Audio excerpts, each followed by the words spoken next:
rise. Oakland County Circuit Court is now in session. The Honorable Yasmin Cole is presiding. Good morning, everyone. You may be seated. Calling People versus Joshua Zlazo, case number 2024-291950 Good morning, Your Honor. May it please the Court, John Petrofessa and Andrew McGarrell on behalf of the people. Okay. Good morning, Your Honor. Michael McCarthy, P30165, appearing on behalf of and with Joshua Zlazo. Mr. Zlazo is standing to my left at the counsel table. Okay, tell me your name. Joshua Zlazo. All right, good morning to everyone. So I do want to bring in the juror who came yesterday at 8:30 in the morning, even though they were instructed to come back today at 8:30 in the morning. I don't know if you heard about this, Mr. McCarthy, but one of the jurors came in yesterday morning, buzzed, and said, I want to talk to the judge. I need to talk about why I can't serve. I, of course, sent the individual away, said you must return today. I'm going to bring that person in individually to question them as to what their concern is at this time. Okay? Thank you, Judge. Yeah. Just that Mr. Petrofessa did tell me that yesterday. there's video media. They need to be instructed not to show the juror who's coming in face or record or photograph that juror. Understood. I think everyone knows. Okay. Will that juror be in the jury box? Yes.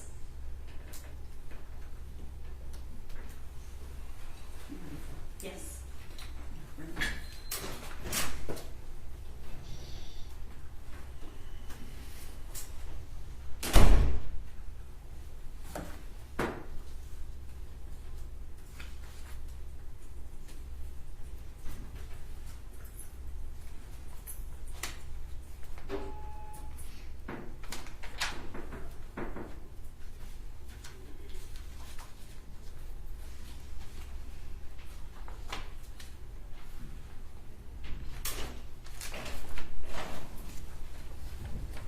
All rise for the jury.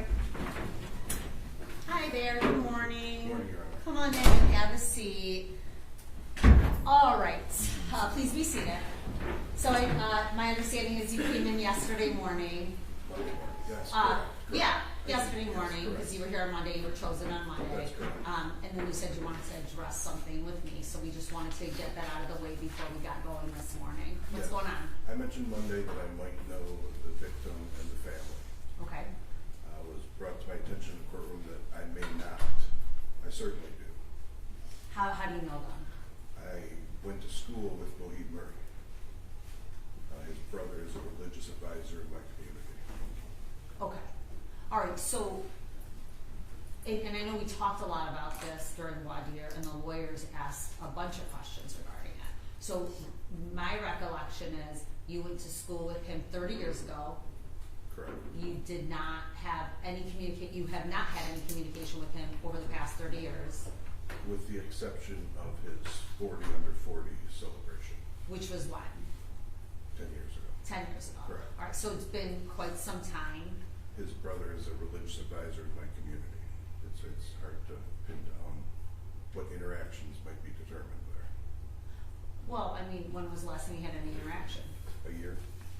Okay, and in what capacity would you say interaction? Coming and going? Or? Religious advisor. Okay, all right. So, I mean, at this point, you've been sworn in as a juror to serve. So I'm going to let the lawyers ask questions, but it's pretty complicated at this point to let you go. Understood. So what I'm going to need from you is confirmation that you're going to be able to set that aside and listen to the evidence only and make a decision based on evidence only, and not any prior past relationships or personal knowledge you have of what could potentially be the victim's family here. Okay, I stated Boheed, but when we read the list of possible people who testify here, He did not. the prosecutor mentioned that I do not know the victim. When I heard the victim is when it sank in. I didn't claim to maybe know the victim personally, but the family members certainly. Well, what changed between that, like overnight? Because we were here for a long time on Monday, so what changed? When you read the charges and I heard the victim's name, Linda. Okay, so how do you know Linda? She's my friend's mother. When you say friend, though, this is an individual you haven't seen in a decade? I'm not trying to put you on the spot, we just really need to I dig own a down into business in it. the city of Troy, and he's an attorney in the city of Troy. Have you used him for work? No, Not personally, I haven't hired the firm, no. Okay. All right, Mr. Petrofessa, any questions? Just briefly, Judge. We had a discussion Monday on this topic about, I think you said you may know the victim at You one read the point. list. Yes, I said I may know. I didn't Okay, want to and comment any- when we talked about it a little bit more, I think we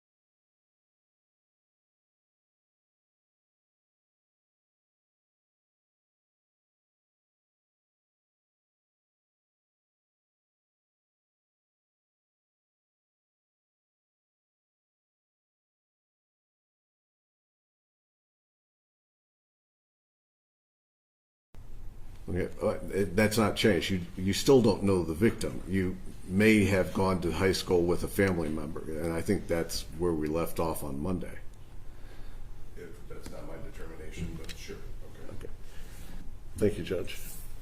And let me just follow up on that. So you don't, the person that you went to school with, did you ever hang out at this person's house? Yes, I played basketball in his driveway. Okay, so you knew mom and We were- dad? We were on the same basketball team, Okay. Yes. So you knew his mother and father? yes. Like in passing as acquaintances, like someone's parents, right? Correct. Okay. And you feel like realizing that that's your affiliation with the family now, that you could no longer be fair to the defendant here then? Yes. Okay. All right. Mr. McCarthy, do you have any questions? I do.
we'll get the rest.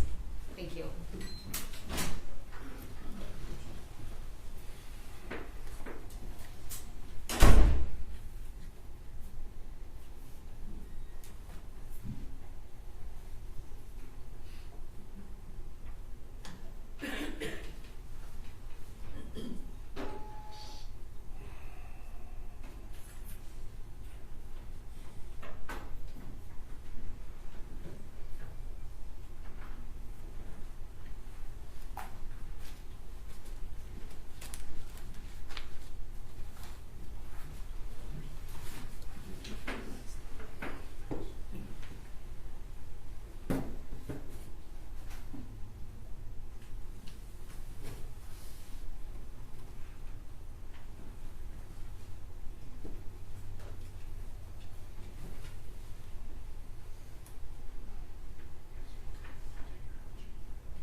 All right, for the jury, please.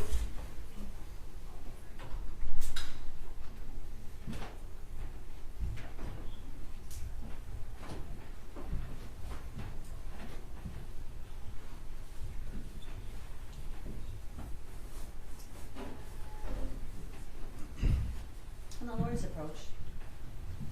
Come on up for a second.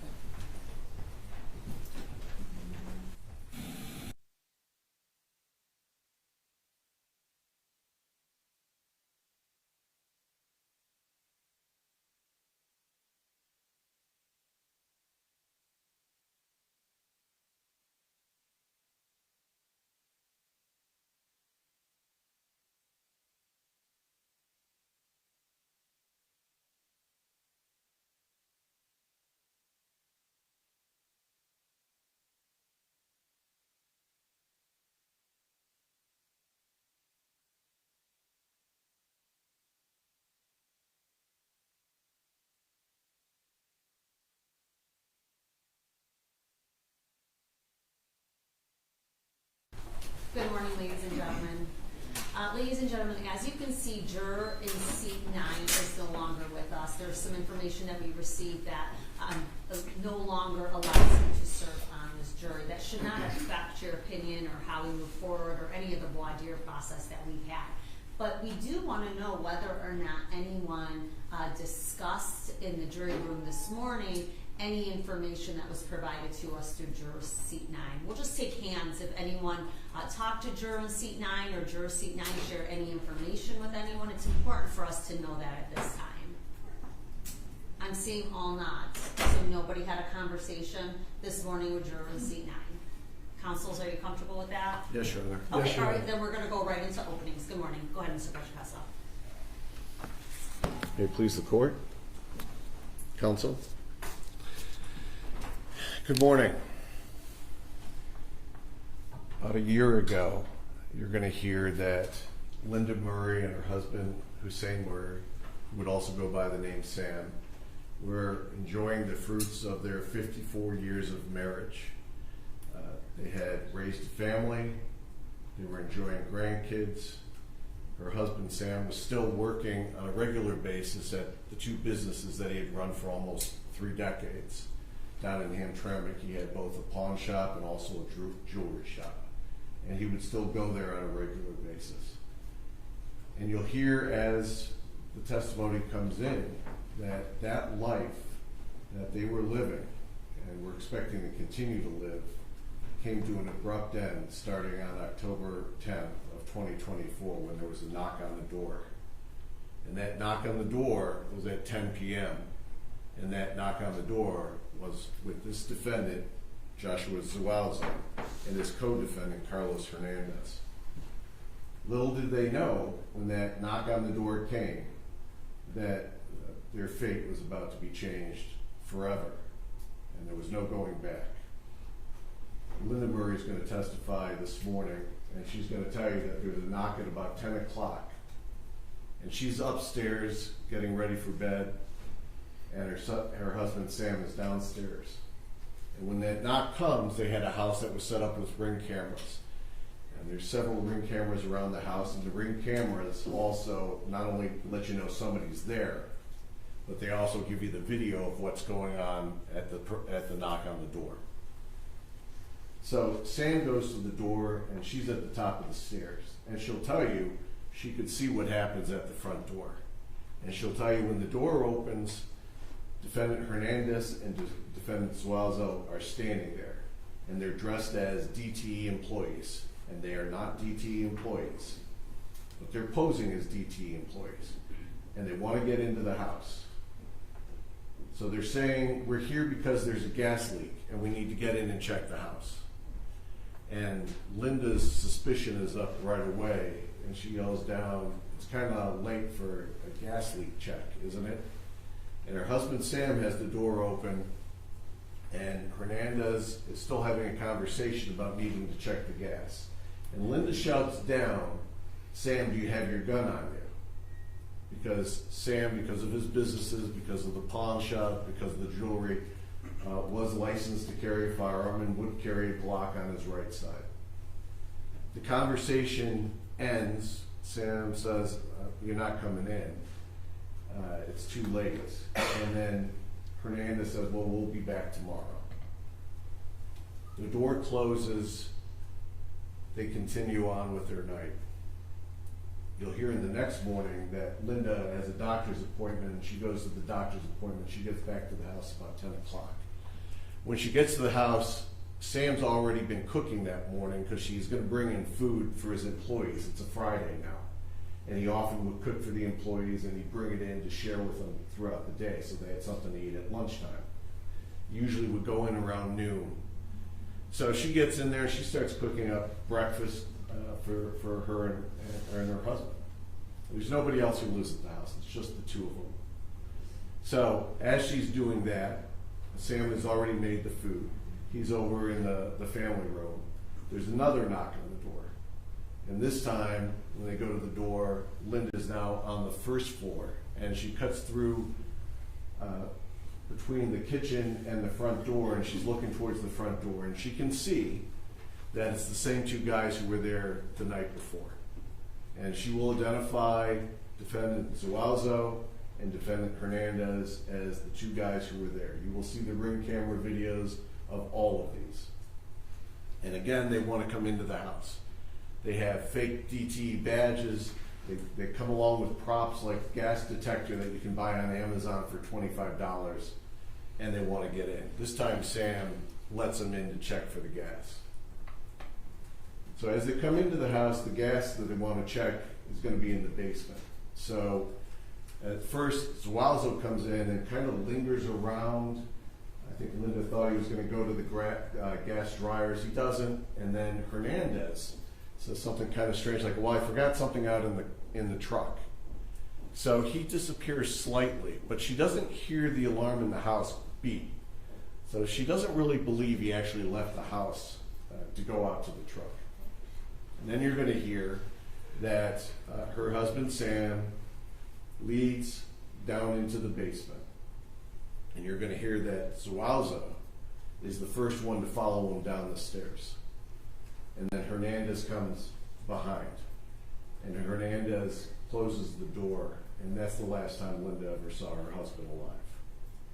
She'll tell you that she's in the kitchen. She's doing breakfast. She hasn't finished it. It takes 10 to 15 minutes. She doesn't hear anything coming from the basement. She doesn't hear commotion. She doesn't hear screaming.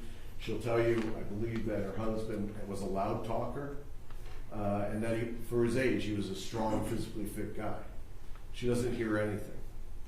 So as the door opens, up comes Hernandez first. Hernandez now, and you'll see the pictures between the entry, exit to the basement is very close to the kitchen. Hernandez is there, and he starts saying, where's the cash? Where's the safe? where's the jewelry? She's like, we don't have a safe. I got cash in my purse. It's like, where's my husband? It's like, where's the cash? Where's your jewelry? Jewelry's in a safety deposit box. Where's my husband?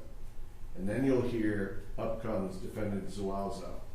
And now she sees him at close range, and she sees blood on his shirt. And at that point in time, she starts screaming. She starts screaming. What happened to my husband? Where's my husband? And Zualzo says to her, he's sleeping. Then you're going to hear Hernandez, who is a huge human being. I think he's like 6'5", 450 pounds, hauls off and punches Linda on the left side of the face. She's then pushed by Hernandez. Are you going to shut up? She said, I'll stop screaming. At which point in time, he starts in the kitchen to bind her up with duct tape. At that point, where's your cash? In my purse. Starts going through a kitchen drawer. Where's your car keys? They're attached to the purse. And while that's going on, you'll hear defendant Zualzo doesn't leave the house. He doesn't go in the car. He doesn't drive away. He doesn't run down the street. Instead, what he does is he goes upstairs and ransacks the bedrooms up there looking for valuables. Goes into the master bedroom, which is completely ransacked. You'll see photos of it. Goes through the other bedrooms, and you'll see that there's a jewelry box that had her jewelry, which was valueless, costume jewelry. And one of the drawers from that jewelry box is taken. And you're also going to hear that defendant Hernandez does not go upstairs. Only defendant Zualzo goes upstairs. And in one of the bedrooms that he ransacks, you'll see that there's a blood smear on the wall. That blood smear, when it's tested by the Oakland County lab, come back to the victim, Sam Murray. He comes back down, time to go. So they exit through the garage. Now, they don't have a fob for the garage, so she says they're in there for a little bit, and she hears a huge boom, which is probably because the garage is disconnected. If you don't have a way to open it, you can disconnect it, pull it up, and pull it down. It comes crashing down. She hears it from inside the kitchen. She gets the ability to call the police because they take her cell phone on the house line, and the sheriff's office arrives. You'll see that body cam as soon as we start going with testimony this morning. And it's one of the things that we talked about in jury selection. There's a lot of officers who arrive. That's before they go into the basement. There's a lot more officers who arrive after they go into the basement. Because when you go into the basement, what you see is Sam is on the ground. It's a horrible scene, brutal scene, very bloody scene. The Emmy will tell you about the damage he sustained down in that basement. But you're going to see that his hands are duct taped, his feet are duct taped. They're also zip tied, other zip ties there. You'll see that the gun that would have been on his right side was gone, never found. And you'll hear what a brutal end to his life happened on that October 11th. You're going to hear how the investigation, because the Sheriff's Department with the Ring camera smartly and quickly released it to the media. And the media put it out on TV immediately, which was a great thing because they start getting tips. And as you'll see, it's not hard to see, defendant Hernandez sticks out physically. So the focus quickly turned onto defendant Hernandez and also defendant Zualzo. You'll hear from a witness who worked with him, who says, I saw the video, I recognized him, I recognized what he was wearing from, that was what we used to wear at work. And I recognized his voice. So I knew who that was. So the sheriff's office quickly gets on to trying to track down where they are. Now, what is happening with the defendants at this point in time? Well, they're trying to destroy evidence.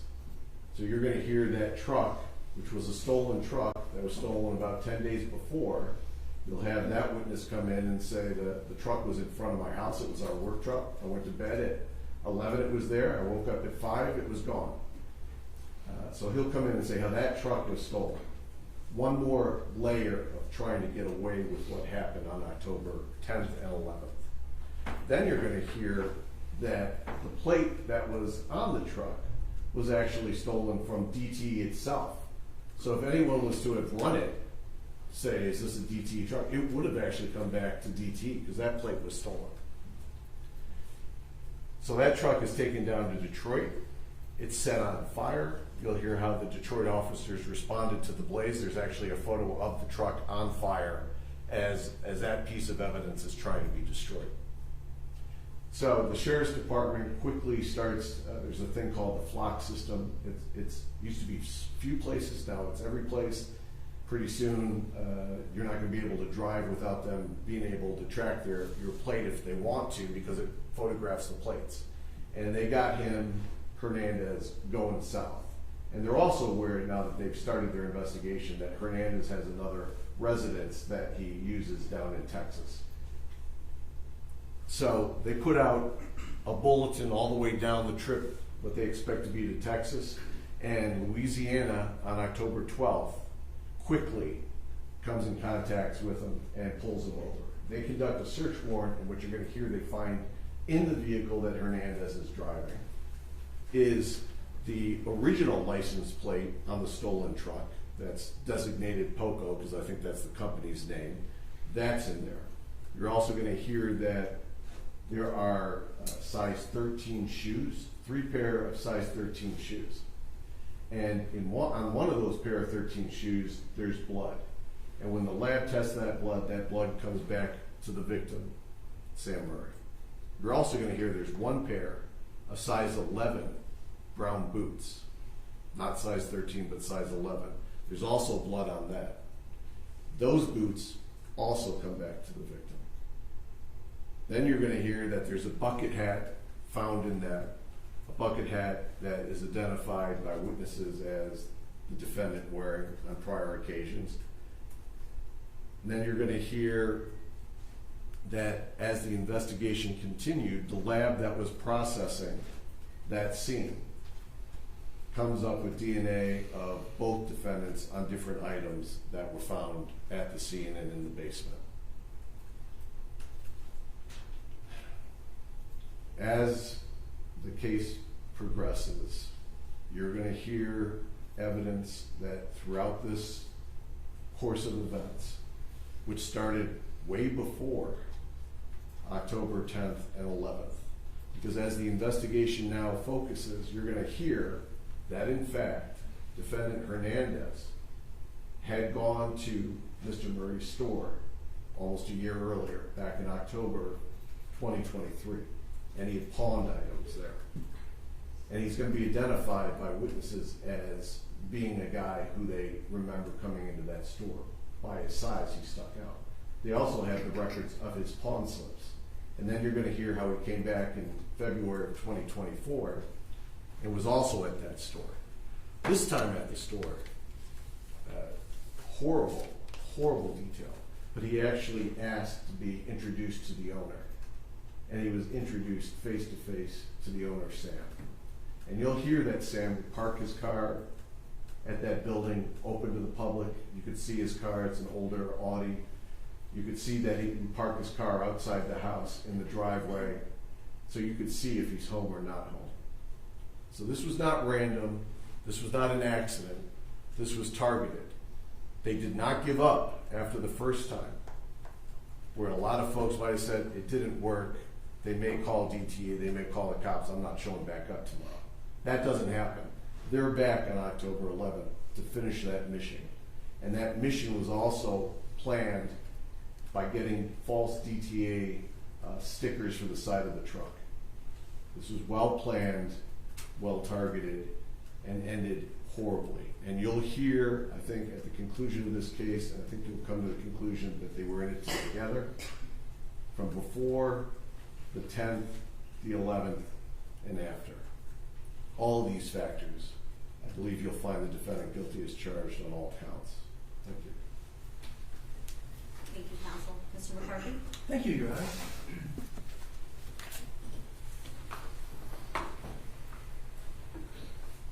Good morning. The first thing I want to do this morning is to extend Mr. Zuazo's sincere thanks to each and every one of you who have set aside the business that you would have been attending to this week had you not been summoned to the Oakland County Courthouse to serve as a juror. And he has known about this case since the 18th day of October last year, when he was in custody and brought before a judge and advised at his arraignment of what the charges against him were. Very serious charges. First-degree felony murder for the death of Mr. Murray, and the unlawful imprisonment of Mr. Murray, and the unlawful imprisonment of Mrs. Murray. So since that day, the 18th day of October in 2024, Mr. Zuazo has been looking forward to this day. He didn't know when his trial would begin.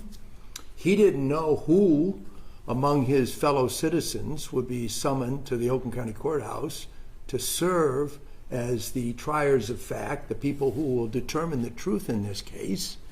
But he did know this, that once his case was presented before a group such as yourselves, that the truth would then be known. So he's been waiting for this day as his day of vindication. And it is for that reason that I extend his sincere thanks, as well as my own, for you all serving as jurors in this very serious matter. Now, the questions that you have to determine are all focused on Joshua Zuazo. You don't have to make any findings of fact as it affects the co-defendant, Mr. Hernandez. And that is as it should be. There's a separate jury that will deal with the facts associated with him. But because the allegations are that the two men worked in concert, or that at least this, and this is what I am prepared to concede today, is that Mr. Hernandez did not work alone. His jury will have to determine the facts regarding his case, but you, sitting here taking in the evidence, are not going to have any question in your mind whatsoever that the first person at the door to try and enter the Murray home on the night, or during the night of October 10 of last year, is Carlos Hernandez. As Mr. Petrofessa said just a few moments ago, and you all will see for yourselves in a little while when both juries are assembled and the testimony begins, he is a distinctive individual by his size. He's 6'5", or I read in one report 6'6". When he was arrested in October of last year, he weighed 450 pounds. I don't know exactly what he weighs in at this time now, but the fact of the matter is a very big individual. Certainly one who stands out. And you'll see the ring videos, you'll have a feeling for a very good eye view of who the first person is. The question in this case is one of identification, as to all of you. Now, I understand what Mr. Petrofessa said, that he intends to present evidence, the people do, that would show that Mr. Zuazo is that second person. Your job is to determine whether he is correct, and has he proven that allegation of identification beyond a reasonable doubt. In the law, depending on the seriousness or the type of case there is, we have different measuring sticks by which different juries determine what is the truth. In a criminal case, that measuring stick is the highest burden of proof in the law, proof beyond a reasonable doubt. You can't have, and Judge Polis has already given you a description of what a reasonable doubt is. She's going to instruct you on it again at the end. But I ask you to keep that in mind, because what your job as jurors is to scrutinize the evidence, listen carefully to it, and come to a conclusion that you are convinced is the correct one. Either that the people have failed to prove, or they did prove beyond a reasonable doubt. It's a serious obligation.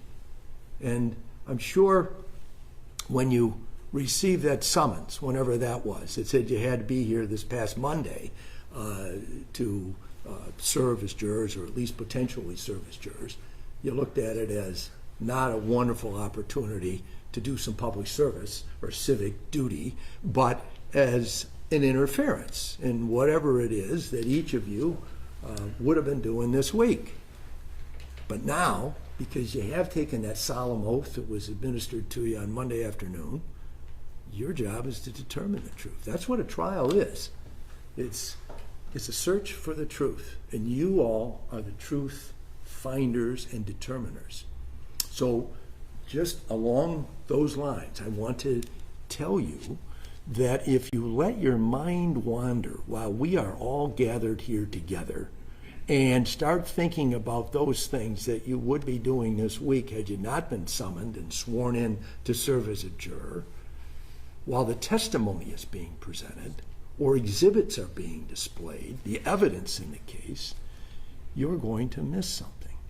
If you go this afternoon at lunchtime and have a excellent meal somewhere, and when we get into the afternoon session today or tomorrow or Friday or however long this trial lasts, and that meal starts to settle and your eyes become heavy and you start to drift off, you're going to miss something. Don't let that happen. This is serious business. And that oath that maybe went in one ear and out the other has real serious implications. And the reason for all that is, and the reason why it's so important that you listen, is because in the end, when all the evidence has been presented, and the arguments of Mr. Petrofessa and myself have been presented, and Mr. Magaro, and Judge Polis has concluded, giving you her final instructions on the law, 12 of you will be chosen to go back into that jury room where right now you can talk about anything except this, the only reason why we're all here together. And then begin your deliberations, your discussions about what the evidence is. And that's where paying attention is essential, because you can't honestly participate in those discussions if you weren't paying attention.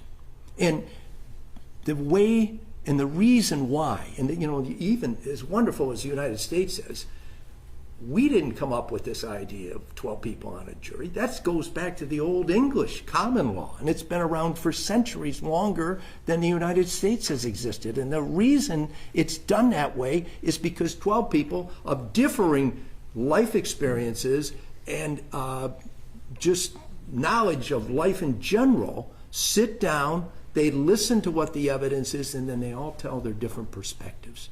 And they engage with one another and come to a determination of the truth.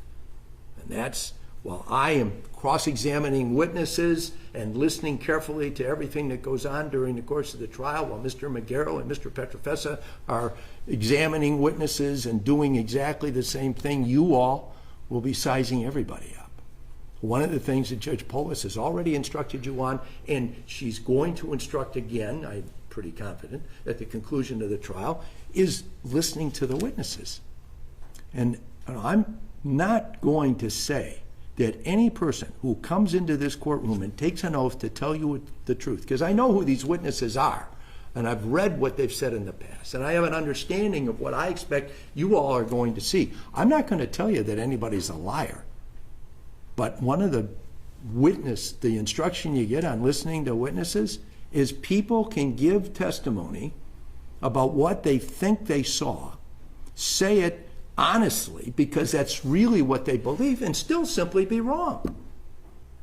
I am not a very good mathematician. I had trouble with that when I got to trigonometry. But I understand that, we all understand 2 and 2 is 4. But a person can add up a column of numbers and get the wrong answer, think they're right, they answered it on their test paper because they thought it was correct, and simply be wrong. This information that you're going to hear during the course of this trial is traumatic And it's disturbing. And as you sit through it, you are going to be traumatized yourself to a certain extent, because you're going to see some photographs that are pretty rough to look at of Mr. Murray, where he was found by the deputies that went to their home, the Murray home, and started their investigation. You're going to see Mrs. Murray testify. She herself is a victim of a crime. There isn't any question that this happened. It's a question of who did it. And the identification is the issue as it affects Joshua Zazo. But you're going to see terrible things. And it's hard to do that. And it's especially hard to do it when you're the trier of fact. Because, unlike anybody else, you are obligated to use cold-eyed calculation to determine the truth. You can't let sympathy or emotion enter into your decision-making about what the facts actually are. It's a hard job, and I don't envy you. And I know what all it is that you're going to see during the course of the next few days. So I can tell you right now from the beginning, it's pretty tough stuff. And that certainly wasn't something that you planned on having happen to you when you opened your mail on the day that your jury summons came. But I'm confident in each and every one of you. I don't know if you noticed, but I actively participated in the jury selection that we conducted on Monday. And I can assure you, if I didn't have that confidence as a fairly well-experienced attorney, you would not be occupying the seats where you find yourselves today. Now, I'm going to have, and I want you to just keep a couple of things in mind regarding this issue of identification. Well, the ring camera makes it really clear who the big fellow is. It doesn't really identify Mr. Zawazo. And there'll be quite a bit of questioning about that. The person, Kelly Broad, who says that, and I expect his testimony will be, because I have some knowledge of it, that he saw that ring video on television in the days immediately after this event took place. And he came forward and he made an identification of Mr. Zawazo. I will have a series of questions for him, and I ask you to listen with keen interest there, because that's a really important thing. He's an essential witness in this case for the prosecution to establish that Mr. Zawazo is the person.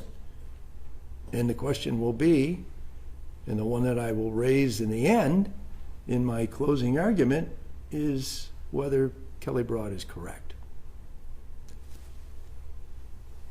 This is an important and serious matter, and you want to see justice done, and I get that. But justice and retribution, they don't equal the same thing. And your job as jurors is to find what the real facts are and to make a determination regarding whether the correct person has been, and that is Joshua Zazo, has been identified as the second man involved in this case. It isn't that it didn't happen. It isn't that it isn't a terrible crime, or they are all terrible crimes. But the question for you as Joshua Zazo's jurors is whether he is the second man. And is he responsible for any of the crimes that were committed on October the 11th? I thank you for the attention you've paid so far. I know you'll pay attention during the course of the trial, and I look forward to getting my next opportunity to speak with you when I present my closing argument on behalf of Mr. Zawazo at the end of the evidence presentation. Thank you, Your Honor. Thank you, Mr. McCarthy.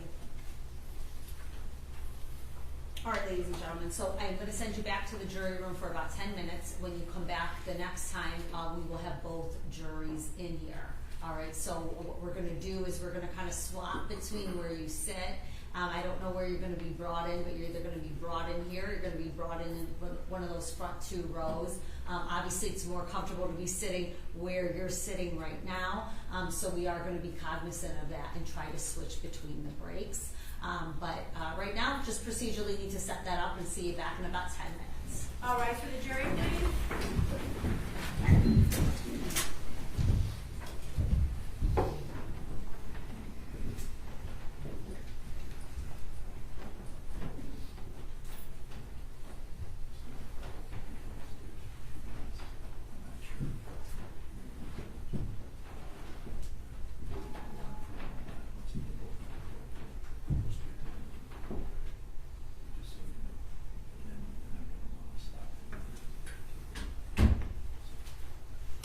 What's more convenient for the sheriff's department, to take down Mr. Zlazo and bring him up with Mr. Hernandez, or can we just bring up Mr. Hernandez now? I would say probably, are we looking to do a few hours? I'm assuming I would take him down, let him use the bathroom if need be, and then. And then bring him up? We'll bring Mr. Hernandez up first. Okay, and then is Miss Lofton, That way they don't have to cross paths. okay, perfect. Is Miss Lofton here? She Yeah, is. I saw Okay. her already, Judge. Okay, all right, so let's do that, and then we will be back. All right. What's that? Use the podium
People versus Joshua Zuazo, case number 2024-291950-FC, and People versus Carlos Hernandez, case number 2024-291945-FC. John Petrofessa and Andrew McGarrett on behalf of the people. Morning, Your Honor. Michael McCarthy, P30169, appearing on behalf of English Joshua Zuazo. He's standing to my left at the defense table. All right, tell me your name. Joshua Zuazo.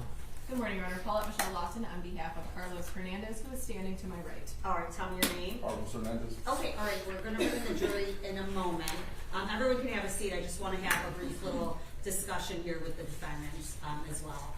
So I've heard some chatter that there might be some upsetness between the parties here.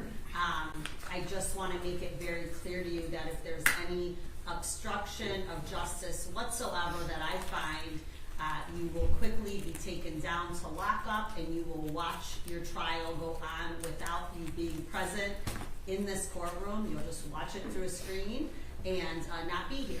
And if you want to test that out, try me, okay? All right, so very clear. I don't expect anything like this to happen. We've been together for the past few days. I've not seen anything like that. But I'm just making it very clear. I will exercise my right to do that. Do you understand? You understand? Yes. Okay. All right. Let's bring in our jury. Judge. Your Honor, Yes. we had just a few issues if we could place them on the record prior to the jury coming in. If that's Sure. okay. Go ahead. Your Honor, the first issue, my client's wife is listed on the witness list, I believe now, only of Mr. Zuazo and Mr. McCarthy. She is in the hallway. She does wish to come in and observe her husband's trial. It's my understanding that the prosecutor is objecting to that, and I wanted to make a record of that. Sure. What's your position regarding that? I absolutely don't believe she should be in here. I think we need to make a record on her anyway for this, because her name appears on my witness list. Her name also appears on Mr. McCarthy's witness list. This court, understanding the implications from the attorneys about her involvement in this crime itself, had asked for some counsel to discuss matters with her. We reached out on last Friday to Scott Kozak, who's been in touch with her. Mr. Kozak has received some discovery regarding this, had conversations about her involvement with me, and I believe with some of the other attorneys also. And what we received on Friday was a communication indicating that she would not testify because of potential criminal liability. Am I reflecting that correctly for the record? You are? Yes, ma'am. So she would essentially take the fifth. Yes. And do we still believe that to be the case? Well, she's outside. If you want to put her on the record for let's 30 put her on the seconds, record. we Let's bring her can. I don't believe Mr. Kozak is with her, though, so she doesn't have her counsel. Well, she hasn't asserted her fifth yet, so the court Understood. hasn't appointed her counsel. As soon as she does that, then, and if she is asking for counsel, I'll do that. So I think she was appointed counsel through an order. Is that right? I never actually signed the order. It came to my attention that there was going to be a witness who was going to take the fifth. But Understood. until a witness takes the fifth, the They court don't wouldn't have have any jurisdiction to appoint counsel for somebody. Understood. So let's just get through it right now. I can do Yes. it. Okay, thank you, Ms. Walton.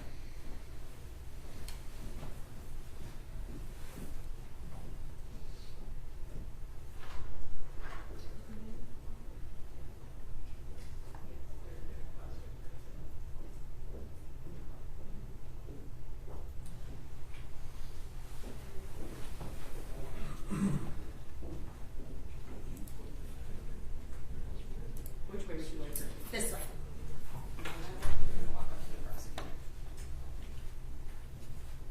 And you could just stand right there. I'll be able to hear you. Tell us your name.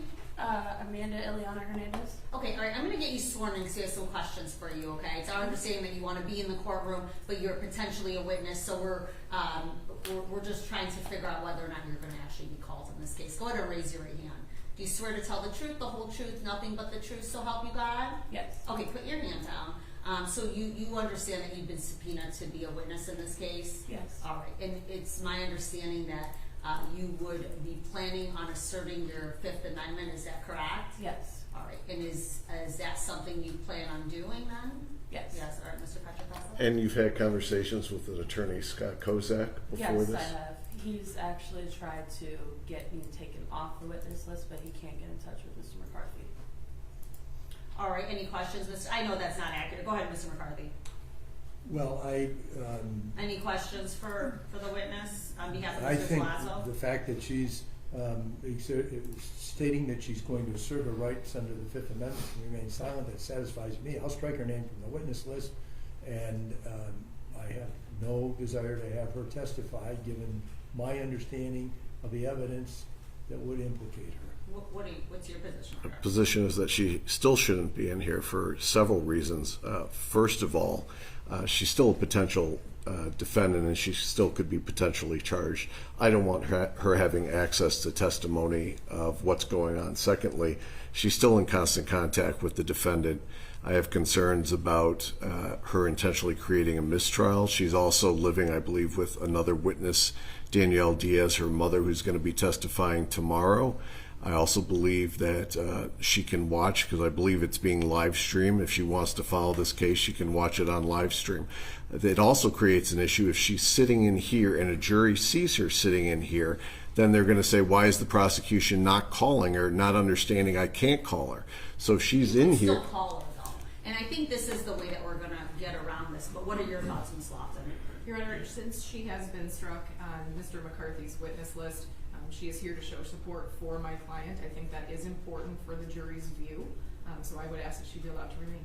She's still on your witness list? Yes. And you still could intend to call her? I could give her use immunity if I decided to. Okay. All right. So for that purpose, because obviously you're telling me you're going to take the fifth, you are not yet called a witness. You could be called a witness and come in, and you could say the same thing you just told me right now.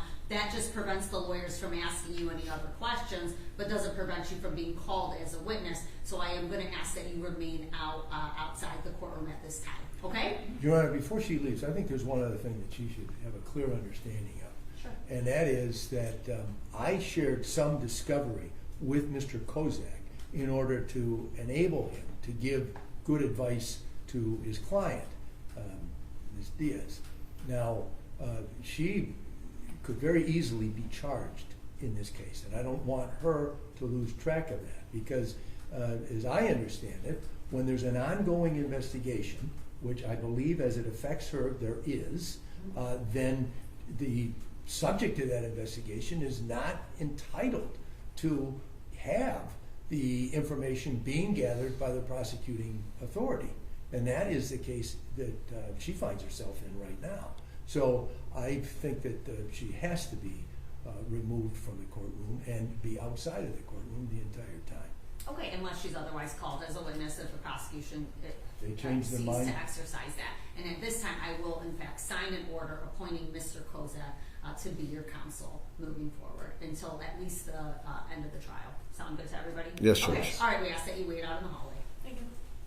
Your Honor, the only other matter, I am objecting to an exhibit, which is a video that will be coming in through, I think, the second or third witness, but we thought it appropriate to do it now, since the jury has not been brought in. I am objecting to exhibit number 16. That is a body-worn camera of one of the first responding officers that makes his way into the residence. He does kind of a cursory search upstairs. He's involved of an entire search of the home. He then comes upon Mr. Murray in the basement, and the body camera is depicting the scene as he is seeing it. I do believe under MRE 403 that it is overly prejudicial and also needlessly cumulative. We're also hearing from that officer, we're also seeing pictures of what he is seeing. So not only are we having testimony and pictures, we're also now seeing a body-worn camera. And for those reasons, I'm asking that the body-worn camera, exhibit 16, not be allowed.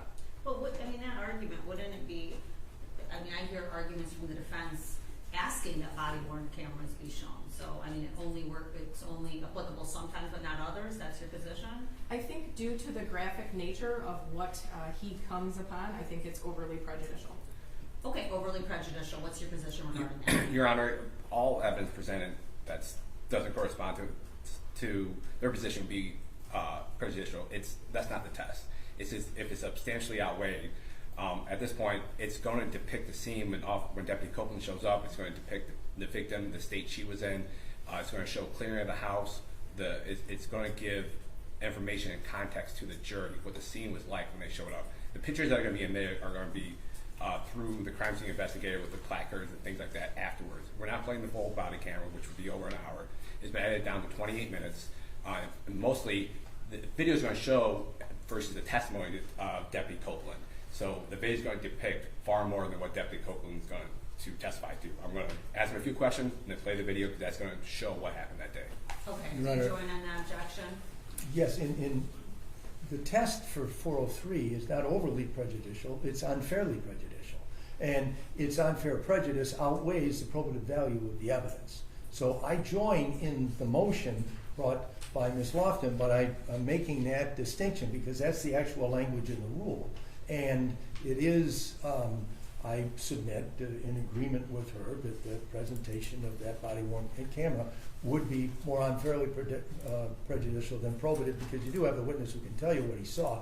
And in response to your question regarding people objecting or wanting the body-worn camera, I submit that those instances where defense counsel asks for that is because it records the statement made by a particular witness, which may be different than what it is that the officer remembers from what it is that they Not saw. always. I mean, there's a ton of scrutiny regarding whether or not there's a body-worn camera if it's not played in trial. This court is always, if it exists, I'll play it because it's going to give the best description of what that officer was able to view at that time or any conversations that happened in or around that. I mean, the evidence here in and of itself is prejudicial. We've got information here that is read to the jury that they're going to hear evidence of a felony murder that involves detailed injuries that, rise to a level of just inhumanity. I mean, the evidence in and of itself here is prejudicial. So I have a hard time thinking that the body cam video shouldn't be shown because it's overly or unfairly prejudicial, as pointed out, pursuant to 403. Prejudicial evidence is allowed unless the court finds that it is rises the burden to the defense and causing fairly prejudice and being less than probative. I think it's probative. It's going to be admissible. So 16 is in. Any other Thank you, Your objection? No objections and nothing further prior to the jury being. How about people? Any objections to anything? No, Your Are Honor. there going to be any other objections that I should expect through trial other than potential just questions or anything like that? I think that's where we're at right Okay. now, yes. Same with the people? Yes, Judge. Okay, all right, then let's bring in our jury. Juries. Now,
All rise for the jury, please.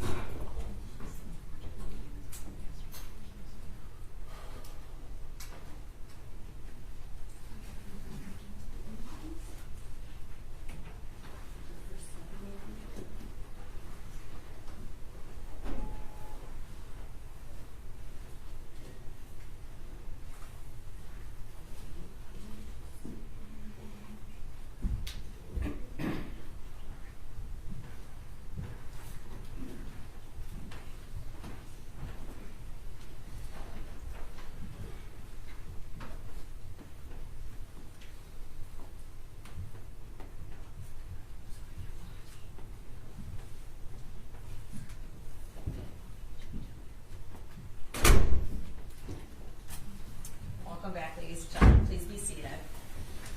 One moment, Judge.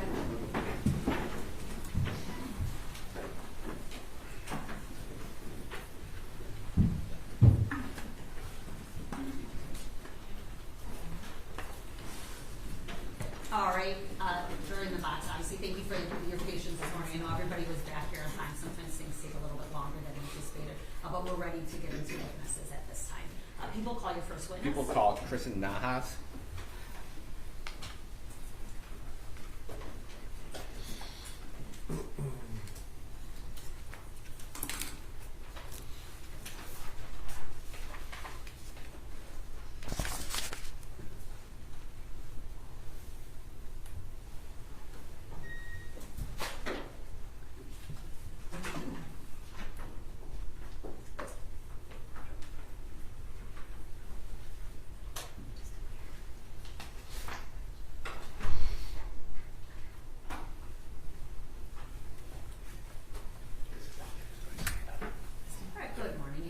Get into that witness stand, stay standing, raise your hand, I'll get you sworn in. Do you swear or affirm the information you're going to provide today is the truth, the whole truth, nothing but the truth, so help you God? Yes, I do. All right, thank you. Please be seated and tell us your name. Kristen Nahas. Your witness. And ma'am, please spell your name for us, please. First and last? Yes, please. Kristin Nahas.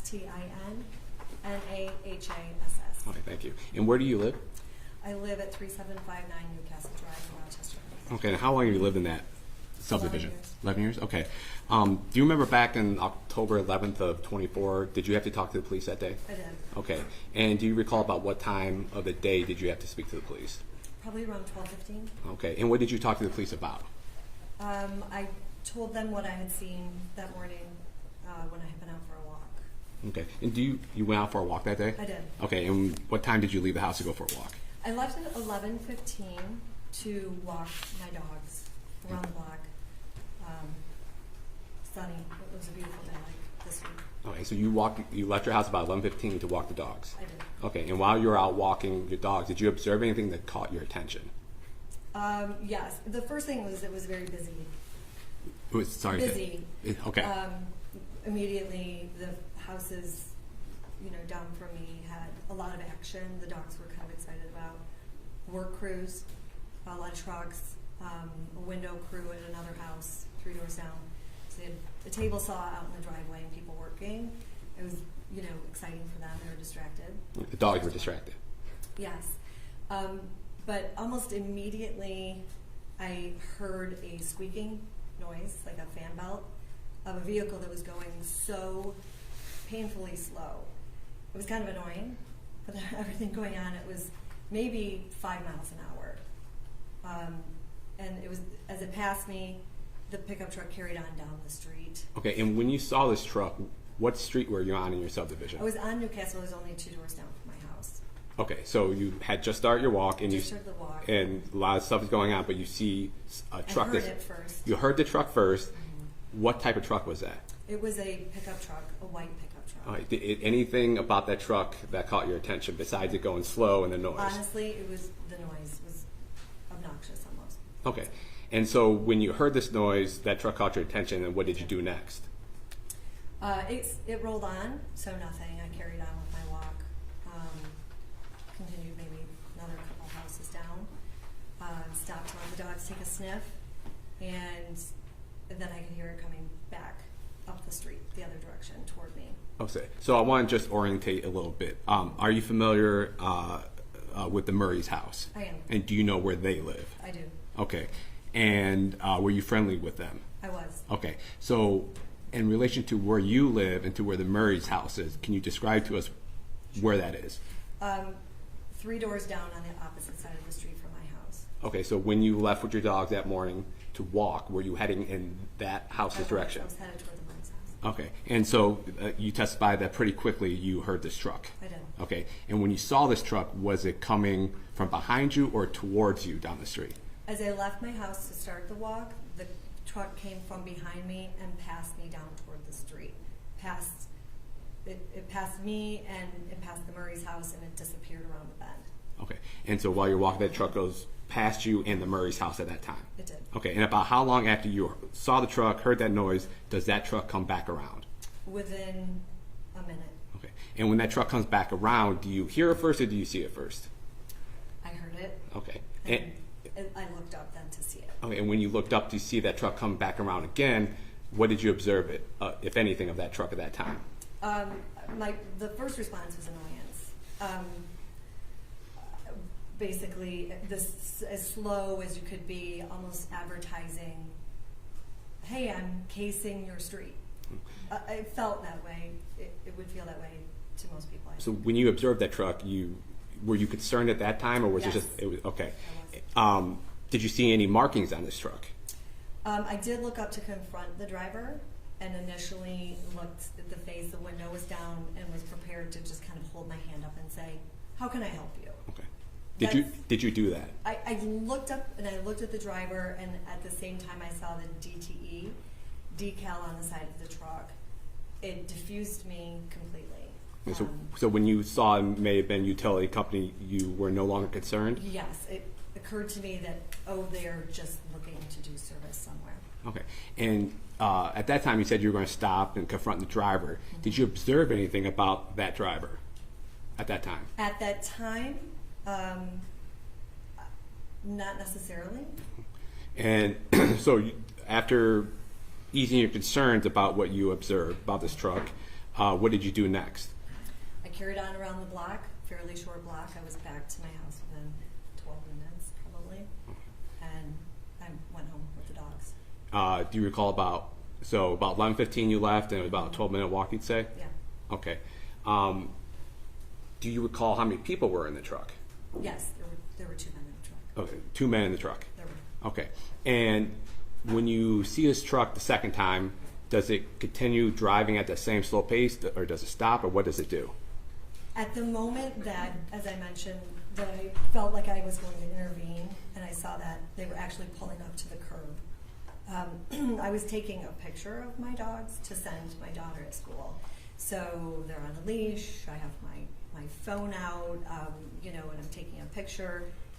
And in that picture and at that moment, I can see my dogs looking over my shoulder at them as they're pulled up to the curb and actually getting out of the car. I could hear them.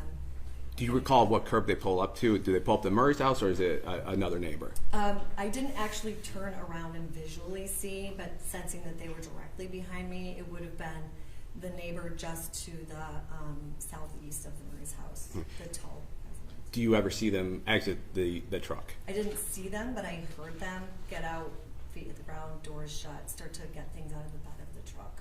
Okay. And is that as you're walking around the block at that I was time? standing, the dogs were sniffing. Okay. I hadn't quite walked away yet, and I could hear them start to, what I assume was get in their ear. Excuse me, I didn't hear the last thing you just said. That they started to, I heard them exit the truck, I heard them shut it and get into the back bed of the truck and access gear, in my mind, buckets, maybe 5-gallon bucket.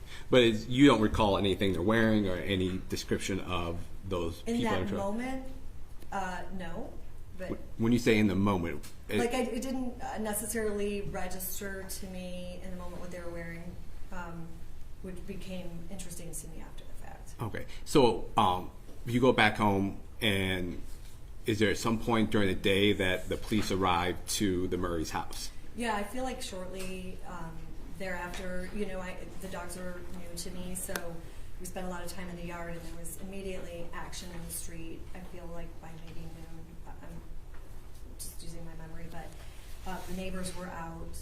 It was obvious that something serious was happening, and I would guess it was probably a half hour to 40 minutes. Sorry. I'm sorry, I think it was about a half hour later, so I estimate noon. Okay, and when you see this commotion, the police outside, do you go over to that residence to Yes. speak to them? Okay, and at that time, do you speak to the police and tell them what you observed that day? Within the course of a few minutes, one of the neighbors had said they think there was some. Well, objection to any hearsay about whatever a neighbor said. We're not offering for the truth of the matter, sir, so it wouldn't be hearsay. It's a That's just- prompt. One second. If there's an objection, you have to wait. Well, Well, I don't know if somebody said something, why isn't it for the truth of the matter, sir? For the effect on what I heard, I don't know what she's about to say. I don't know what this neighbor said. It all depends on how that evidence is being offered. Then I would suggest that you heard what the neighbor said. What did you do next, rather than hearing from the neighbor? That's fine. It's here. Thank you. He asked the question. Yeah, you go down to where the police are. Is that a yes? Yes. Yeah, everything recorded. We have I'm to say sorry, yes. it's all right. So you go down there and you tell the police. You hear something from the neighbor, and you go down to the police. Is that correct? Immediately prompted me to engage with an officer. Okay. And when you speak to this neighbor, Does it jog any sort of memories from that morning? Viscerally, yes. Pardon me? Viscerally. Okay, what memory did that jog? It occurred to me, I mean, it was a short sleeve weather day. It wasn't, it was warm. And immediately realized that the driver of the vehicle, I believe, was wearing a balaclava, the style where the whole face is cut out, and a hoodie with the hood up. And that the passenger in the vehicle, who was turning his body towards the passenger window, was also wearing a hooded. On reflection, I surmise it could have been a Tyvek suit for both the driver and the passenger, which immediately I realized that's very out of sorts for this hot weather type of day, especially the balaclava. So it wasn't until after you saw the commotion, talking to neighbors, that this sparked something in your mind, and you told the police what you observed that day. Okay. I have no further questions. Thank you. Yes. Thank you, Nihas, my name is Michael McCarthy. I represent one of the defendants in this case, Joshua Zuazo. I have a few questions to ask you here this morning regarding your testimony, and if I don't make myself clear, please tell me that, then I'll rephrase the question, okay?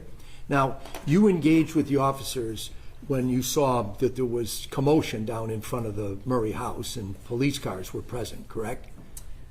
I would say that I was present. I didn't engage with anyone at that time. I didn't speak to an officer. Okay. An officer came to your home at some point and spoke with you, correct?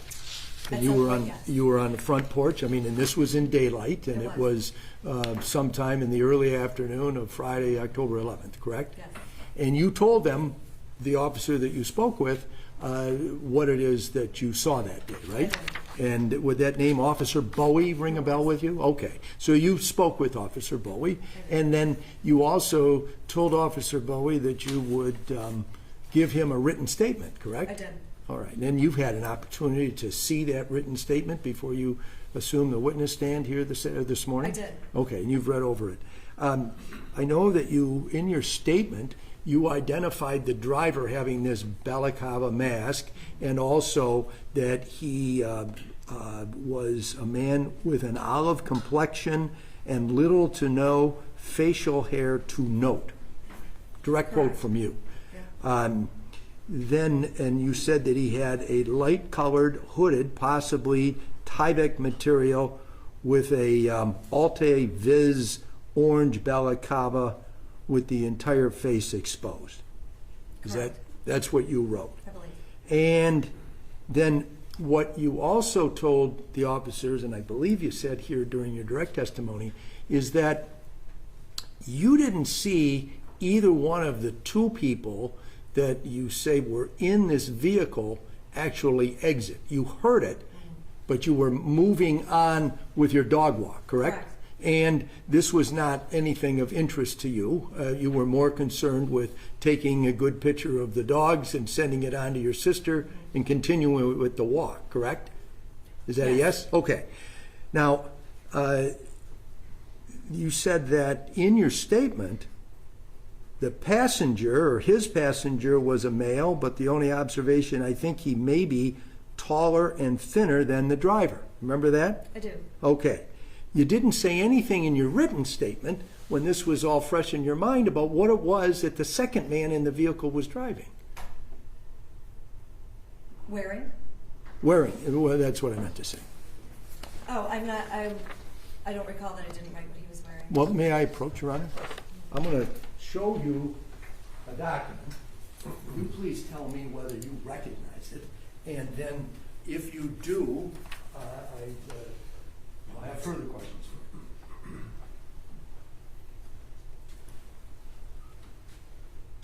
Do you recognize that document? I do, yep. And is that, in fact, a copy of the statement you wrote out for Officer Bowie on October 11th of last year? All right.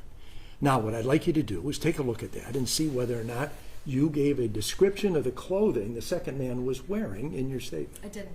You did not. Okay. So you would agree, today is the first day of October, that nearly a year has passed. Right. All right. When is it that you came to remember that the second man was wearing some sort of orange or yellow clothing? It wasn't orange or yellow, it was light in color. Light in color, so you don't know It could what have been color. gray or white. Okay, so you don't know what it was, but this other person was wearing some sort of a covering, is that correct? Correct. So you would, and that's something, when did you remember that? Well, honestly, it was probably promptly after this, like within, it was something that maybe I should have written down in my statement, but I did not. Okay, and did you ever call Officer Bowie or anyone at the Oakland County Sheriff's Department to tell them, yeah, I remembered something else? I didn't. Okay, and you knew what this was all about by the time you talked with Officer Bowie. You knew By what then had I happened, had. at least that Mr. Murray was dead, correct? Yeah, And so this was serious. of course. And you had information to provide, but would it be fair to say that the first time you provided that information about what the second man was wearing is this morning when you took the witness stand? Formally. Well, I mean, formally you're under oath, but what I'm asking is, it's the first time you've shared that with anybody in law enforcement, the prosecutor's office, any detective was in open court here this morning, correct? I can't honestly answer that because I was at the pretrial day back in maybe November last year. December the talk to- 17th? I'm not sure what the date was. It was one of the pretrial dates I was subpoenaed for. And there was discussion about that date. I may or may not have mentioned it, but I can't honestly say it was never mentioned. Okay, at no any- one asked you to write anything more, Nothing correct? more, right. This Okay. was within minutes Okay. of the incident. So just, and I get that, and things can happen, your memory, you start thinking about what all you saw, and you want to add something to it, but you didn't take, and they gave you, the officers did give you some identification information about how to get in touch with Sure, them, yeah. right? And so you could have done that, but you did not. You went somewhere to court, either in November or December of last year, you discussed the case a little bit further. You may have told it to someone that day, but you're not positive, correct? Because there's no recording, and you were not called as a witness that That's day. correct. Okay, but to summarize, what it is that you actually did see was this truck being driven by a man in a balaclava mask who you say has olive skin and little or no facial hair, correct? Correct. And the passenger was wearing some sort of light-colored clothing, correct? And he was maybe taller than the driver, Yes. and thinner, you said, in your statement. Yes. Okay. This is all you taking a glance, correct? Well, in addition, the passenger his body was turned away, so from the orientation of someone from their side view, you know, You couldn't see. appeared to be thinner. Okay. You couldn't see very much, correct? There are limitations to what I could see. Correct. Thank you. May I approach? I have no further questions. I'll just retrieve that document. Sure. Thank you. Cross-exam Hernandez. Thank you. Good morning, ma'am. I just have a few more questions for you, okay? I'll try not to ask the same questions that have already been asked. As you described the person that you said was in the driver's seat, I know we've gone over, you said olive complexion, little to no facial hair to note, correct? Correct. You also then described a high-vis orange balaclava mask. What does high-vis orange mean to you, just so that the jury is clear? It's like a safety orange. Maybe that would be like a hunter's jacket. That is high vis, meaning high visibility. Okay, and that is the mask or the hood that this person you saw had on, correct? Correct. I have nothing further. Oh, Annie, redirect. Briefly, Your Honor. Ms. Niles, there is some question in the cross-examination about the height difference. You never saw them step out of the car and stand next to each other? I didn't. This was just from the belt line of the window, like the height of their head, essentially. Okay. Inside the... Inside the cab of the pickup. Okay, thank you. No further questions, Your Honor. All right, thank you. You may step down. Your Honor, may this witness be excused? Any objection? I have no objection, No right? objection, Your Honor. You're excused.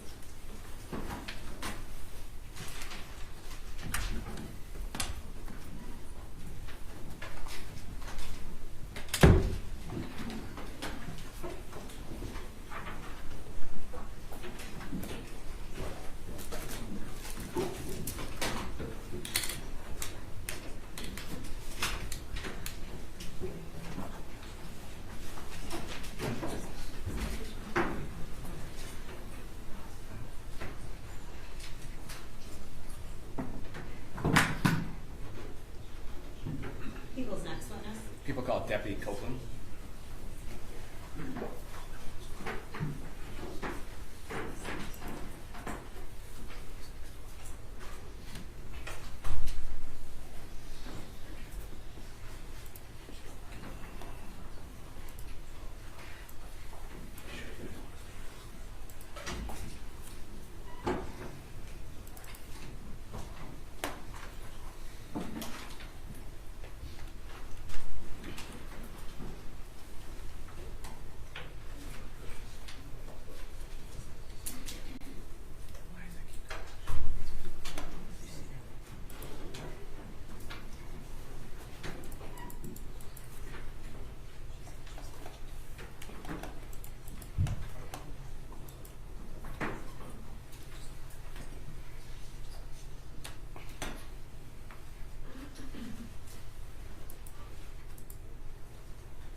Good morning, Deputy.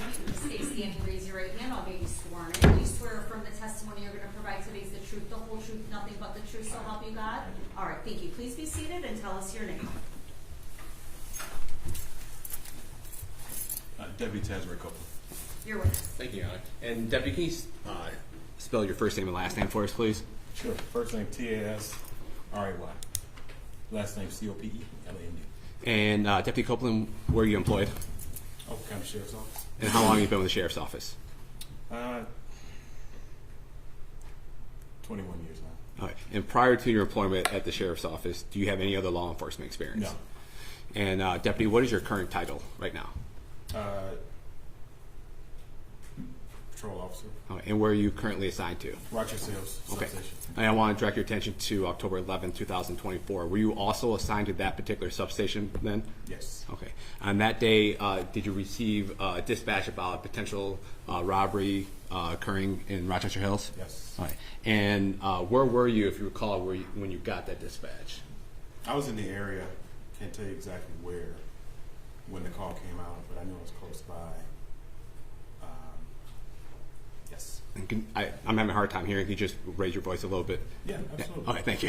So you were in the area just Yes. Okay, and was that while you were on the road? Correct. Okay, and on that day, were you in a fully marked Oakland County Sheriff's Office patrol car? Yes. Were you alone or with a partner at that time? No, I was alone. Okay, and when you received that dispatch, do you recall about how long it took you to head over to that location?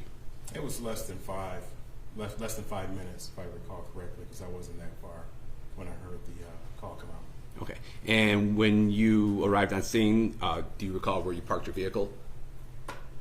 I parked one house down from And, the actual home. and were you the first deputy to arrive on scene for that dispatch? Yes. Okay, and what was the first thing you did when you arrived on scene? Walked up to the home. I remember knocking. I believe there was a Ring doorbell or something. No one answered. Then I started to walk around to the side of the house. Then I called for a dispatcher to have the person, if they were still talking to them, to open the door. And did that person open the door? Yes. Okay. And on that day and time, are you equipped with body worn camera? Yes. Can you describe to us how that works? Well, you hit the button to record, so it records everything the moment you press the button. And that day and time, October 11, 2024, when you arrived to that house, was your body camera working? Yes. And that day and time, did it record the events that you observed? Yes. At this time, the people are moved to admit People's Exhibit 16 and publish it to the jury. All right, so there previously was an objection to 16. The court did find that it was otherwise proper pursuant to 403. Both defendants' objections are noted for the record. Okay. Thank you, Your Honor. Yep, 16 is admitted, and you may publish. Thank you, Your Honor. There's going to be volume associated with it, so I don't know how loud we can make it. Okay, well, is it playing on both then? It should. Okay. And Deputy, I'm going to play your body-worn camera. It may stop it from time to time and ask you questions, but most likely we're just going to play it all the way through, okay? Okay. And let's just make sure he can identify it as well as being his own. Yes. So which monitor am I going to be looking at? I think what you see on your screen should be what everyone else is seeing. Understood. We're not Okay. seeing, it is not working right now. It was working earlier.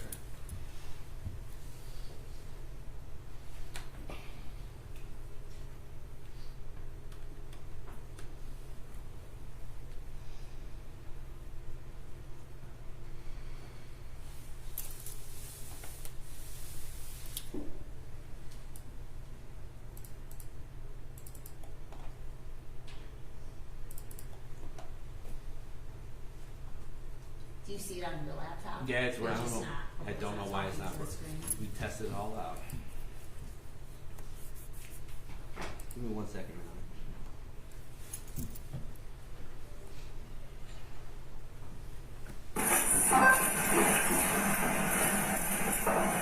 The audio's working, but the Okay. we got So we see it on now. Yesterday when we had IT down there, everything was working. Okay, yeah, I understand. Let's see if we can get somebody down.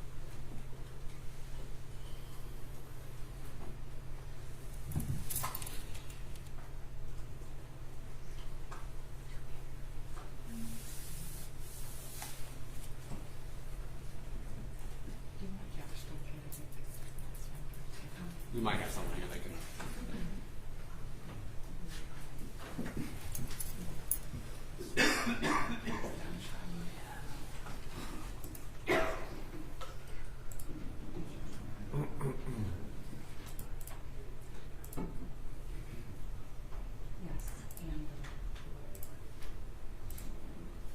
Yes, and this ages you something. Thank you. All right, we're good. You're on. Our All right. record's still on. What's that? The record's still running. The record, yeah, we never stop the record, so just have them identify. Yes, themselves. and Deputy, would this be the body-worn camera that would that be the recording that was recorded from when you arrived on scene? Yes.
Alright, no one's answering in front, I'm walking around. Shotgun using the doors are open, I can try to see what we can give her high keys or anything. Do you still have her on the phone radio? She's still on the phone, hold on, I'm trying to see if they can open her door. 10-4. I want to see that Charles, I can't call all the time.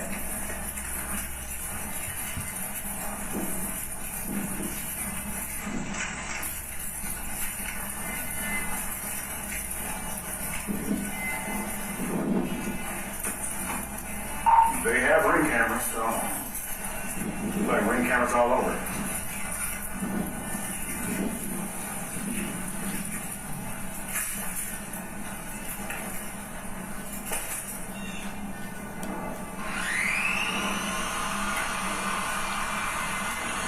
Yeah. Hello. Yeah. All right, make contact. Hello? Yeah. Okay. Is anybody else in the house? My husband, I don't know where he is. The people that were here were gone. What's your husband's name? Sam. Okay. Okay. That's okay. I'll wait for another car to check the house. She has duct tape around her wrist. I have a... The victim has duct tape around her wrist. And I'll wait for you guys to go to his house and look for the husband.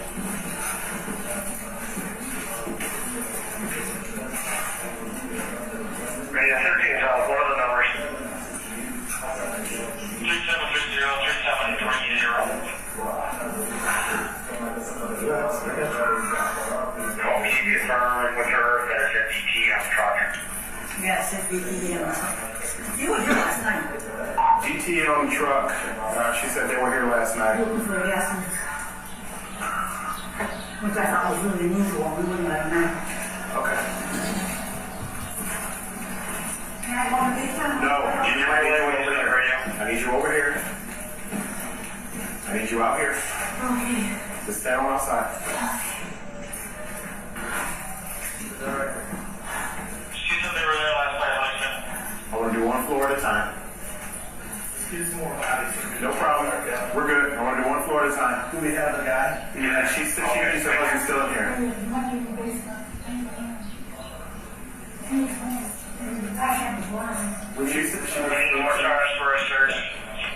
She said that they left already, but they have ring cameras.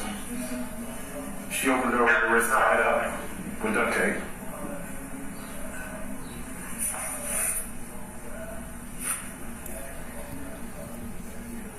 I walked with her to the kitchen so she can get the tape off her wrist.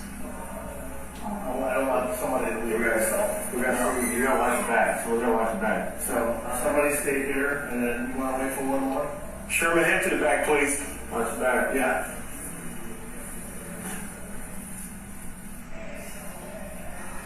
All right. Well, No, I need one more body because I want to do one floor at a time. We walked to the kitchen cabinet so she can take the scissors off. okay. I mean, the duct tape off. That's all. Yeah.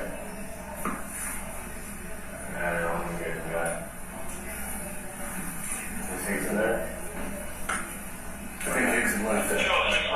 Or maybe you Go for him. Oh, okay. Well, As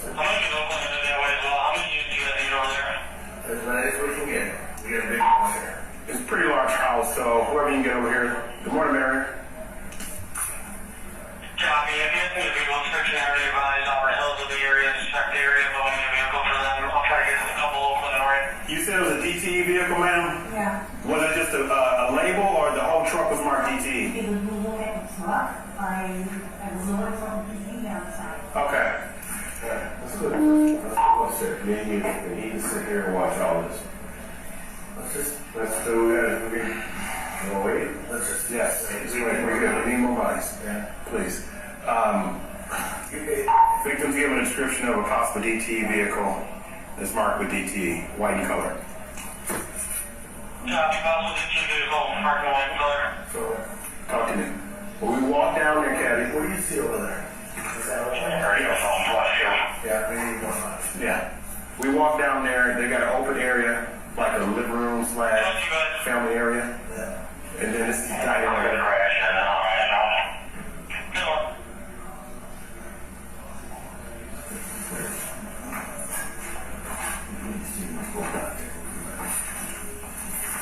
Okay, dear. Okay. You're okay, yeah, we're here. And Deputy Copeland, at this time in the video, what is your concern? What is going through your head as a police officer? To make sure there are no more threats in the home. Right. And so what are you doing right now? We're trying to clear the house, so make sure there are no threats and make sure the house is secure. And I was hearing over on the radio you were asking for more bodies. What does that mean? We need more officers to clear this house because it was a big home. Right. So is it fair to say you were waiting on more deputies to arrive so you can clear the house? Correct. And is that your standard procedure when you arrive to a house based on the information that you have? Yes. I got you. I got the corner of that. Yep. Yeah, we already walked through here. Yeah. All right, we're good here. Yep. We were already in here. All right. Yep. Stay at the door, Gabby. We're good, Gabby. Come through. Come across. That's fine. Stay at the door. Move on here. They got an open area up top. And all the way here. Okay.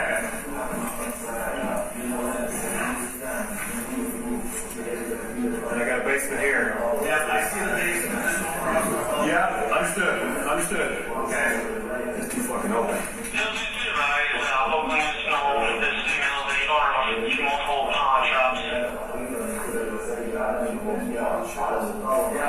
She owns them? Yeah. Okay, for it.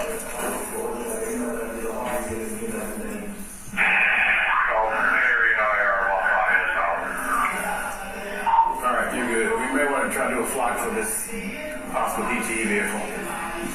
Alright. Yeah, let's take it. I need the victim off the front porch, so whoever gets here, let's get her away from the front porch.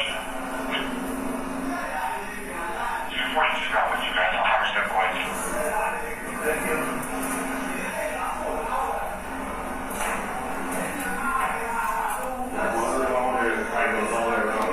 Yeah, so you got a set of stairs over here, Cabby, and over there your way. I see the stairs. Yeah. I see the light. Yeah. There's a hallway down here. Yes. I've got an open door in front of me before I get to your hallway. Okay. Okay, so I'm just going to be slow on the side. All day. All day with you. We got some tape here, too. We get some more bodies here. Yep, no way. We got time. Yeah, we got time. We're good. Yeah, that's duct tape too. Yeah. Talk to me. I have a big one here. Yeah, we going down there first. I think we gotta get down there in case he's hurt. It's occurred in the last half hour.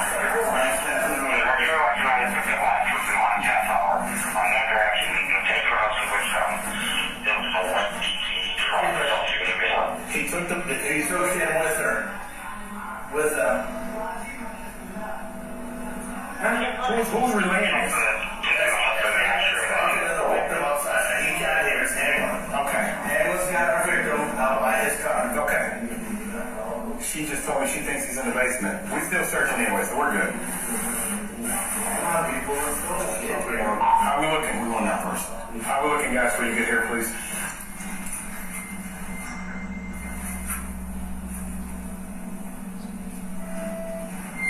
I got blood on the wall and the handle, or the grill. Okay. To the basement. I need one more. Long gun in here,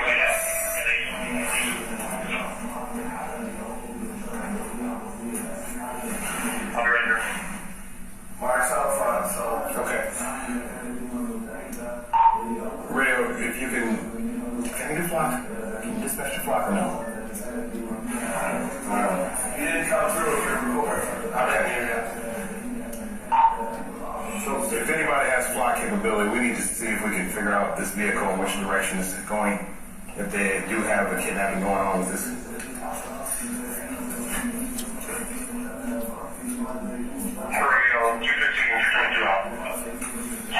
Once those two get in here, yes, we can go and press on. Yes, we're good. Mark's in here with me. Yeah. Come around, out of the way, Mark. Through the kitchen. Hey, Mark. Yes, Mark. I know. There's a lot of wall up. No, our guys are in there. Just come on. That's all clear. That's safe. Just come to me. When Harry and Brandon get here, yeah, we'll then I'll secure this first floor and then you guys do your search. Yeah. I got a few open doors. I'm gonna have to clear this one open door here before I get to you. Make sure you get a body with you. See, we're good. I'm holding the basement right now, so we're good.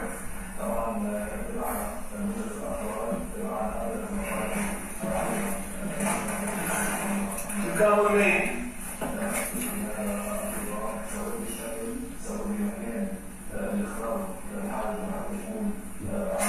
You stay here with me. Okay, so that whole side's clear. That's clear. 3 over there, 1 long gun. We got a hallway here, open door here. Harry, I need you in here. Come. Okay. Go ahead. Gabby, you got this. I got this. As soon as Harry gets in here, Yep. I'm going to press forward. We're going to check this first open door. Go ahead. You guys can go to, you're clear to the basement. Okay. He's over here in the corner. Okay. Be careful with that open area too, Mark. That whole area is clear. I'm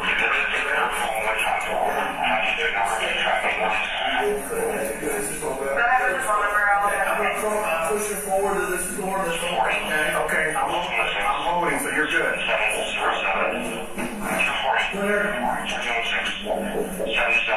Open door there. All right. I mean, closed door. I got this. Copy 248-316-7707 Verizon.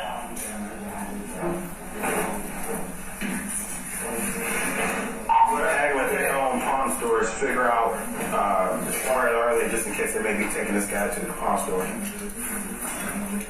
Well, we got bodies? Okay, we got bodies. I'm going to just cover you. What about this? What is this? Files.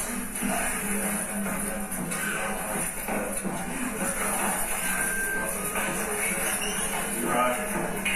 Still need to go through it.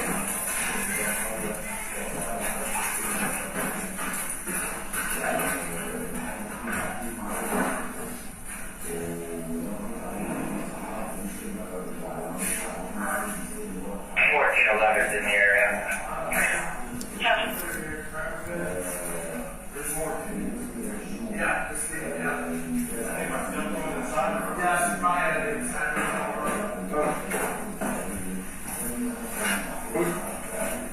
We got ready. What is it? Gabby, you ready?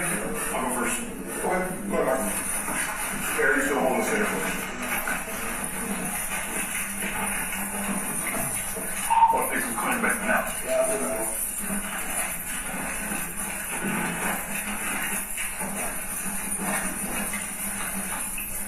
So that's the direction. Where you going? Go back.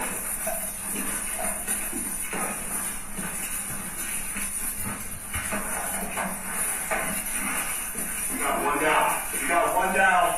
Go. We gotta go. Is he dead? I got it. Let me do the talking. Let me do the talking, please. Go. Oh, 6, we got one down. Shot in the head.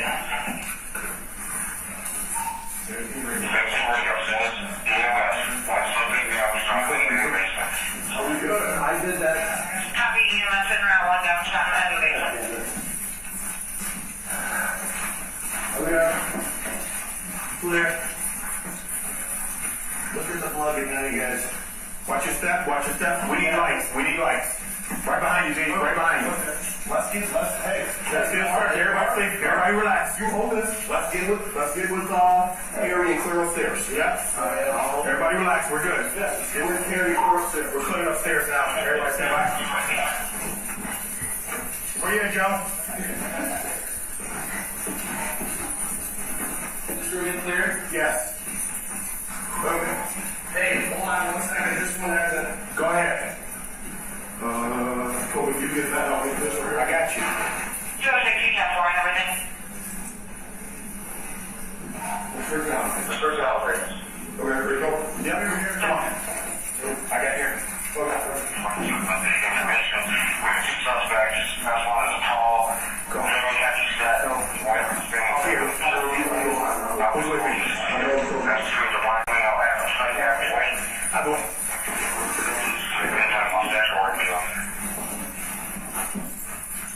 Clear over here. D, you good? I'll come your way. We'll pause here.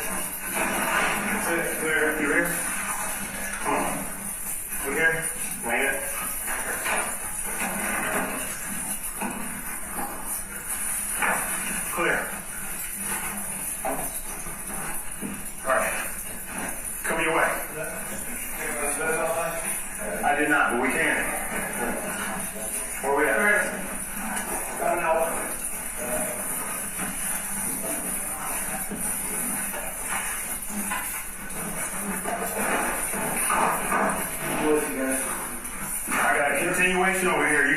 room? Not yet. Hey, we're pushing forward here. I got you. Okay. Pushing, moving. Moving. Closet. Clear. No addicts. Did we already go here? Yeah, we hold this first. In the garage. Basement. Garage. Clear. Let me do the talking, please. House is clear. Sit fire exit here. Mark, we're coming back to you. We're clear.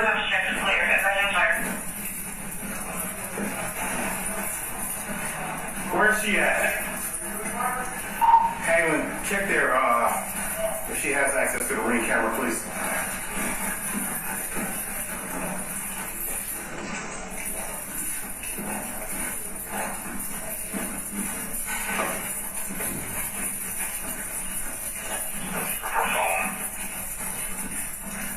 Say it again, please. Damn. We did this right? Yep. Yeah, we're good. Did you see the casing? Yeah. Oh, no. That's not a casing. We got a gloss in it, we got a gloss splatter. There's a ring right there.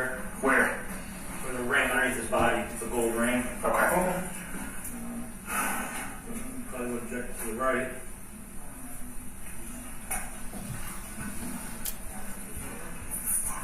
Okay. Yeah. They got ring cameras. We got at least got that. Anybody up on clock? Boy. I don't see it. Thanks, sir. Me neither.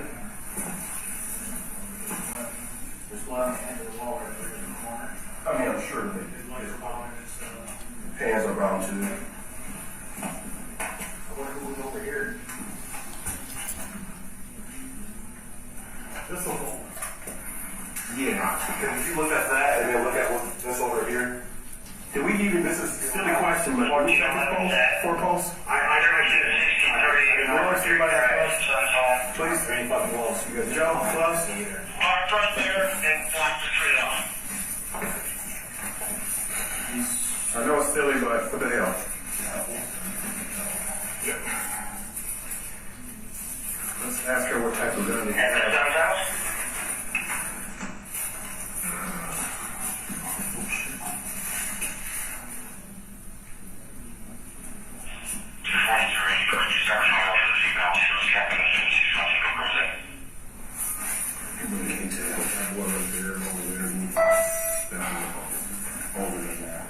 We also have zip ties right there that they looked at my use. Look at the zip ties. This doesn't look that old. He's warm. This. I'm wondering, but did they say they were here last night? Something different. He said they were here last night. I assume she's talking about that. Because this could have been going on all night, and so that could be part of it. But looking at the feet, I can't really tell. He's still warm, but he's still heavy. this is not that old. It's got to be a gunshot. No, he's still warm. It's going to be a gunshot with all that coagulated blood. Look at that weight right there. Hit him with that. Probably. I don't think so, Buzz. I don't think so. Look at all those stats all the way over there. They might hit him with that weight. We can't tell. Shit. I can't tell. Fuck.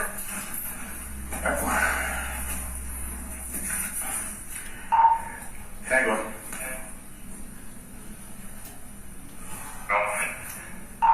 Ask her about the gun holster around his waist. What type of weapon did he have? Please.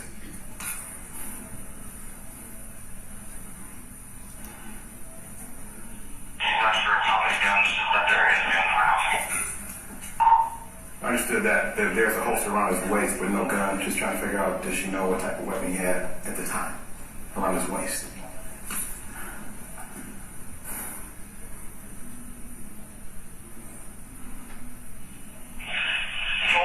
Holster with that. I see that. Watch your legs, Cole. There's blood in that box right there. In your legs. Thank you. Couldn't find a pulse. He's so heavy. Just checking around his neck. It's hard to tell, if anything. Funny bullets. Oh my God. Where's fire at? I thought they were here. Yeah, as soon as fire arrives, send him downstairs, please.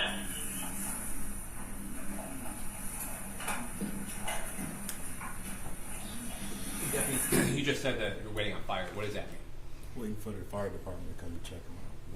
Would that also include EMS? Yes.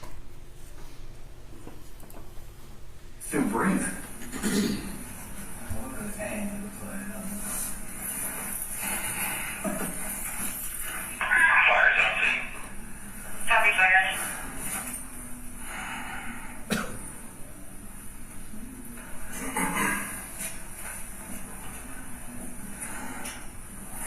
What was the last homicide? The one with the son chopped up the mom and dad? That was in the trunk? Yeah. If you two need to go, do what you gotta do. I'll hold it till fire gets here. Alright, let me put my rifle away. Go. And then I can close. I'll hold it. Bring me some more police when you get a chance. Since I'm primary, so.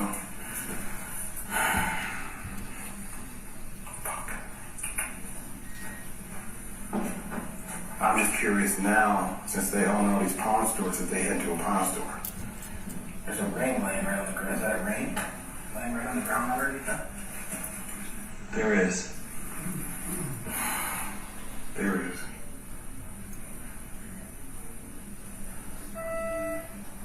It's a lot of blood all over. It is. Like I said, he's still warm. He's still warm, so. He got hit with that weight right there. See that weight underneath it? I do. I wonder if he got hit with that.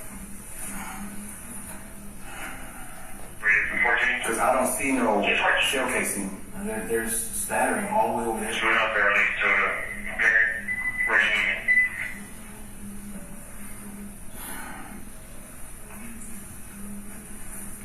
The only thing left in pending I have is this alarm on that screen. Okay.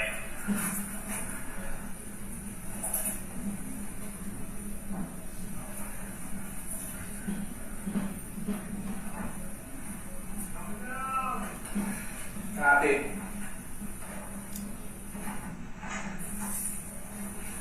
Shit, it's on the fucking camera.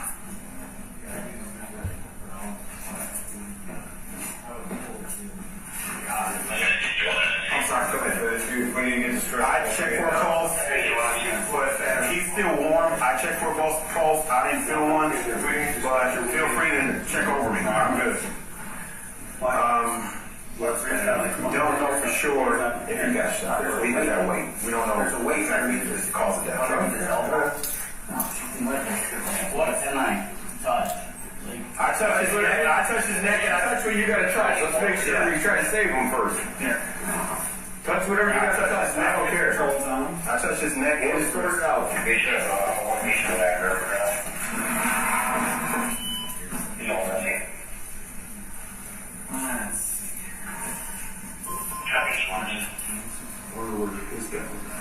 That's what I was asking.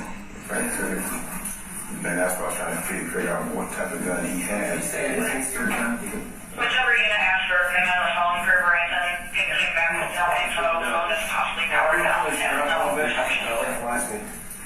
Yeah. Pretty close.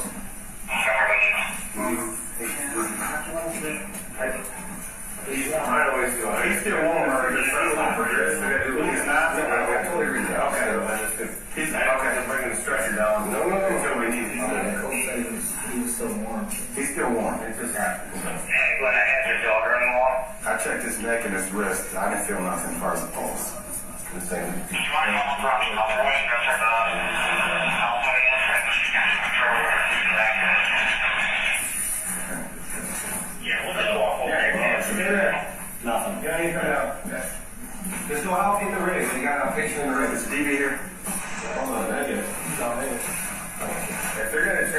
just take a whole bunch of pictures real quick. And then, well, we got all the pictures. We got all the pictures here. But I got you. But so far, nothing. He's nothing. He's flat. Down there. No, all thing I checked was his neck for pulse and his wrist. That's it. Not giving him this. Right, does she have access on her phone? It's her phone. And the ping came back phone power down. Okay. What about yeah, did this phone, you know that? We're about to find out, but I'm pretty sure they did. So we got to do an SW4 ring. You got exit window on? Because she said they were here last night. Bulging on the back. Okay. I can't see a hole up. Sorry, we were here last night. That would be good enough. Just come back, coming out, just don't touch anyone. If I think about it, and then this happened. So they were here last night and left. This could be part of it too. You said, well, that's old. Well, nothing happened last night. Right? We lost all this out of the back. Okay. So you, yeah. Excuse me. You said, where's the exit in? There's bulging on the back. I did not see a hole. Gotcha. Thank you. I also didn't inspect it completely. Yes. Okay. Okay. I'm with you. It's not very easy to sell it. Okay. Appreciate you. Thank you, sir. Yep. Go ahead. What? Was it C or K? C. I'm going to use on phone. No. It was a flashlight. The flashlight? Oakland. Was Oakland here? Yes, we got the Steve John. Keep everybody out of this house. Everybody but a detective and. County's here. You still the Oakland? No. No, I don't think so. No, I don't think so. If they get here, we'll chase them away. But I'm just trying to keep track of who's been coming in and out of this house. Okay. Yeah, for me. I got it. You guys haven't seen any stakes or anything around the house? Or? No, we just searched and saw the body, and we kept searching. So we didn't go back over for inventory or anything like that.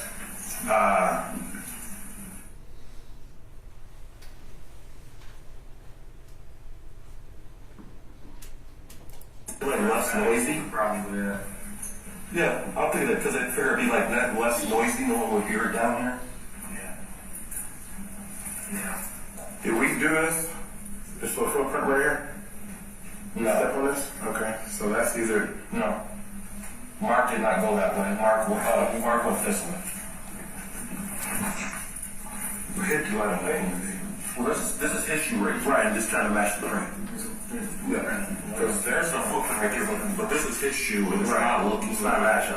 It doesn't look like his shoe race. It's not matching, yes, sir. Take your camera off and get a hold everything before putting too many hands in the fire. Understood. Just take an ISO video. Understood. Pretty good. Feet come out the window. They're going to get a search warrant out. Yeah. Here you go. 242 from you. Before we start digging everything on it. For that page for Verizon, last tower the phone connected was at 11:58. Standard time at 201 Industrial Drive, Lake Orion. The phone is 0.87 miles from the tower and address Park, northeast of tower. Investigate it all. So we can see what it is, where it's at. Continuous answers at the tower.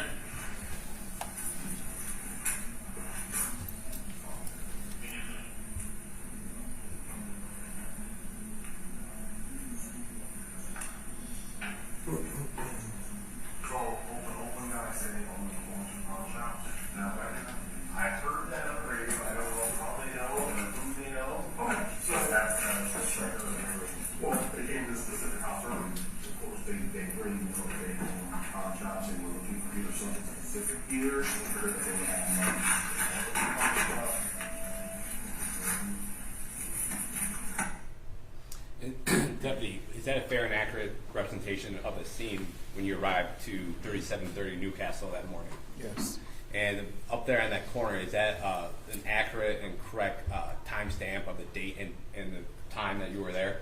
Yes. Right. And I know I only have a few more questions. I know in the video you noticed that he had a gun holster on his waist. Yes. While you were there on scene, did you ever recover or find a gun in that house? No.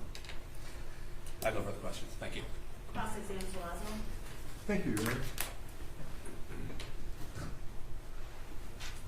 Deputy Copeland, my name is Michael McCarthy. I represent Joshua Zuazo. I just have a couple of questions to ask you here this morning, but if I don't make myself clear, tell me that. I'll rephrase it, okay?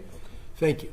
Now, this, your involvement in this case started on October 11th of last year when you arrived at the Murray house. Is that right? Correct. And then your involvement ended when you left that house that day, correct? You obviously were wearing a body-worn camera throughout your search through the house and finding the body and all of the things that we've just watched. But that was pretty much your involvement in this case, correct? You didn't do it. You didn't interview any witnesses that day, and you didn't gather any evidence, correct? I did speak to the wife. You spoke with Mrs. Murray, right? Yes. And then because you talked to her when she opened the door for you, correct? Yes. But beyond that, and you wrote a report about that, Correct. Yes, and she indicated to you that these two individuals had come to the house the night before. Is that right? Yes. And she's the one from whom you obtained the information relating to the DTE energy, correct? Yes. But beyond that, that was pretty much what she was able to tell you, correct? Correct. All right, thank you. I have no further questions. Okay, thank you. Cross-exam for Hernandez. Yes, thank you. Good morning, Deputy. Good morning. I want to go over just a few things. How many minutes from when you were dispatched did you arrive? How long do you think it took you? I know you were on road patrol, but how long do you think? I think less than 5. Can't give you an accurate. Okay. And you testified that you were the first officer on the scene, correct? Yes. All right. Now, both juries were able to see, obviously, the body cam video, I should say. And we note that, obviously, later in the video, you came back downstairs after you located Mr. Murray, and you made a comment, I know it's silly, but what the hell, check for a pulse. Yes. Okay. When you arrive on scene, obviously, you don't know what happened, correct? Correct. And you are there to determine, one, if there are any people in the house that could be a potential threat to yourself, correct? Correct. But also to see if there are any people located with injuries. Is that correct? Yes. Okay.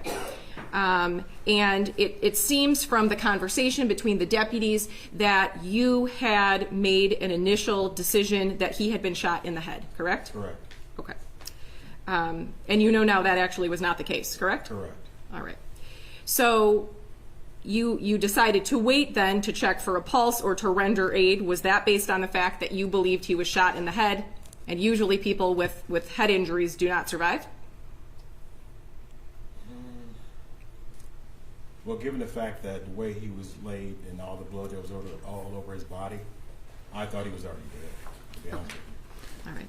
And Mr. McCarthy touched on this, but your involvement ended that day, so is it fair to assume that you never had any interaction with Mr. Hernandez, my client? No. All right. I have nothing further. Thank you. Okay, redirect.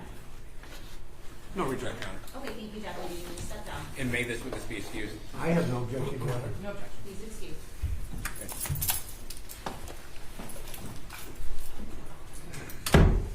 People's next witness. People call Valerie Myra.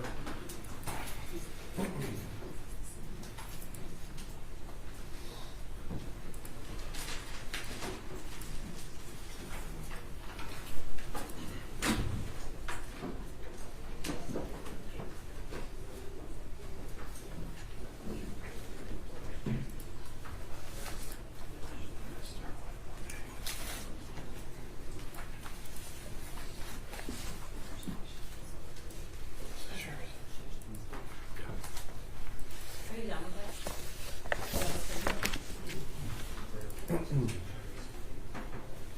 Good morning. Approach the bench to be sworn in.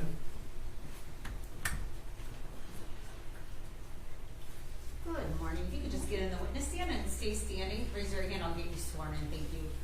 Do you swear from the testimony you're going to provide today is the truth, the whole truth, nothing but the truth, so help you God? I do. All right. Thank you. Please be seated and tell us your name. Valerie Mabra. All right. Your witness. Thank you, Your Honor. Good morning. If you could do us a favor, I know there appears to be microphones around, but I believe they're for recording, not for amplifying. And if you don't speak loud enough, somebody is going to raise their hand so we know that they can't hear you. So please speak up as loud as possible, okay? Okay. Okay, if you could tell us how you're currently employed? I am employed as a forensic lab investigator for the Oakland County Sheriff's Office, where I have been for 8 years. Okay. And did you have any specialized training for that position? Yes,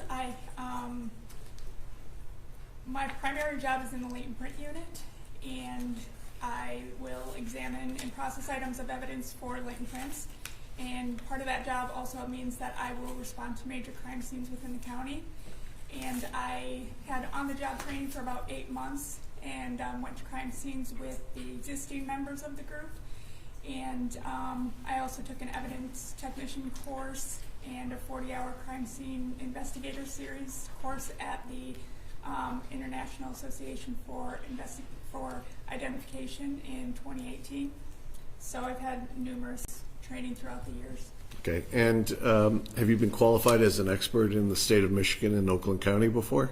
Yes. And did you testify at the preliminary examination, in fact, in this case? Yes. Were you qualified as an expert at the time of preliminary examination? I don't remember. Okay. Your Honor, I would tender this witness as an expert in the field of fingerprints and crime scene investigation. Fingerprints and crime scene. Any objection? No, Your Honor, I received the curriculum vitae from this witness, so I don't have any objection. I did as well, no objection. Okay, all right. The jury shall perceive the witness's testimony as an expert in fingerprint and crime scene analysis. Okay. Before we get to what your involvement was in this case directly, can you tell us, one of the things that you mentioned was about how the Oakland County Sheriff's Office has a special crime scene investigative unit? That's correct. And you're part of that unit? Correct. And when you're called out to the scene of a major crime and that unit is called, are you the only person or are you part of a team? I'm part of a team. We have members from the latent print unit and from the firearms unit that make up that team. Depending on where people are in their careers, sometimes we have 4 members, sometimes we have 6. It all depends. Okay. And part of that team, do you know an individual by the name of Sierra Ramirez? Yes. And does she have a specialty with the Sheriff's Office? Yes, she is in the biology unit. Okay. When you do crime scene analysis and you get there to investigate a scene, is part of that taking photographs? Yes. Do you also put placards so you can then reference the evidence that's discovered to track it later?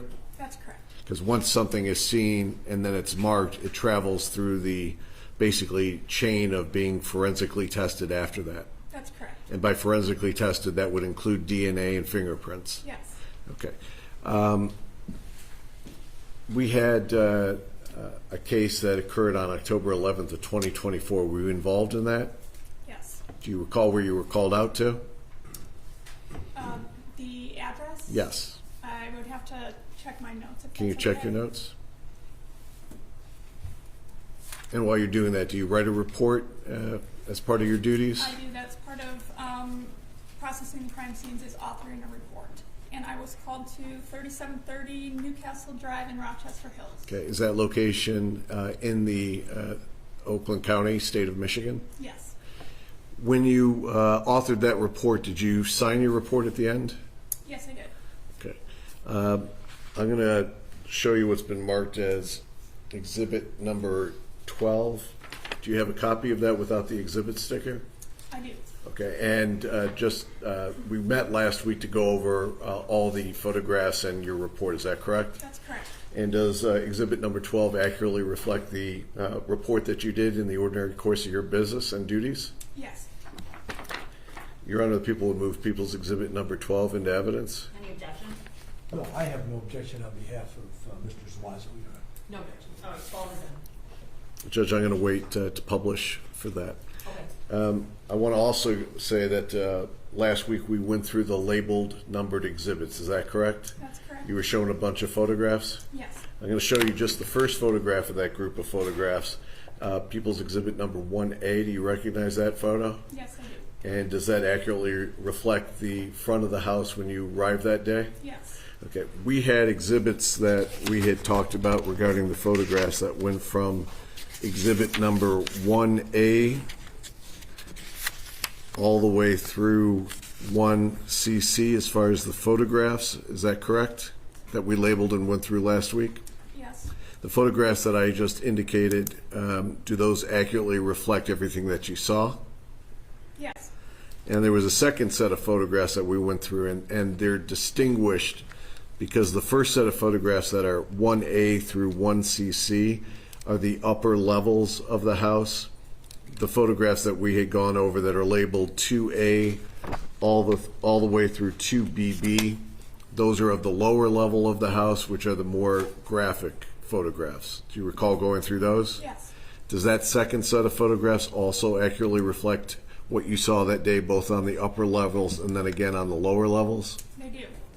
Your Honor, the people would move People's Exhibit number 1A through 1CC and also 2A through 2BB into evidence. You're gonna need to say them specifically because the record's gonna have to somehow reflect what those all are, unless you intend on going through them one by one when you do it. We're gonna do that once, if there's no objection to them entry, so that way I'm not being duplicitous about going through it twice.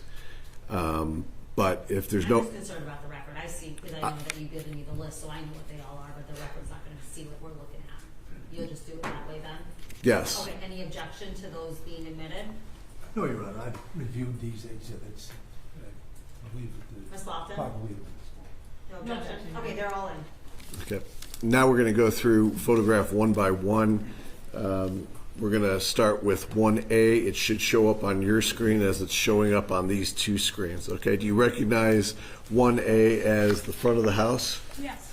And does that show the Audi in the front part of the driveway? Yes. I'm going to show you what's been marked as and introduced as 2B. Do you recognize that front entry of the house? Yes.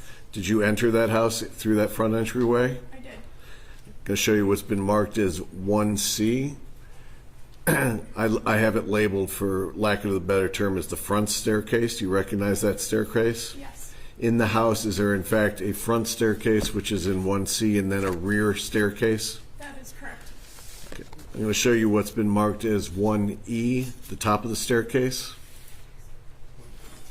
Do you recognize that photograph? That's 1D. 1D. 1D, yes. Okay. And in that photograph, the closet doors are noticeably open. That's correct. I'm going to show you what's been marked as 1E, also the top of the staircase, looking towards the master. Do you recognize that? Yes. And in fact, is that the master bedroom ahead of that photograph? That is. I'm going to show you what's been marked as 1F, which is the door into that master bedroom. Do you recognize that photograph? Yes. Did you go into the master bedroom? I did. I'm going to show you what's been marked as 1G. Is this traveling inside of that master bedroom? Yes. Can you tell us what you observed in the master bedroom in regards to the drawers? I observed that the drawers were pulled out of the dresser and kind of just thrown about, with the contents kind of strewn about the room. Yep. I'll show you what's been marked as 1H. Is that another photograph as you travel into the master bedroom? Yes, there was also a jewelry box that was on the ground with the contents again strewn about. I'm going to show you what's been marked as 1I. Also another angle of a different view from inside the master bedroom. Do you recognize that? Yes. Is it again showing the drawers with items askew? Yes. I'm going to show you what's been marked as 1J.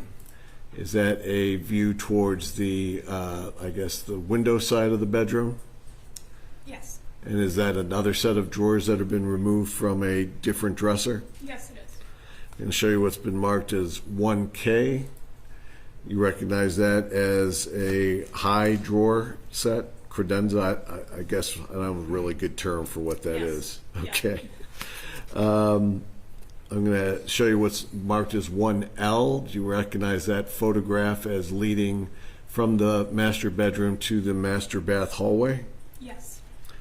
I'm going to show you what's been marked as 1M. Do you recognize that as the master closet? Yes. I'm going to show you picture 1N. Is that the inside of the master closet? Yes, I believe there were two closets. I was just going to ask you that. There's a his and hers master closet. Correct. Is that correct? Yes. Okay. I'm going to show you what's been marked as 1O. Is that the floor of the master closet? Yes. Okay. I'll show you what's been marked as 1P. Is that a photograph from the master bedroom down the hallway in the upstairs? Yes, it is. I'm going to show you what's been marked as 1Q. Okay. Is there another bedroom that you come across as you walk through that hallway? There is. That is the bedroom that is on the right side if you were coming from the master bedroom. Okay. I'm going to show you what's been marked as 1R. Is that an item that you see at the doorway of that bedroom? Yes, it appeared to be a drawer from the jewelry box that was in the master bedroom. Okay. I'm going to show you what's been marked as 1S. Do you recognize this as another upstairs bedroom? Yes. I'm going to show you what's been marked as 1T. Is that the entry from the hallway into that bedroom? Yes. I'm going to show you what's been marked as 1U. Did you notice anything on the doorway wall going into the bedroom on that left side if you're walking in? Yes, there appeared to be a apparent bloody swipe mark on the wall. I'm going to show you what's been marked as 1V as in Victor. Is that a close-up of that apparent blood smear? Yes. I'm going to show you what's been marked as 1W. Do you recognize that as a photo from inside that bedroom looking back towards the hallway? That's correct. And now the blood smear is on the right-hand side of the photo? Yes. I'm going to show you what's been marked as 1X, the dresser drawers inside that bedroom. Does that accurately reflect that? Yep. And also 1Y, a close-up of those drawers? Yes. And were those drawers open when you went into the bedroom in that position? Yes, they were. I'm going to show you what's been marked as 1Z. My terminology is the back set of staircases. Is that the second staircase you saw? Yes. I'm going to show you what's been marked as 1AA. Is that a scene from the before you go down the stairs? Yes, from the landing that's at the top, yes. I'll show you what's been marked as 1BB. Is that a photograph of the staircase going down? Yes. And the door that you see at the bottom that's now at this point in an open position, that's a staircase that goes down to the basement? Yes. I'm going to show you what's been marked as 1CC. And is that a closer view of the last set of the stairs going down towards the kitchen? Yes. Okay. I'm going to go now to photograph 2A.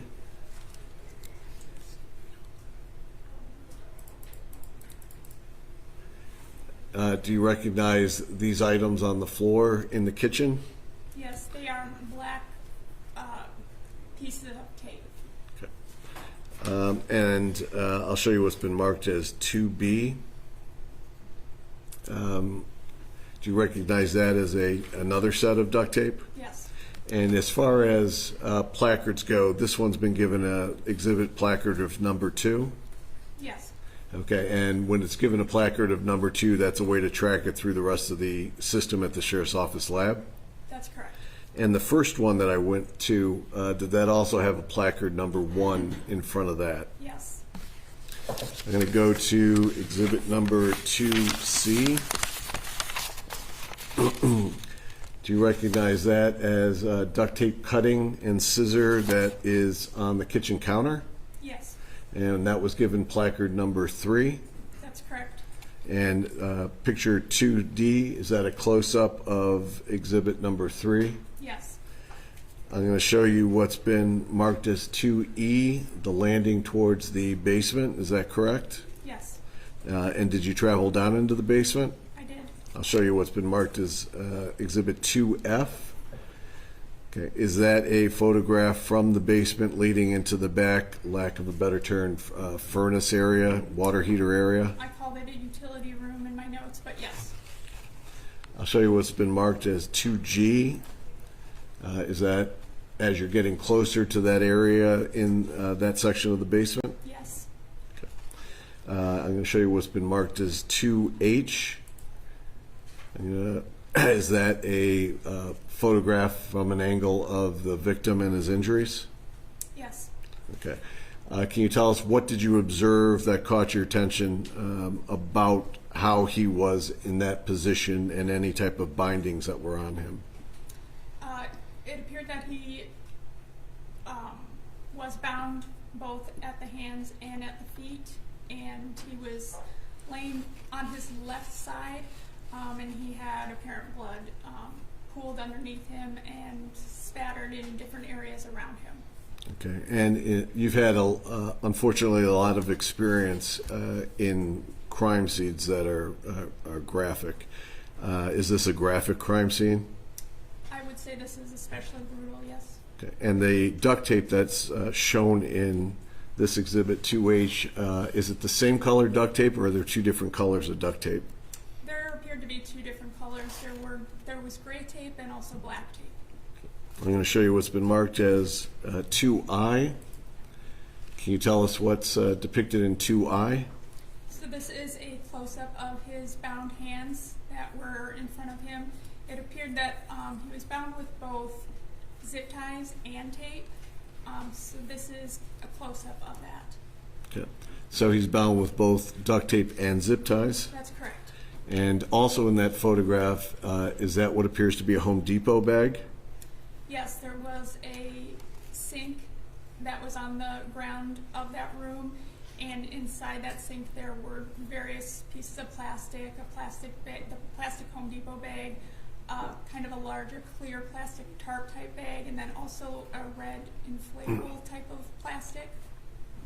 I'm going to show you what's been marked as 2J. You recognize that photograph as showing placards number 4, I believe 10, 11, 13, and 15. I don't see 13, I see 14.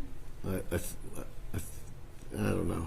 2J says 410. Okay. 13, so. I think 13 may be behind the pole, but Yes, that. it is. Okay. That being said, you recognize that? Yes. I'm going to show you what's been marked as 2K. Is that a close-up of a pair of glasses that was found? Yes. And that was given marker number 4? That's right.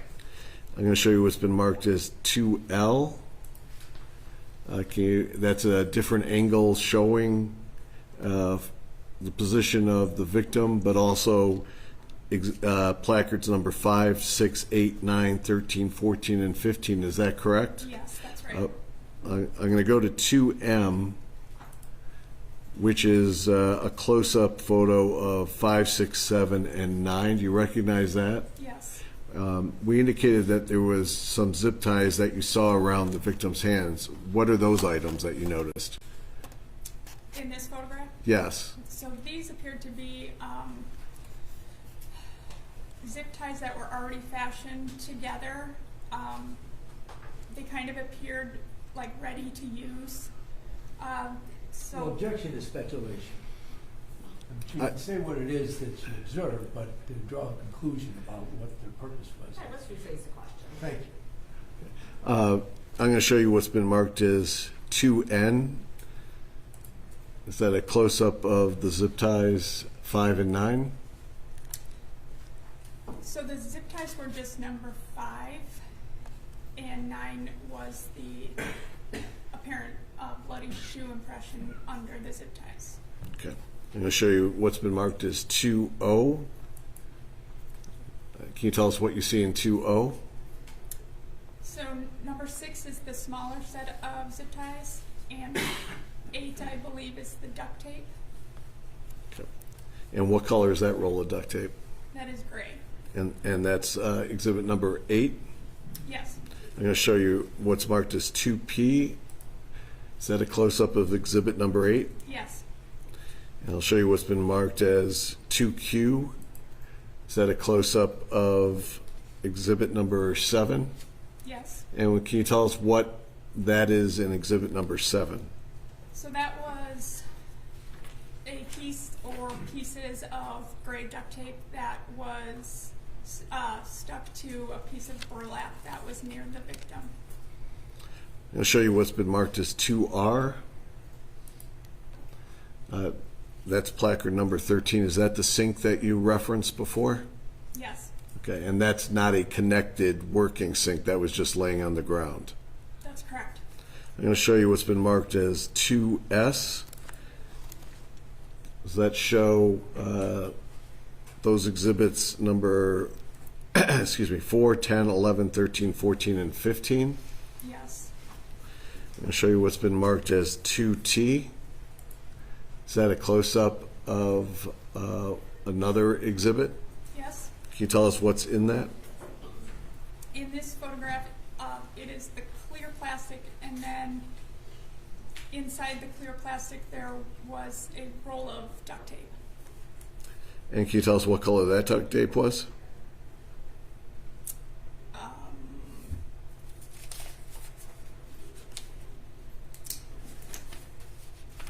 believe it was gray.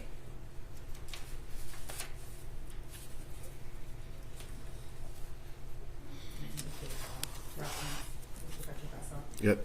Do you have it in your notes or your Yes, shirt? is That is can I gray. refer to Okay. it? Okay. I haven't checked yet. Can I refer to them? Would you like to check? Yes. Okay.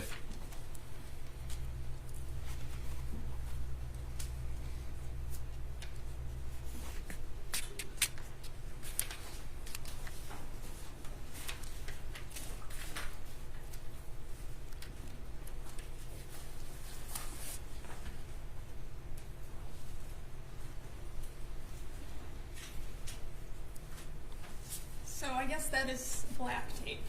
Okay. 14 is the black tape. Yes. Excuse me. It's the frame of the answer, the form of the answer, I guess. If the witness knows, please tell us, but we don't want to have any guesses put into the record. She knows or she doesn't know. All right, I'll let you cross-examine about it. All right, thank you. By way of background, the witness could not recall that she believed it was gray, and we started to look through the notes. The court indicated that a prosecutor would have to state as to whether or not it would help refresh her memory. I think she then asked for it, and that was given, permission was given without objection. After referring to her notes, she then testifies that based on the information in her notes, it's black tape. Is that a correct recitation of what occurred here? I believe it is. I think that's true. Okay, and Yes, then you it's could the follow guess up. that I objected to. And then you could just follow up on I will. cross-examination. Thank you. I'm going to show you what's been marked as 2U. Is that a placard for the upstairs blood smear? Yes. And that's number 16? Yes. I'm going to show you what's been marked as 2V. Can you tell us what's depicted in 2V? This is a close-up of the victim's feet, and they appeared to be bound with that black duct tape, and he has a shoe on his right foot and his left foot is bare. Okay, and do you come across his other shoe, his left shoe? It was nearby, yes. Is that also in the picture, or is that somebody else's foot that's in the picture when it's being taken? Yes, I think it's someone's. Okay, I just wanted to make sure. I'll show you what's been marked as 2W. That shows placards number 18, 19, 20, and 21. Is that correct? Yes. I'm going to show you what's been marked as 2X. That's a close-up of exhibit number 18 and 20. Is that correct? Yes. Can you tell us for the record what 18 and what 20 is? Can I refer to my notes? Yes.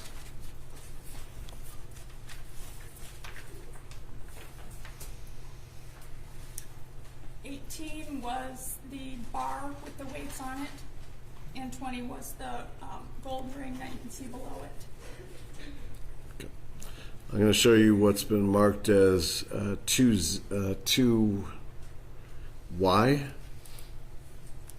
Can you tell us what's depicted in 2Y? So this was thought to have been a possible tooth, which we gave placard 21 for. Upon collecting it, we realized it was not a tooth, so it was not collected. I'm going to show you what's been marked as 2Z. Is that a photograph of the rest of the room? Yes. I'll show you what's been marked as 2AA. Okay, that's placard number 9. Can you tell us what placard 9 depicts? Placard 9 depicts a apparent bloody shoe impression that had been processed with a chemical called Lupo Crystal Violet. Okay. And did you do that processing? I was part of it, yes. Okay. Now, is that something that before it's processed, would that have been visible to the naked eye, or would that not have been visible until it was processed?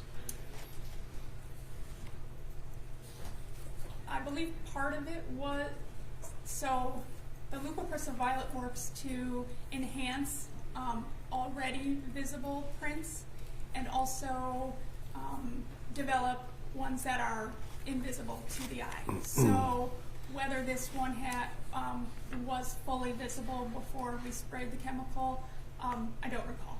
Okay. And I'll show you what's been marked as 2BB. Is that another angle of those shoe prints? Yes.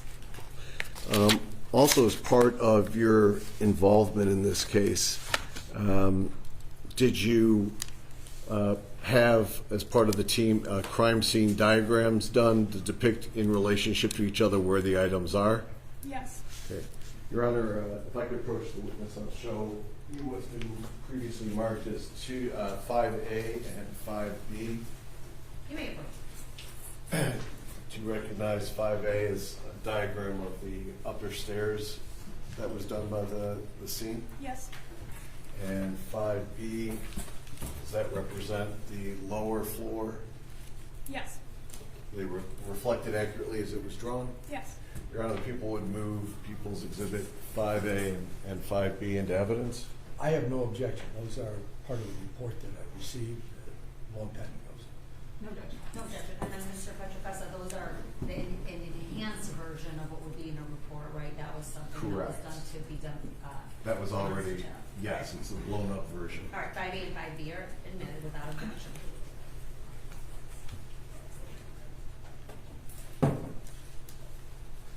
And just finishing up my questions for you, you have a specialty and expertise in fingerprint analysis, is that correct? That's correct. Okay, and did you process the scene to see if you could reveal any fingerprints that were left there by either of the defendants? I did. Okay, and through your investigation, you were able to get a set of known prints from both defendants to compare it to? Yes. Okay, so when you did your comparison, were you able to find any prints anywhere you looked that matched either of the defendants? I'm sorry, are you talking about my processing on scene or later at the lab? Both. Yes, I did not develop any that I was able to take with me from the scene. I collected the plastic and received prints from that plastic, and I was not able to identify either the defendants on that plastic. So everything you printed basically does not come back with the prints of either Mr. Hernandez or Mr. Zuazo, is that correct? Yes. And in your expertise, if people are wearing gloves, would that prevent leaving of fingerprints? It would. I don't have any other questions, Judge. Okay, thank you. Cross-exam, Zuazo. Thank you, Your Honor.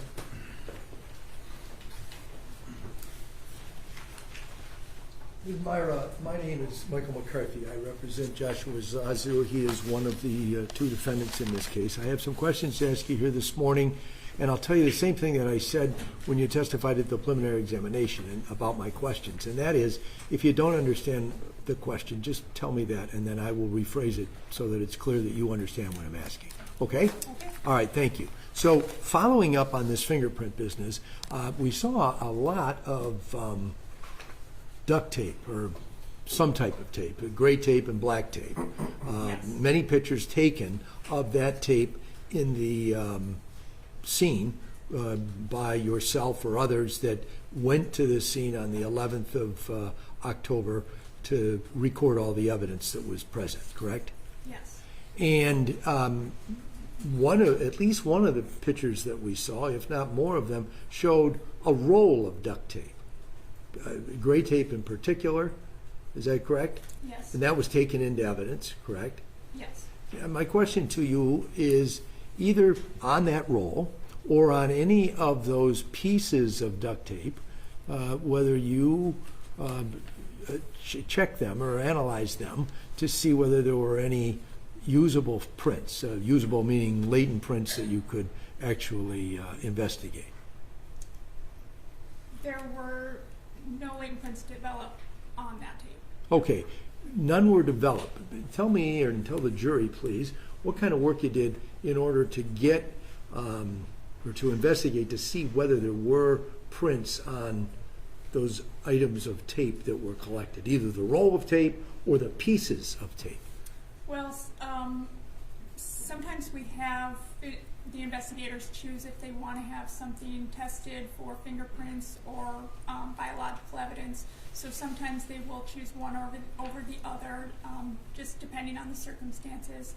I did process a piece of the duct tape that was, I'm not sure if you have my latent print report, if I would be able to refer to that. You certainly can. If that will refresh your recollection. Do you have that report there with you? I don't have the latent print Hold report. on just a minute. Let me see. I think I might have it right here. Yes.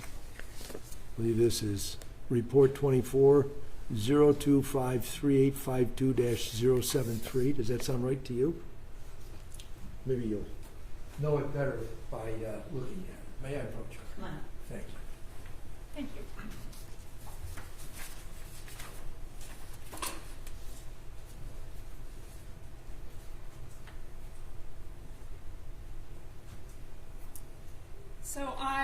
So first of all, is that your report? Yes. And you recognize it as such? I do. And reading it, does that refresh your recollection? It does. Okay. Now, you remember the question about how many pieces of this duct tape that you examined? Yes. So investigators determined that they wanted me to process the bundle of crumpled duct tape that was used to bind the victim's hands for latent prints, which I did, and I did not develop any comparable prints on that duct tape. Okay. Now, you said, you prefaced what you just told the jury, or juries, by saying the investigators determined that they wanted you to look at a certain bundle of tape. Is that correct? That's correct. All right. So the only thing that you were asked to look at in the way of duct tape was, or that black tape, however you call that, whatever title it has, was the stuff that the investigators told you to look at. Is that correct? That they've asked me to test back in the lab, that's correct. Okay. So, but you were a person on the scene taking photographs and recording on those drawings that you put together what was there on the scene, correct? Correct. And you've got places, because it's those two drawings are for the main floor of the house and the basement of the house, correct? Correct. And in both places, the main floor and in the basement, there were numerous pieces of duct tape that you identified when we looked at all the exhibits in Exhibit 1A through CC and 1B through 2B through, or 2A through 2BB, correct? Correct. Upstairs or main floor and down the basement. So out of all that tape that was there, the only one piece or bundle that you examined was the one that somebody else, not you, told you that they wanted to have examined, correct? Yes, that's correct. All right. So you don't have any control over what it is that you're supposed to do when you're back at the fingerprint lab, correct? In terms of what it is you're going to examine. Correct. I'm examining whatever is given to me, yes. Exactly. And you, even though you, because not every case that you examine fingerprints on is a case where you were at the scene doing a crime scene sketch and all the other work that you did in this case, correct? That's correct. It's just a coincidence that you were wearing your crime scene investigator hat in the same case that you were wearing your fingerprint analysis hat, correct? Yes. All right. So you knew there was a lot of duct tape there, correct? I mean, you know that. Relative. There were several pieces, yes. Several pieces, and at least one roll. Yes. Is that right? And you said earlier during your direct examination that you wouldn't expect to find any fingerprints if a person was wearing gloves. Is that correct? That's correct. Have you ever used duct tape? Have you ever used it? Yes. Yes. You know how it sticks on the end? The duct tape sticks, and you got to kind of pry it off the edge of it to pull it from the roll? Yes. You think that's very easy to do when you're wearing gloves? I'm not sure. Thank you. Now, Are you referring to then if they wouldn't have gloves on? exactly. Then my testimony was that if you had gloves on, you wouldn't leave prints. Right, but what I'm saying is, it's hard with gloves on to even pry it up, correct? If you got to use your thumbnail or your fingernail to get it moving, right? Right. Okay, and thank you. Now, you looked at a number of different things, though, besides duct tape for fingerprints, correct? Correct. And you have your report in front of you. Could you just tell the jury what other things you looked at? Thank you, sir. I processed the 3 pieces of plastic that were in the sink. So the larger clear plastic tarp, the Home Depot bag, and then the deflated red inflatable. And there were no fingerprints that were matched up with Mr. Zuazo or Mr. Hernandez, correct? That's correct. And did you have samples? I mean, and those are the ones you're looking for. And you had samples of both men's fingerprints, correct? Yes. And so, at least from fingerprint analysis, there's no evidence in this case of their prints being put anywhere, correct? Correct. I did not identify their fingerprints on that plastic. And as far as all the photographs that were done and all of the work that you did looking through the house and the scene sketches that you made, there's no evidence that you found that put Mr. Zuazo in the Murray's house during your crime scene analysis on October 11th, correct? As it relates to my involvement, no. Thank you. I have no further questions. If I may just approach to retrieve that document. Thank you, Mr. McCarthy. Any cross-exam for Hernandez? Yes. Okay. I'll just wait 1 moment till Mr. McCarthy moves his.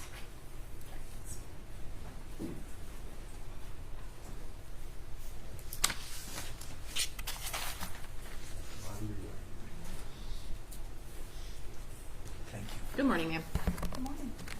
So I want to talk a little bit about your involvement. So I know that you testified that there was a number of people from the forensic team that was there with you on that day. Is that correct? Yes. Okay.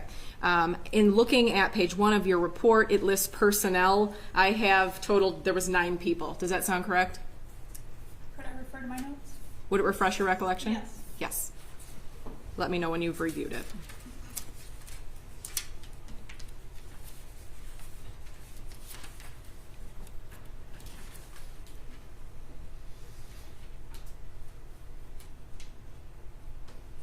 Yes, that's correct.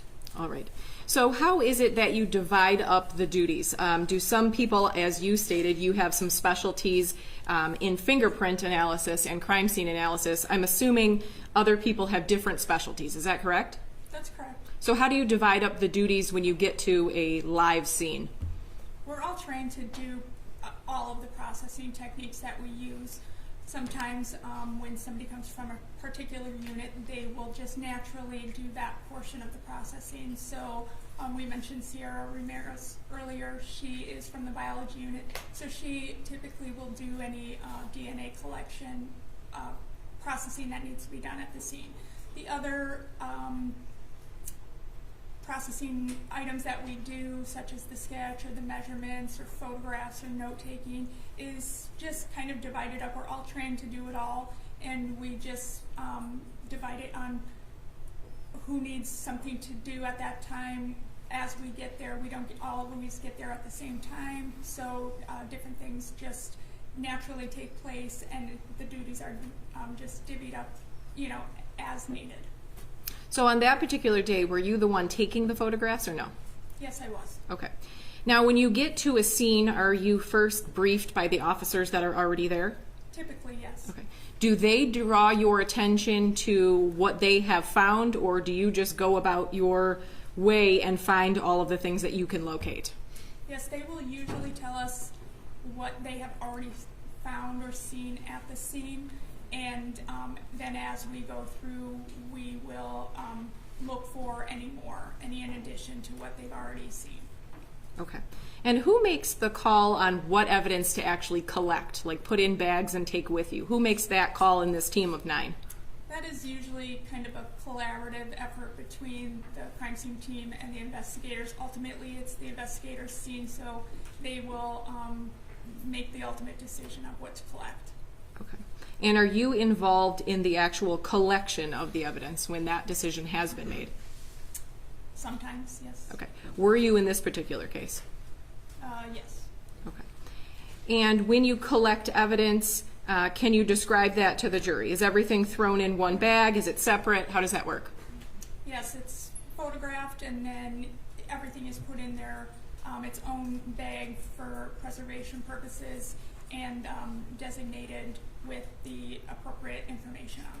Do you use paper bags or plastic? It depends on the evidence. Can you describe that? Usually for biological evidence, we're using paper because it's able to breathe.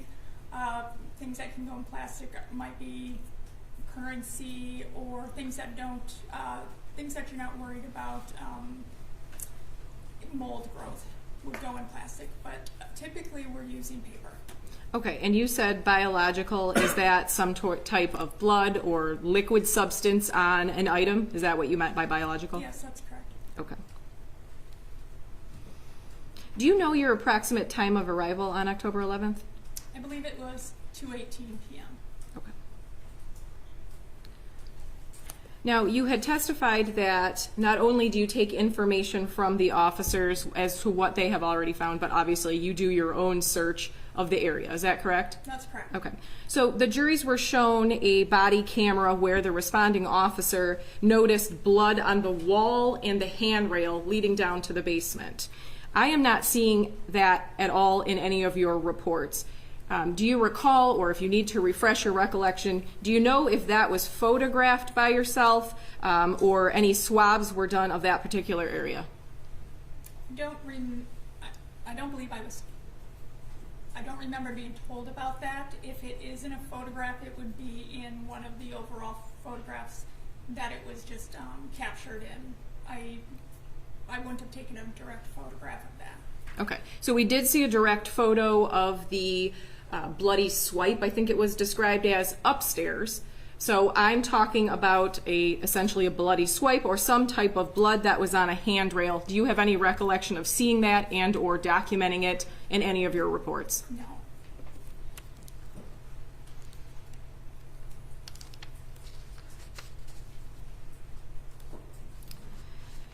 I know Mr. McCarthy spent some time going through all of the items that you tested for fingerprints.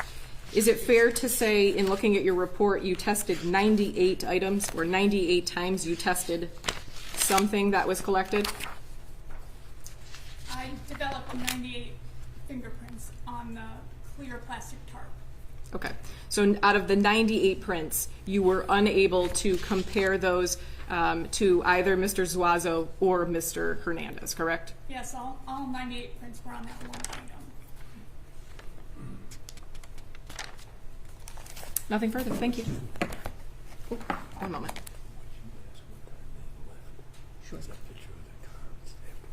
Absolutely. You mentioned what time you arrived. Do you recall, or is it listed somewhere in your report, what time you left?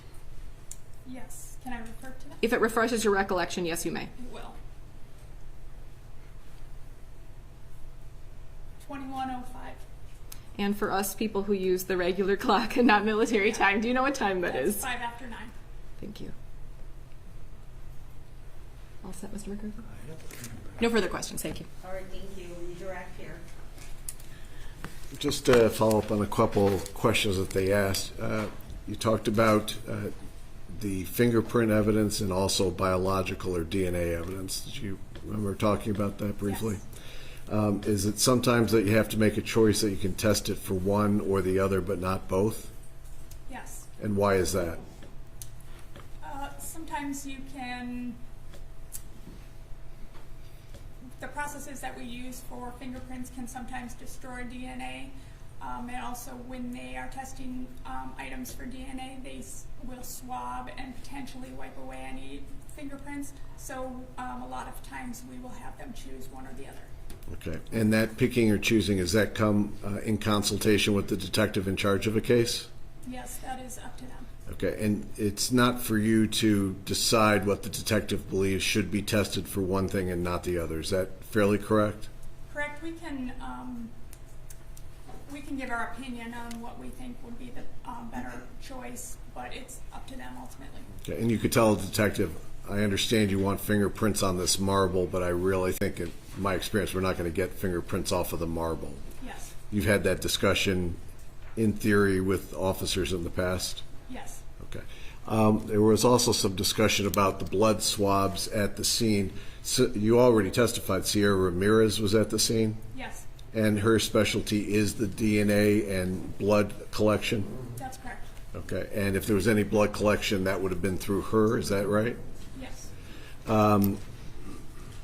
Talked about lack of fingerprints on the duct tape. And that also means that there was nobody else's fingerprints on that duct tape either, correct? That's correct. It was very crumpled, and if you know what duct tape is like, it's hard to pull apart. So it was kind of just a mass of sticky tape.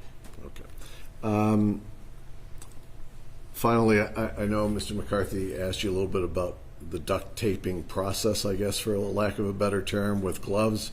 You're not a duct tape expert, I would guess, but is it also possible to open duct tape where you have your glove left on one hand and you pry it open with the other to open a roll of duct tape?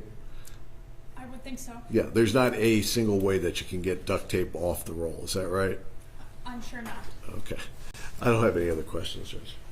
Okay, all right, you're all set. Thank you. You may step down. Any objection to releasing the witness? No, Judge. I have no objection, Your Honor. No. Okay, why don't you guys come up for a second?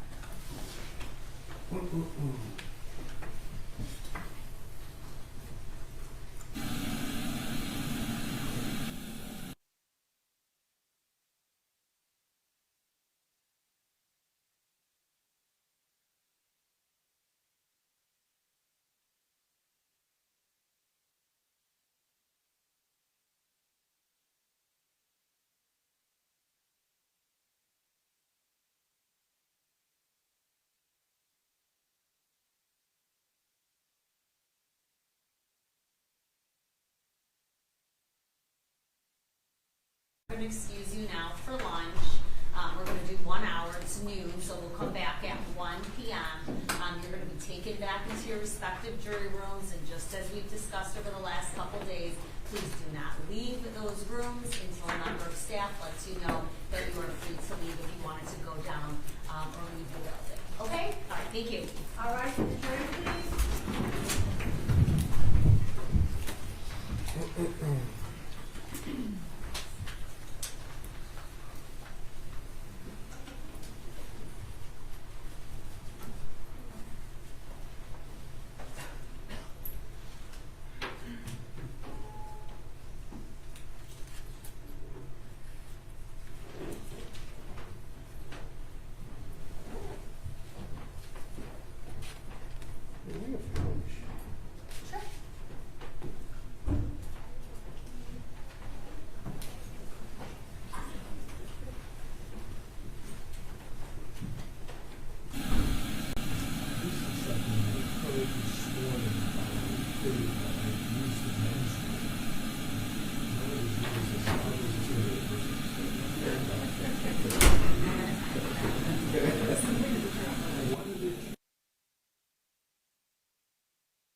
I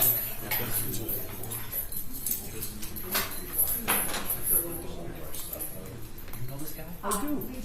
I know him downtown. We used to do our stuff in Wayne Circle.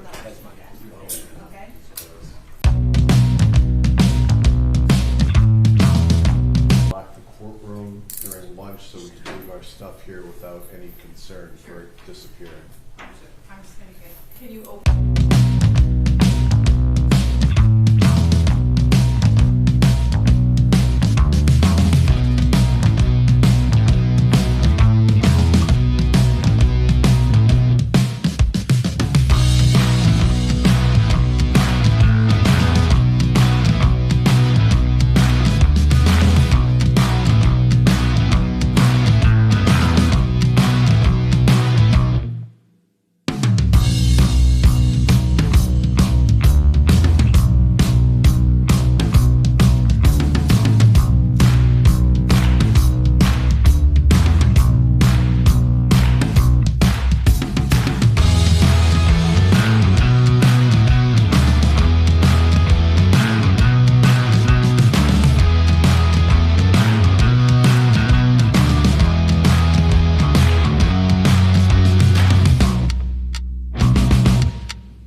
Well, yeah.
All rise.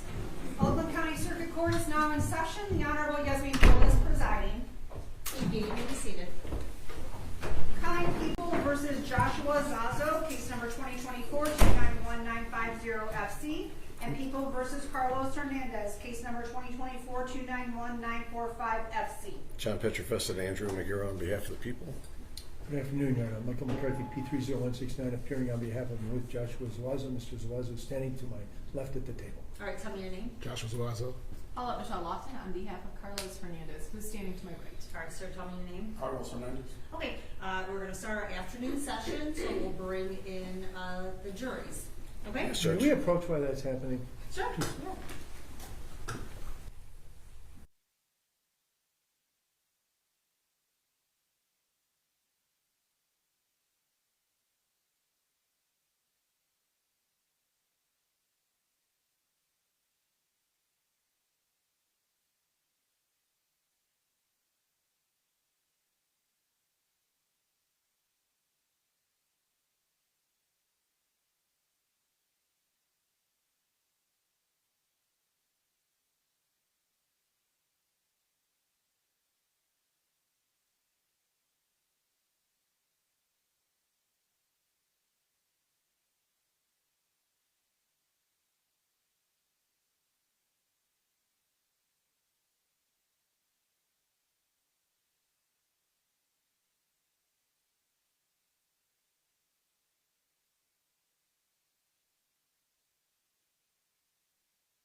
We're going to swap the panels now. So I think based on what we just talked about, that panel is going to be here, right? Okay.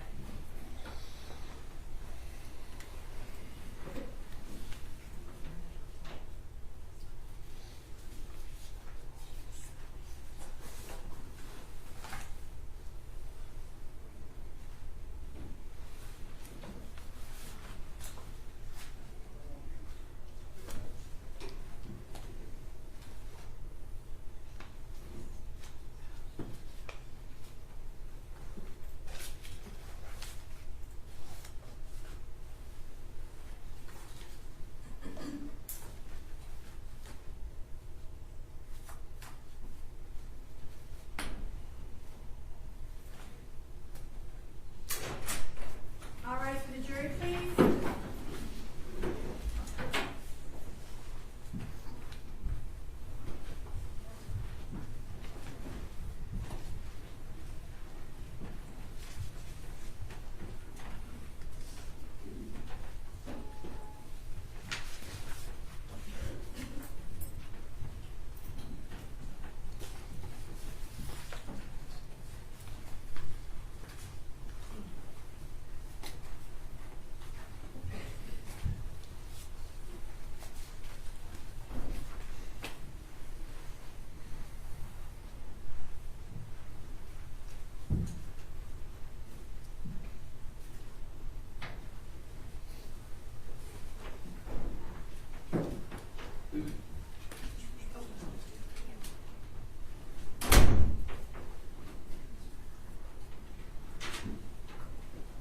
Got everybody? Okay, please be seated.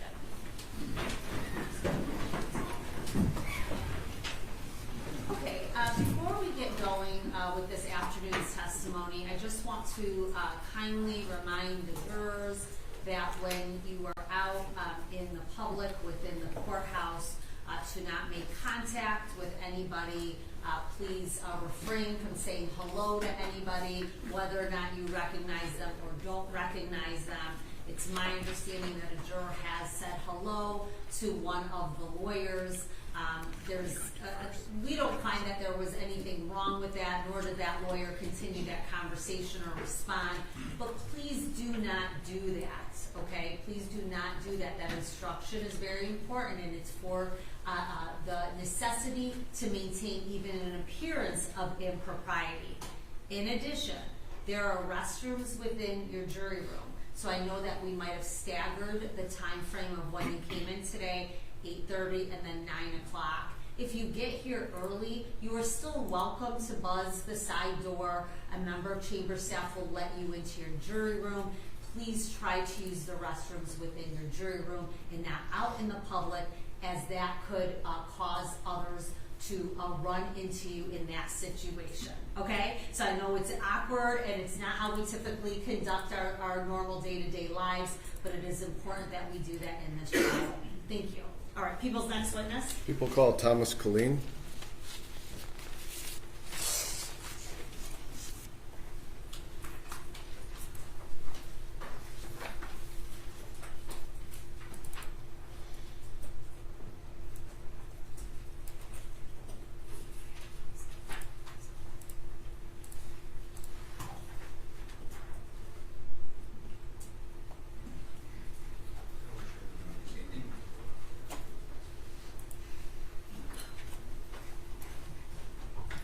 This way to be sworn in.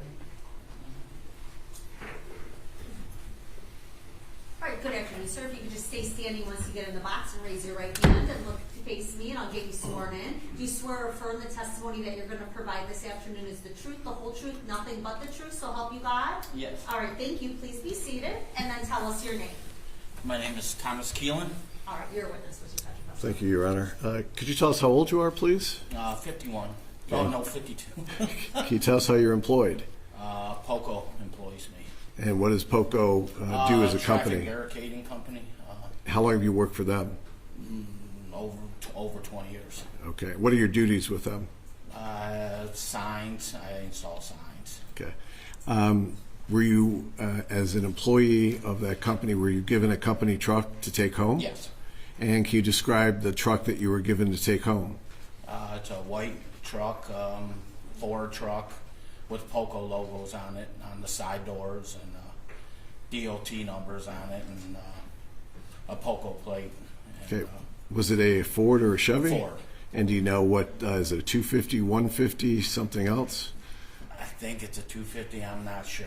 Okay. And how long were you assigned that vehicle prior to September 29th of 2024? We usually vary vehicles, you know, so I've been driving that for probably a week or two. Okay, so the vehicles rotate around? Yes. And what would you note as far as the vehicle regarding the doors and their locking ability? The driver's side door wouldn't lock, so I had to keep that unlocked. And what about the ignition? Did you need a key to start the ignition? Yes. And when you would drive that car home, would you park it in the driveway in front of your house or someplace else? I would, when I'm at home, it's in my driveway. When my daughter's house was in front of the house. Okay. And can you tell us, I don't need an address, but what area were you living in back on September 29th? Dearborn Heights. Okay. And do you recall the evening of September 29th of 2024? With the vehicle, did you park it someplace that night? Yes. And where was it parked when you went to bed? In front of the house. And what was the last time you recall seeing it that night? Probably when I went to bed between 10 and 11. I didn't look at the clock, but it was probably about 10 or 11. Okay. Was there any type of alarm system on the truck itself? No. Okay. As far as grades of truck, A being phenomenal and Z being not such a great truck, where would you rate it in that system? It's middle of the alphabet. It's not that. Okay. It wasn't that nice. And did you wake up on September 30th? Yes, I woke up at September 30th at about 5 o'clock in the morning. And did you go out to your truck? Yes. And did you find your truck? No, it was gone. Did you call the Dearborn Heights Police Department? Yes. Did you report it as stolen? Yes. I'm going to show you what's been marked as People's Exhibit number Q, if I could approach, Judge. We're going to avoid the teleprompter. Do you recognize that license plate? Yes. POCO 32, is that the plate that was on your vehicle? Yes. And that was a company plate? Yes. And I'm going to show you what's been marked as People's Exhibit number 15A. Do you recognize that vehicle on fire? Yeah, I recognize the vehicle. Yeah. Your Honor, the people move People's Exhibit 3Q and 15A into evidence. Any objection here? I don't have any objection to A. I would ask for more foundation as to B. He said he recognized it. If you could tell us how it is that he You recognized said it. 3Q is the POCO plate, right? And then what was the other one? His truck on fire. I understand it, but he didn't give us that testimony. What exhibit number is that? 15A. That's 15A. Okay, let's see if you can establish a little bit more foundation. Thank you. Do you recognize that truck? Yeah. How do you It's to the recognize it? side. Because of the bed and the brackets and the frames and all that. Yeah. There's a special frame on the back of the truck? No, they just it's to hold signs up when we lean signs against it, so they build that railing on it, so the signs don't lean over; they stand up. And you're looking at it, that was your truck? Yeah. I move that into evidence.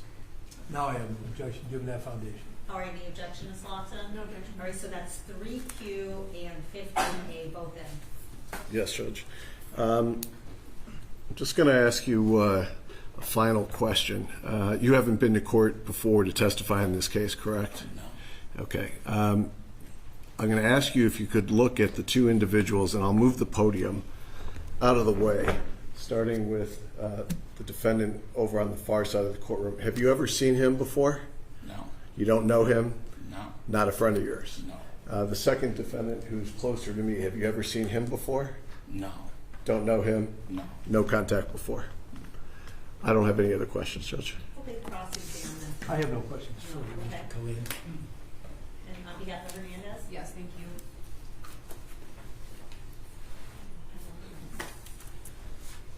Good afternoon.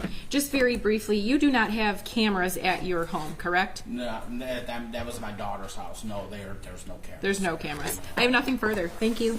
Any redirect here? No, Your Honor. All right, thank you. You may step down. You're all Can, set. Okay. can this witness be excused? Any objection? No, Your Honor. Please excuse. Thank you. Yep. People call Linda Murray.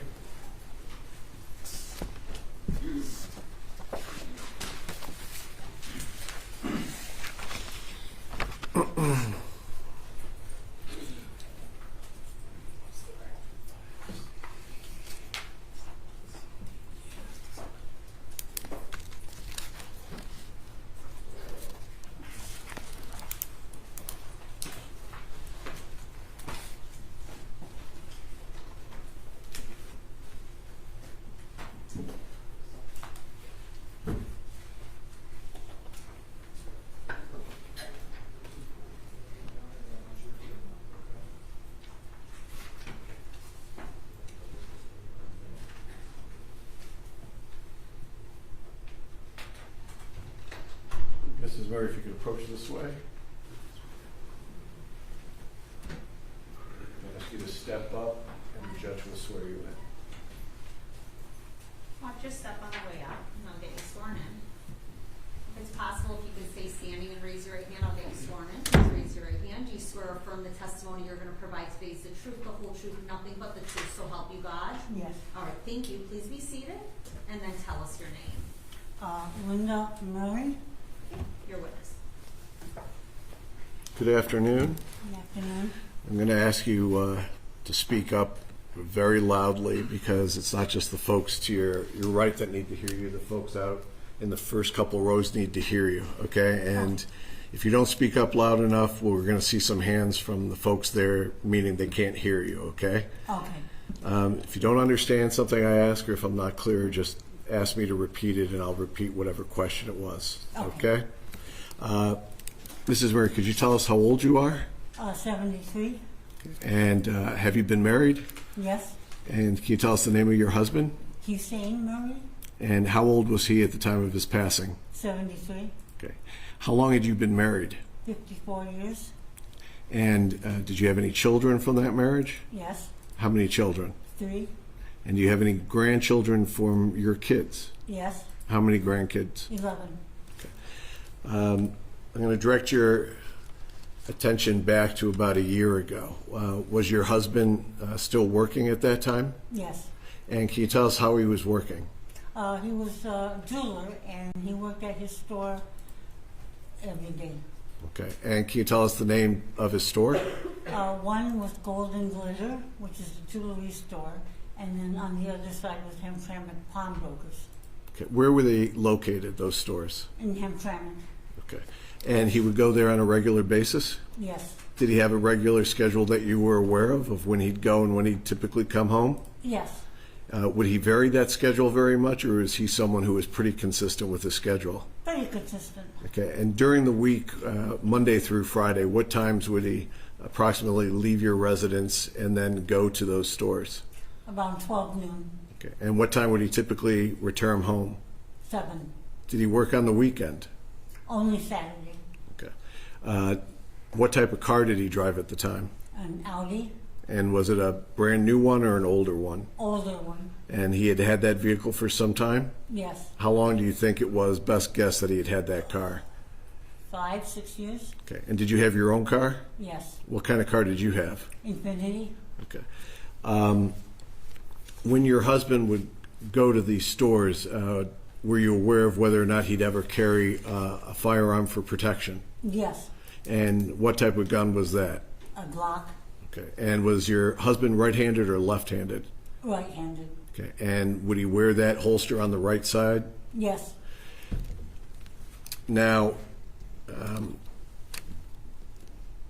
when your husband would go back and forth between the stores, where were you living at that point in time? In Rochester Hills. And can you tell us the address? 3730 Newcastle. Okay. Was that located in the city of Rochester Hills in Oakland County, Michigan? Yes. And how long have you lived there at that residence? 26 years.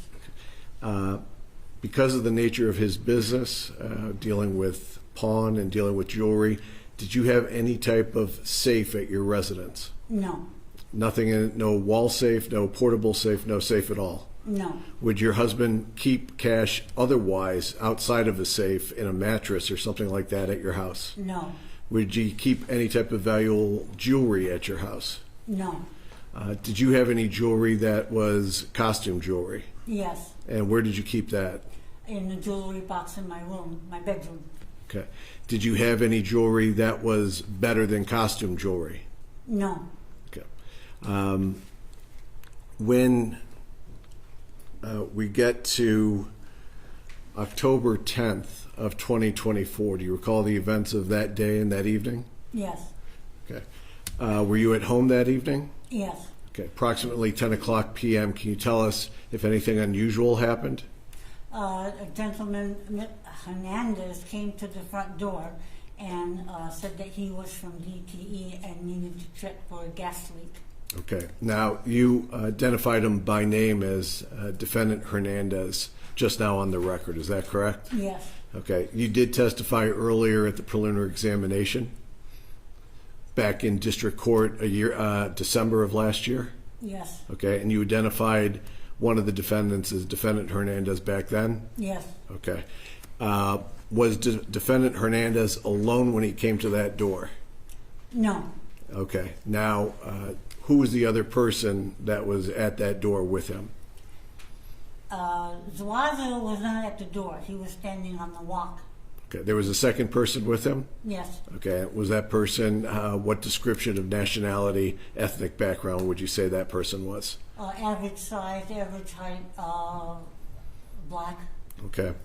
Where was it when you were first attention drawn to somebody being at the front door?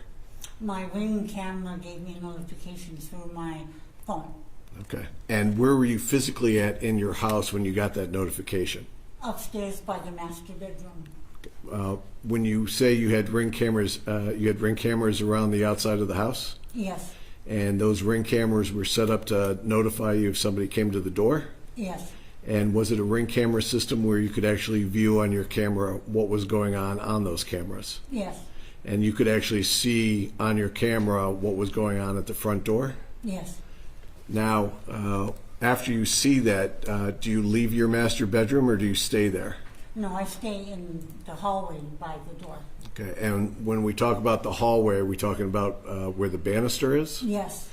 And what do you see happen as you're standing at the banister? My husband opens the front door and asks Hernandez, could he help him? Okay. Did you know where your husband was before he walked to the front door? In the family room. Okay. So what do you see happen when your husband opens the front door? I see Hernandez standing there with a clipboard asking my husband to sign it for permission to enter the house. Okay. Were you able to hear the discussion that Defendant Hernandez was having with your husband? Only that he asked him to come in and check for the heat exchanger on the furnace. Okay. Was there anything said about who they were at the door? Just DTE workers. Okay. Could you see any way that they were, let me just say, that Defendant Hernandez was dressed?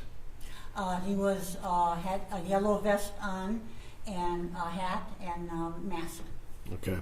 And how would you describe his size? Very large. What did your husband say to them when Hernandez asked about coming inside? Well, he asked, well, why? And Hernandez says he needed to check for a gas leak. Okay. Did you get involved in the conversation? Yes. And how did you get involved with the conversation? I asked Hernandez, I said, isn't it a little late for you to be coming to the door? Okay. Was there any response to that? No, he just said, I'm sorry, I have to check for the gas leak. Did you say anything else in that direction to your husband while they were at the door? Yes, I asked him if he had his gun. Okay. And how loudly did you say that? Loud enough for everybody to hear. Okay. Was the door open at the point in time you said that? Yes. Okay. And what do you see that second person doing when that conversation was going on? The second individual there? At that time, my attention was on Hernandez. I believe Zuazo was still on the walk. He wasn't up on the porch. Okay. Were you able to see the second person from the Ring camera? Yes. Okay. What ended up happening when they were at the door after that conversation? They said that they were sorry to bother us and they'll come back tomorrow. Okay. Now, I want to be very specific because we have two different people on trial here. So the word they doesn't help specify. So when you say they, is there one person who says that? Yes, Hernandez. Okay. And what happens after Hernandez says they'll come back tomorrow? They leave. Okay. Did you have any discussion after your husband closes the door about what just happened? I just asked my husband, I said, I don't smell gas, do you? He said no. Okay. Did you call the police? No. Did you call DTE? No. The next day, we're on to October 11th of 2024. Do you recall what you were doing that morning? Preparing breakfast and lunch for the workers. Okay. Did you go any place before you started to prepare breakfast that morning? Yes, I had a doctor's appointment. Okay. And did you go to that doctor's appointment with your husband or alone? Alone. And was your husband at the house when you got back? Yes. And did you drive your Infiniti to go to your doctor's appointment? Yes. Okay. When you get back into the house, where is your husband? In the kitchen. Okay. What is he doing in the kitchen? He was fixing lunch to take to work. And was that something he would commonly do, or is this a special occasion? No, always. Okay. And when you say people at work, approximately how many people would be working at his stores on a daily basis? About 5. Okay. So when you come back in, is he still cooking or has he finished cooking? No, he's finished. And this is approximately 10 a.m.? Yes. Okay. As time goes by, is there a knock at the front door? Yes. What happens when there's a knock on the front door? I hear through the Ring camera that someone was saying DTE. Okay. So do you go to the front door? Does your husband go to the front door? Or does nobody go to the front door? My husband goes to the front door. Okay. And where are you at when he goes to the front door? In that hallway by the front door. Okay. You're able to see what happens at the front door from where you're at? Yes. Can you tell us what you see happen when you see your husband go to the front door?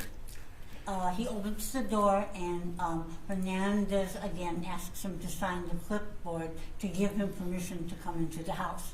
Okay, let me stop you there. When you say Hernandez, do you recognize Hernandez as the same person who was there the night before? Yes. Do you see that person in the courtroom today? Yes. Could you please point to and identify an article of clothing that he's wearing? He's sitting to my left wearing a polo shirt. Your Honor, may the record reflect this witness has identified defendant Hernandez? The record reflect the witness has identified the defendant. Was defendant Hernandez there alone, or was there somebody else there? No, Zawaza was with him. Okay. Do they come into the house, or do they stay outside? No, they come in. Okay. And how close do you get to who you just said by name, Zawaza? How close did you get to him? 5 feet maybe. Okay. And how was he dressed? Just regular, ordinary work clothes. Okay. With a vest. Throughout this process, were you able to get a good enough look of the second person there to identify him? Yes. Okay. Did you identify him also at district court? Yes. I'm going to move the podium for 10 seconds. If you look around the courtroom, do you see the, I'm not sure if that helped. Do you see the second person in the courtroom? Yes. Could you please point to and identify an article of clothing that he's wearing? He's sitting to the end of the table with a blue shirt. Your Honor, may the record reflect this witness has identified defendant Zuazo. The record reflect the witness has identified the defendant. So what happens once they both come into the house? They start walking toward the basement. Okay. Now, do you have any gas-related products in the basement? Yes. What do you have, as best you remember, that's in the basement that's a gas-related product? 2 furnaces and 2 water heaters. Okay.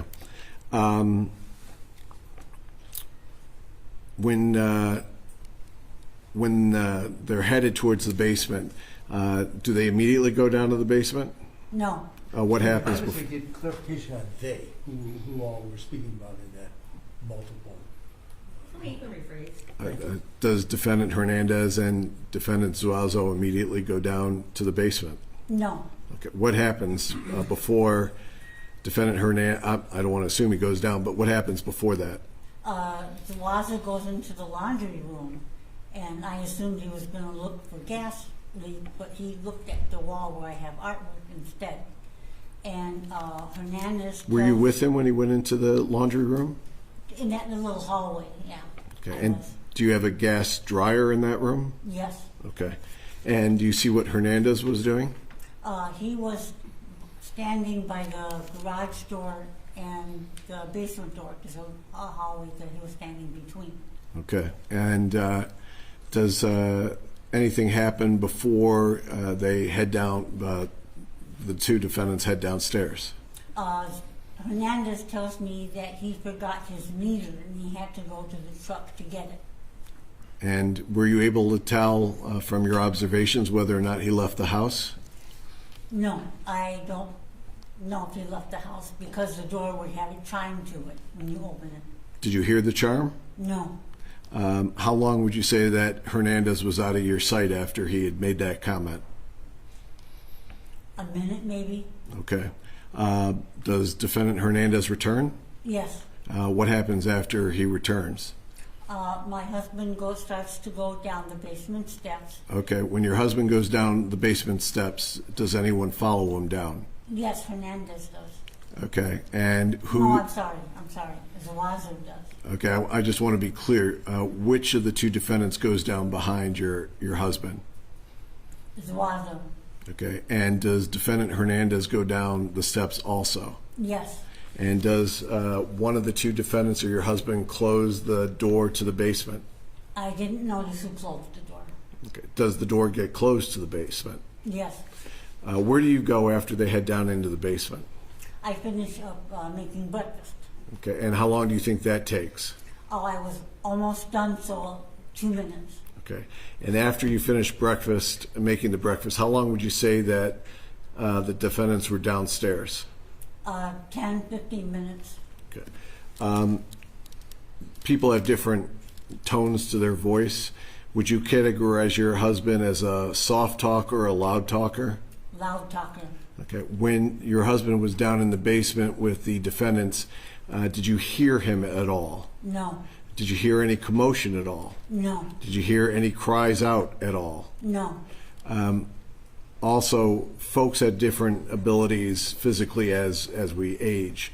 How would you characterize your husband's physical abilities at his age? Very active and strong. He was a strong man? Yes. And he was still a strong man at his age? Yes. What's the first thing that you remember after that 10 to 15 minutes passes while the two defendants are in the basement? I was sitting at my kitchen table, and Hernandez comes up from the basement, and I stepped towards him to see if he needed something. And what happens then? Then he asks me, he says, "Where's the jewelry and where's the money? And where's the safe?" I'm sorry. And I said, "I have no safe." And he says, "Where's the jewelry?" And I said, "In the bank, in the safety deposit box." And then he says, "Where's the money?" And I said, "Just what's in my purse and what's in my husband's pocket." And how much money did you have, especially remember, in your purse that day? About $300. And how much would your husband typically carry on him in cash? About $5,000. And can you tell us, after you responded that way, what happens? Zuazo comes upstairs also. And So he comes up behind Defendant Hernandez? Yes, yes. And how long would you say the delay between Defendant Hernandez coming up and Defendant Zuazo is between that? Seconds. Okay. Were you still talking to Defendant Hernandez about your money and your cash and your husband's cash at the time Zuazo appeared, or was that part of the conversation over? That was over, and I asked him, "Where's my husband?" several times. Okay. Are you asking Defendant Hernandez where your husband is? I was asking both of them. Okay. And what happens when you're asking about your husband? Zuazo tells me that he's sleeping, and I notice blood on his vest, and I start screaming. Okay. And what happens as, let me ask you this, does Defendant Hernandez say anything in response after Defendant Zuazo says he's sleeping? Not that I recall. Okay. What's your response after you see the blood? I was screaming, and Hernandez hits me in the face to cover my mouth. Okay. And when you say he hits you in your face, there's a front, there's a right, and there's a left side of your face. Which side, if you can remember, he struck you? The left. Was it a hard or soft strike? Hard. Did you receive injuries from that strike? Yes. Did you later, after the events are over, end up going to get medical attention for the strike? Yes. Did you end up losing your front tooth at some point from related to the strike? Yes. How long was it after the strike that you ended up losing your tooth? About a month, 3 weeks a month. Okay. After you're struck, what happens next? He asks me if I will stop screaming when he removes his hand from my mouth and sits me at the kitchen chair. Okay. And what, if anything, is he saying to you at that point? Again, he's asking me, where is the safe, where is the jewelry, where is the money? And I would reply the same answer. At that point in time, where is Defendant Zuazo? He went up the back stairs up to the master bedroom. Okay, and you saw him go up the back stairs? Yes. Okay. From your recollections of that day, did Defendant Hernandez ever go upstairs? No. What's going on as Defendant Zuazo is upstairs? What's going on with you and Defendant Hernandez? Hernandez is binding my hands and my ankles together. Okay, and is duct tape. And is that against your will? Yes. Okay. Did you notice if any of your items were taken that day? Yes. What was taken from you? When Zuazos came downstairs, I saw that he was carrying a drawer from my jewelry box. Okay, and that was without your consent? Yes, Was there anything taken from your purse that was without your consent? yes, What was taken from your purse? $300. Okay. Were there any other items that you were missing after that day? Well, my phone, Hernandez took my phone and put it in his pocket and took my iPhone watch and threw it across the table. Okay. And obviously there was police involvement. Did you ever recover your husband's Glock? Was that ever recovered? No. While Hernandez is in the kitchen, do you see what else he's doing while he's there? He nonchalantly goes to one of the kitchen drawers, opens it, looks at it, and shuts it. Okay. Do you see Defendant Zuazo return? Yes, Okay. And after he returns, does he come down the front stairs or those back stairs again? the back stairs. How long were they in the house after Defendant Zuazo returns from the upstairs? A couple minutes because Hernandez wanted to put me in the closet, but because I was bound, I couldn't move, so he sat me back in the chair. And what do you mean by he tried to put you in a closet? They wanted me to, Hernandez and Zuazo wanted to put me in the closet and shut the door, I imagine. Okay, and when you say they, I think you then specified, but what were each of those individuals doing at that point? Tell us specifically what was Hernandez doing to try to put you in a closet? He grabbed me by the shoulder and the arm, but then I was really wobbly and he sat me down in the chair. Okay. And can you tell me what Defendant Zuazo was doing? He looked a little nervous and was like moving from foot to foot and told Hernandez, "Let's go, bro." Okay. I didn't hear that quote from the co-defendant. Ms. Murray, can you repeat, please? Oh, Zuazo asked Hernandez, "Let's go, bro." Okay, I'm going to show you what's been. And did they exit the house? Yes, How did they exit the house? through the garage door. Can I have just 1 second?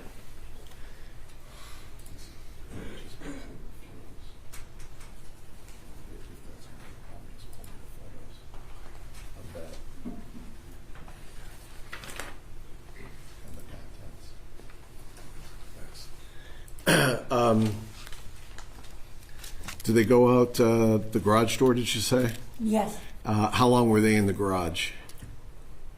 2 or 3 minutes. Okay. And did you still have your Infinity keys? No, Hernandez took my keys. What do you hear coming from the garage? I hear the door slam down, the garage door. I hear that slam. And was any type of remote control clicker for the garage connected to your keys? No, Okay. How was it that you were able to free yourself from being duct taped?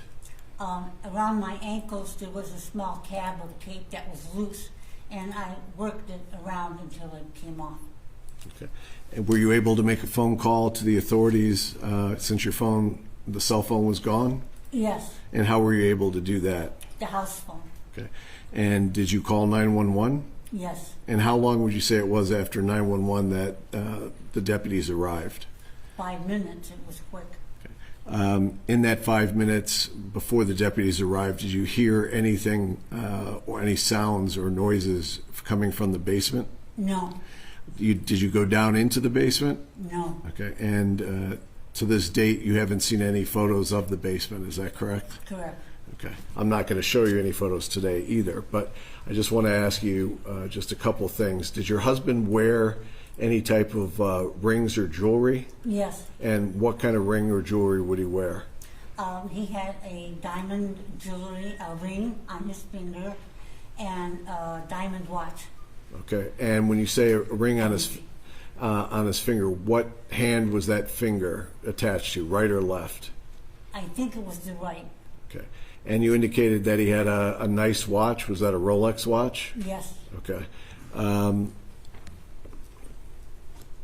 Did your husband wear glasses? No, No glasses. only for reading. For reading? Yes. Okay, so let me show you what's been marked as photograph 1EE. It should appear up there. Does photograph 1EE accurately depict the injury that you sustained to your face? Yes. I'm going to show you what's been marked as 1FF. Does 1FF show a side view of the injury that you sustained to your face? Yes. I'll show you what's been marked as 1GG. Does that photograph accurately depict the injury that you sustained to your wrist? Yes. And I'll show you what's been marked as 1HH. Does that accurately depict the injury that you sustained to your shoulder? Yes. Your Honor, the people would move those exhibits 1EE, 1FF, and 1GG, and 1HH into evidence. Any objection? I have no objection. No. All right, they're in. Once the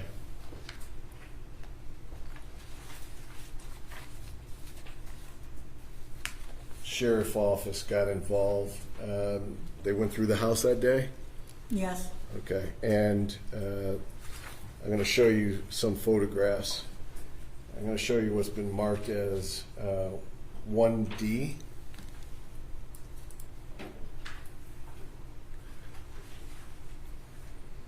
Okay, do you recognize that as the top of your stairs? Yes. Okay, you see the closet that's depicted in that photograph as open? Yes. Would you have left that closet open when you were in the house? No. I'm going to show you what's been marked as Exhibit 1F, leading into your master. Do you recognize that as your master? Yes. Do you recognize that chest of drawers? Yes. Was it left that way when you were last upstairs? No. I'm going to show you what's been marked as 1H.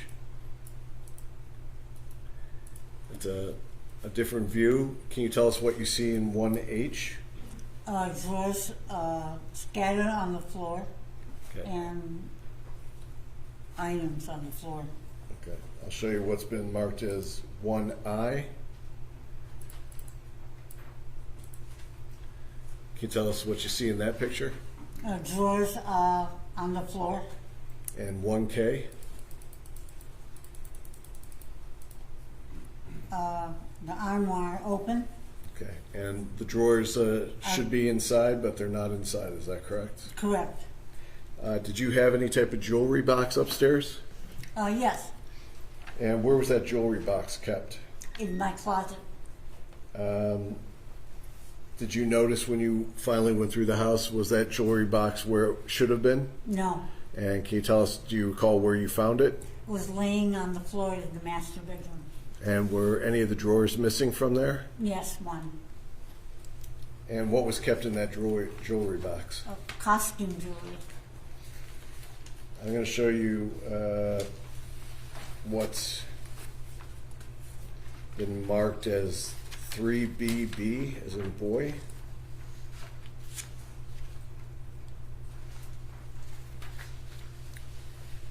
Do me a favor and look this way.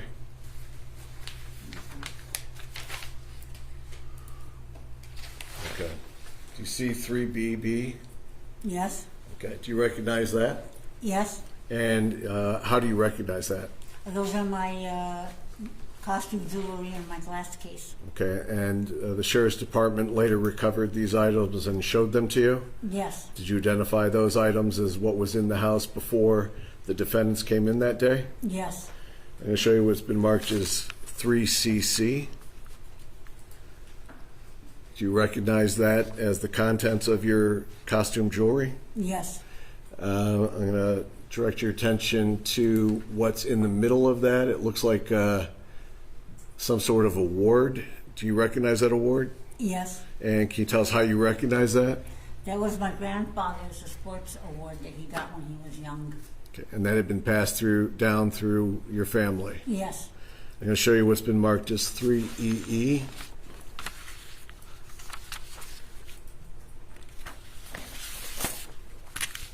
You recognize that costume jewelry as some more of the costume jewelry? Yes, All these items were taken without your consent?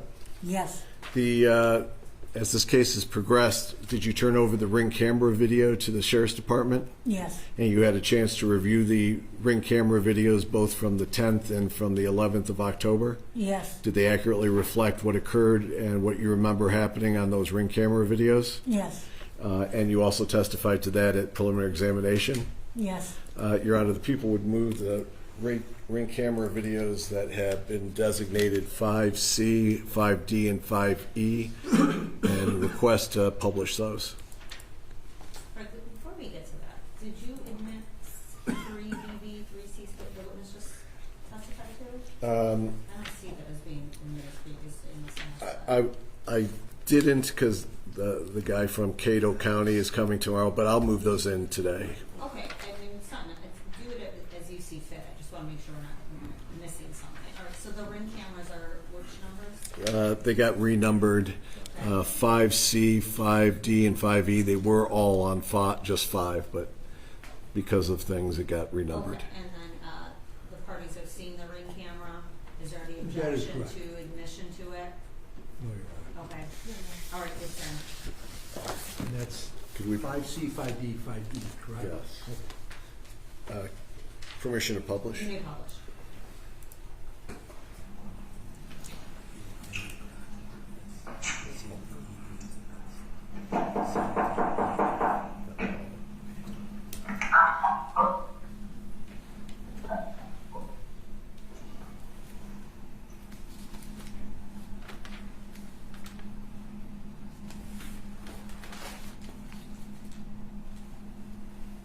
Thanks for stopping by. If you'd like to leave a message, you can do it now.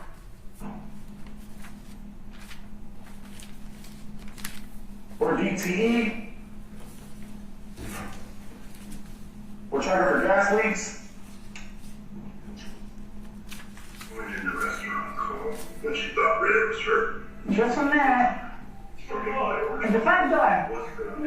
I don't know. It's DTE. DTE.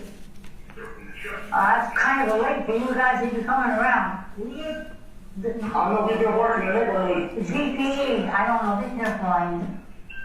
Well, we just got a question. Have you guys had, are you Mr. who's been murdered? Yeah. What, the gas leak? Where?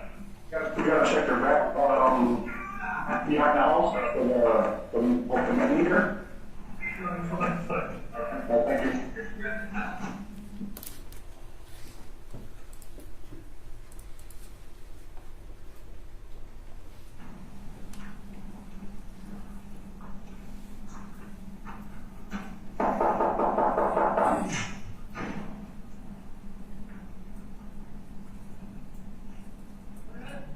On the seat.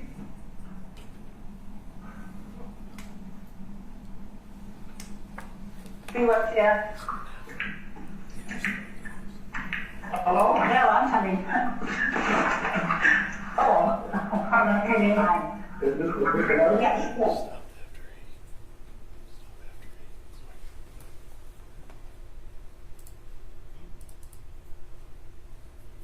And just for the record, I just saw 5C.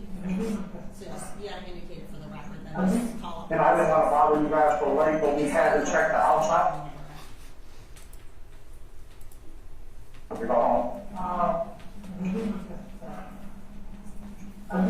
And I didn't want to bother you guys for late, but we had to check the outside. Yeah, I understand. I understand. Listen, I did. How you doing today, sir? I'm alright. So, you want to read? What am I signing for? Just to give us consent to check the inside of the home. So what we have to do is we have to check for like cracks in the heat. And this next one is Exhibit 5D. Did you go for that? For the record, yes. And there's also 5E, which is the garage video, which I didn't mention. Any objection to 5E? No, I've seen 5E, so no objection. Okay, same. All right, it's in.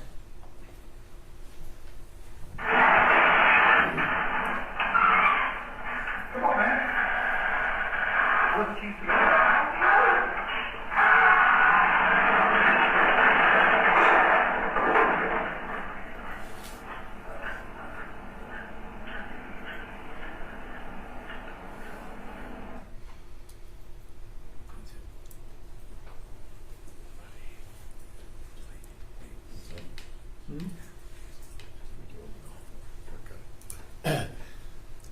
me ask you just a few questions. When we were watching the video, the October 10th video, it looks like Mr. Hernandez is wearing like a N95 mask. Do you recall him wearing a mask? Yes. And was Defendant Zazo also wearing some face covering at that time? Yes. Okay. On the October 11th time that they were at your house, was Defendant Hernandez also wearing face covering? Yes. And was Defendant Zuazo wearing a face covering? Part of the time. Okay, when you say part of the time, was there a point where that face covering gets moved? I think when he came up the stairs from the basement, he wasn't wearing a mask. Okay, so when he came up from the basement, Defendant Zuazo's mask was not on? Correct.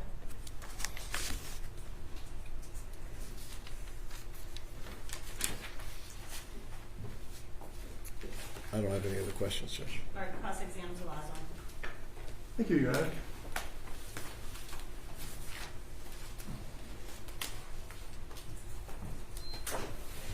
Good afternoon, Ms. Murray. Good afternoon. I know that you and I met back on the day of the preliminary examination, which was December 17th of last year. I'm just going to tell you the same thing that I said that day. My name is Michael McCarthy. I represent Joshua Zuazo. I have some questions to ask you here today regarding your testimony. And if I don't make one of my questions clear to you, please tell me that. Then I'll rephrase it, okay? Okay. I just want you to answer the questions, you know, that you understand the questions before you answer them. Okay. All right, thank you. Now, the event of what occurred on that day, the 11th of October, certainly nothing like that ever happened before in your lifetime, correct? Correct. Very traumatic, without question, correct? Correct. And now, almost a year has passed, and it's given you quite a bit of time to think about what occurred, correct? Correct.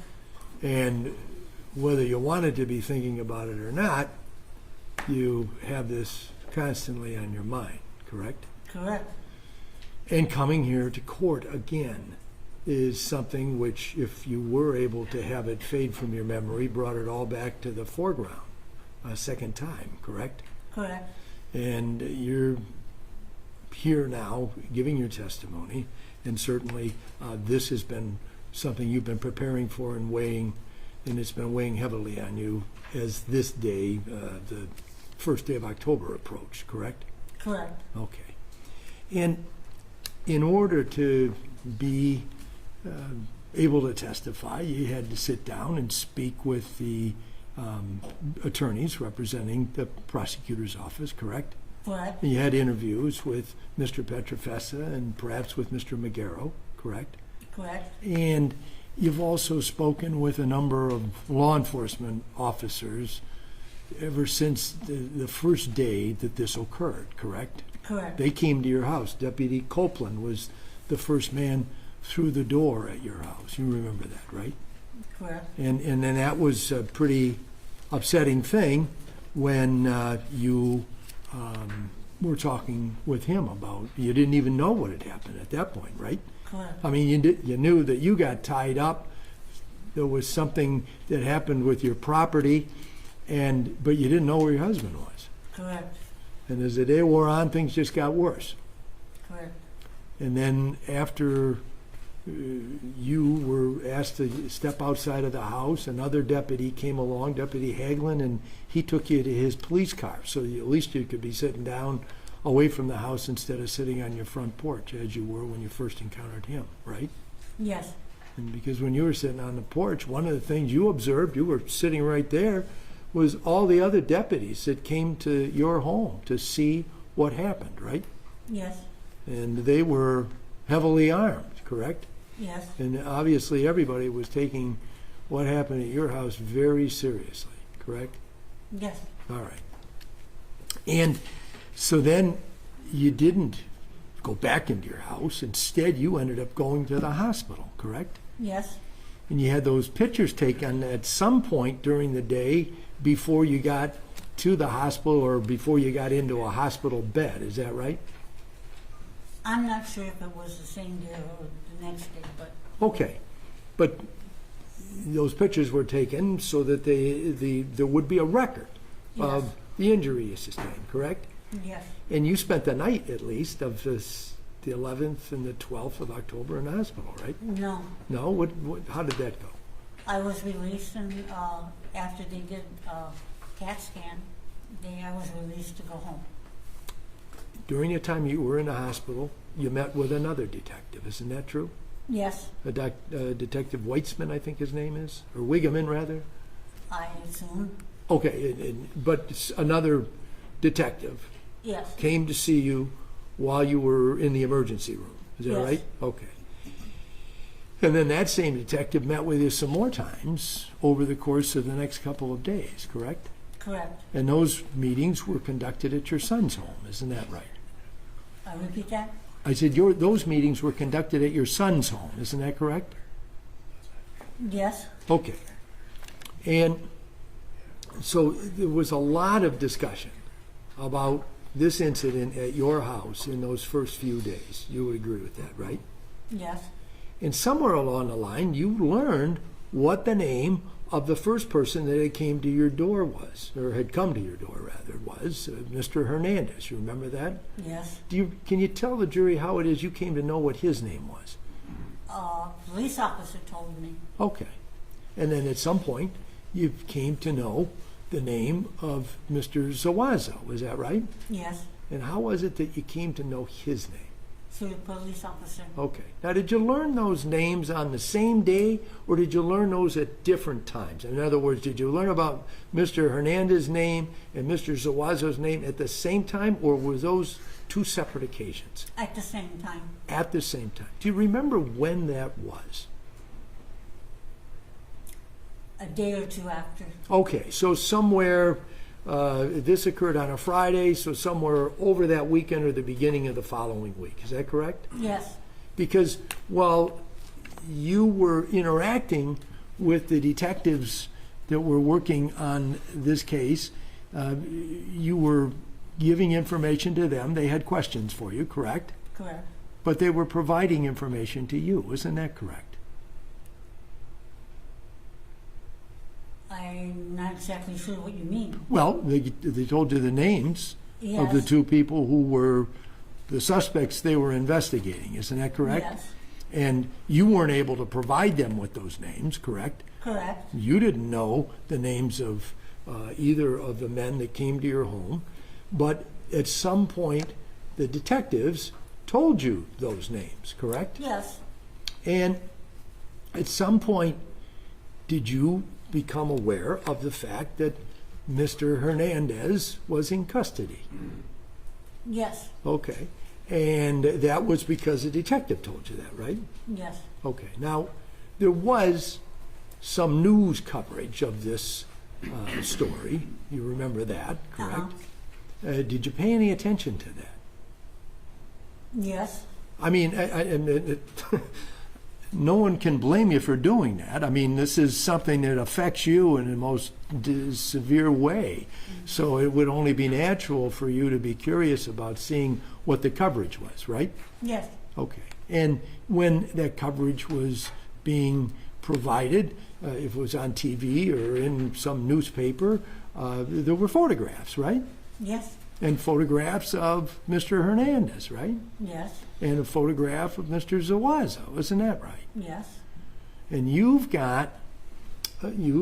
been very clear in your direct testimony in identifying Mr. Zawazo, correct? yes, And but you also, when you met with the detectives, you told them that this man, the second man in the house, was wearing a mask. Is that right?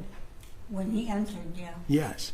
But when did you tell the detectives that, if you did, that when the second man came upstairs, he was not wearing a mask In the ambulance.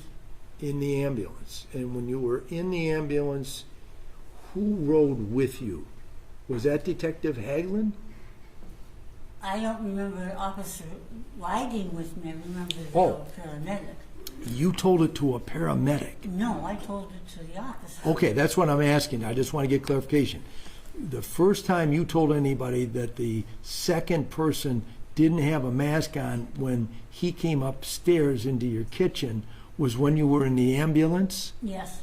And that you're just sitting there in the ambulance, you hadn't moved yet, and the detective was there with you, is that it? Yes. Okay, and you don't know that man's name that you talked At to? the time, no. No, and have you seen him since? Yes. Okay, and do you know his name now? No. Okay, fair enough. But somewhere along the line, you were shown a photograph of Mr. Zuazo, is that correct? Days later, yes. Okay. Now, when you were shown that photograph, were you shown one photograph or were you shown a whole bunch of photographs? I don't recall. Okay. Did the detective or whoever it was you were interacting with at that time, did he or she say, I'm going to show you some pictures or a picture and maybe you'll recognize this person, maybe you won't? Yes. Okay. And so you don't remember if you saw one picture or more than one picture, is that right? I think it was more than one, but I'm not 100% sure. Okay. And you made an identification? Yes. Okay. And then in your mind, that identification is the thing that you said, correct? Yes. And that is the thing that you've said consistently since the first time that you went to court and you gave testimony on the 17th of December, correct? Correct. And then you said the same thing today, correct? Correct. And you identified not only Mr. Zuazo, but also Mr. Hernandez, correct? Yes.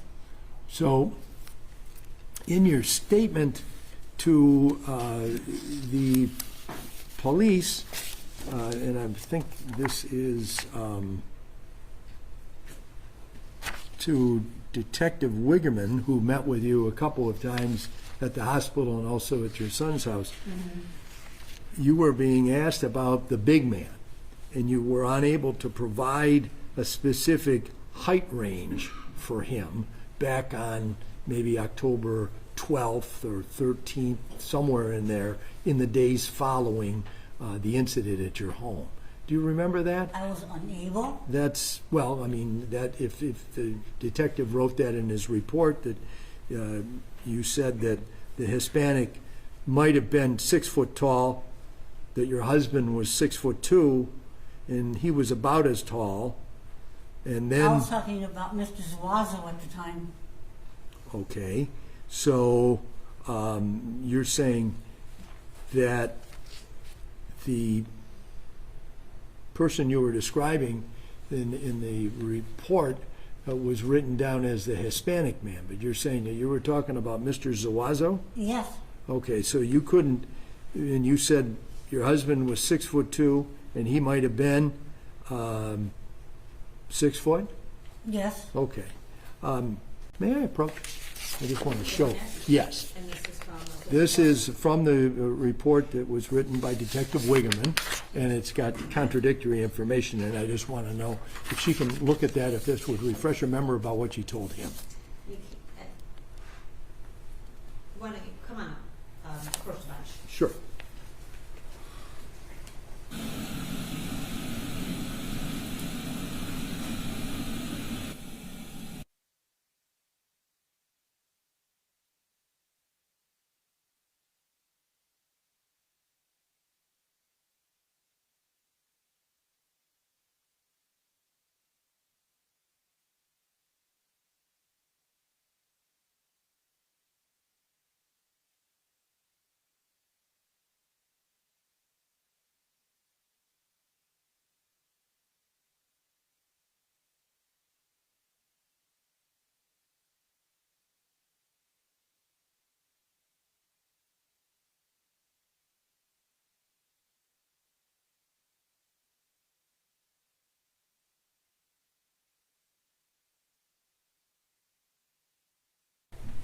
Sorry for that interruption.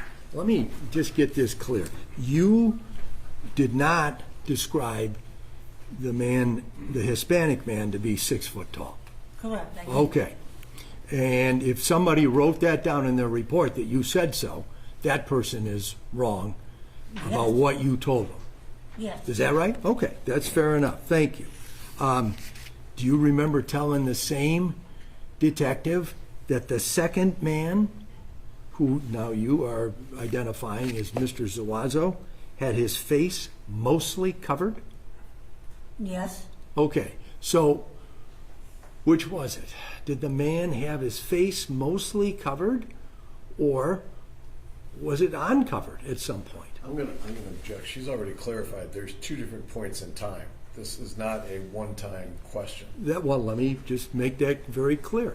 I'm not trying to imply otherwise. You've said that there was a point where Mr. Zuazo had the mask off, correct? Yes.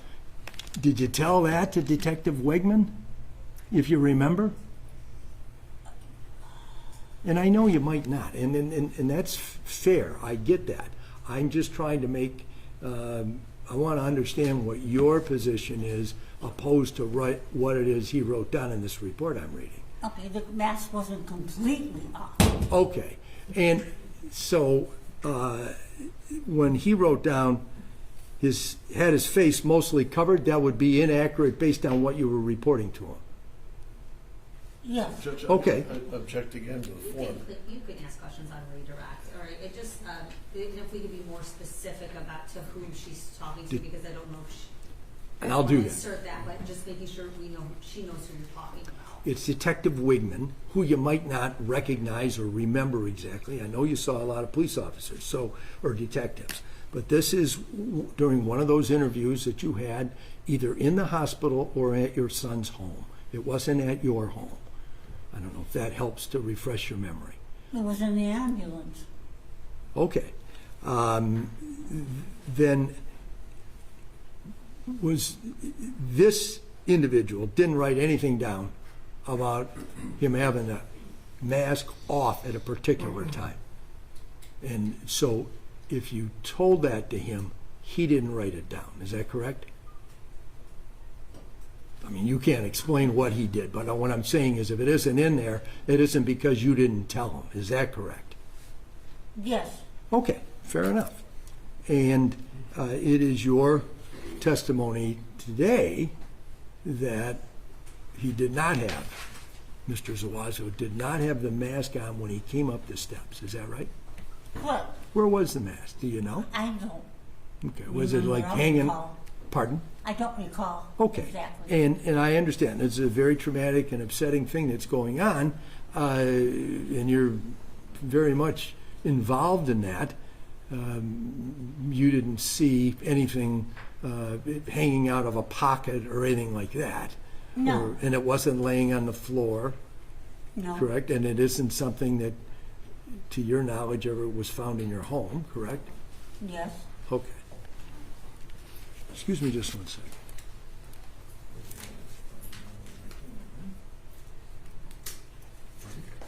Okay.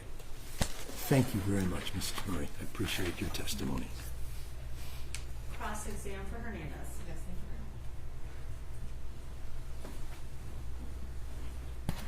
very much. Good afternoon, Ms. Murray. Same goes for my questioning. If you don't understand something, just let me know and I'll try to ask it a different way, okay? Okay. Alrighty. Now, I know Mr. McCarthy kind of just touched on this. When you were giving your testimony, when Mr. Petrofessa was asking you questions, you identified the 2 people sitting at this table as Mr. Hernandez and Mr. Zuazo. Do you remember that? Yes. Okay. Obviously, you did not know these individuals prior to October 10th or October 11th, correct? Correct. And as you testified, you were provided the names after being shown pictures by the officers that came to your house or came to your son's house to discuss with you, correct? Correct. Okay. Now, on October 10th, you described that the individuals came at night and we saw a ring video of that time, correct? Yes. Okay. And you testified that you were upstairs during that whole interaction the night before on October 10th, correct? Yes. All right. So we can kind of tell from the sound and I think you touched on this. When someone comes to your door and rings the doorbell, do you get a notification on your phone? Yes. Okay. Are you then able to communicate by talking into your phone to the person that's standing at your front door? Yes. Is that what you were doing that evening, or were you just yelling from upstairs? If you know. Yelling from upstairs. Okay. You would agree with me, obviously, you described a much longer conversation and event that we saw on the Ring camera. So does the Ring camera only videotape for a certain portion of time and then stops? Seems like it, yes. Okay.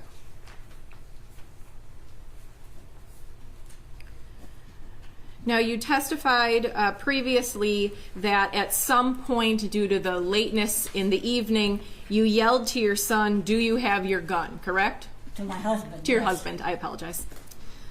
And you testified that you said that loud enough because you wanted the people standing at the door to hear that, correct? Correct.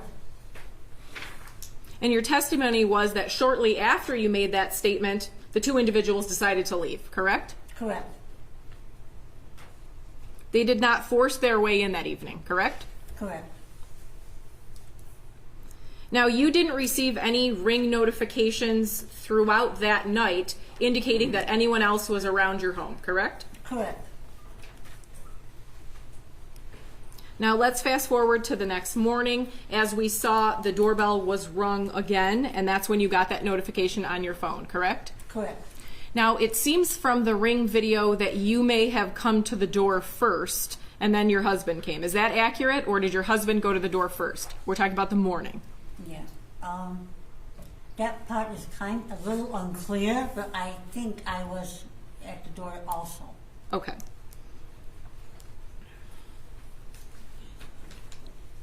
And again, your testimony is that Mr. Hernandez asked to come in the home, correct? Correct. There was no force to get into the home. There was simply a question, and then he was let in, correct? Correct.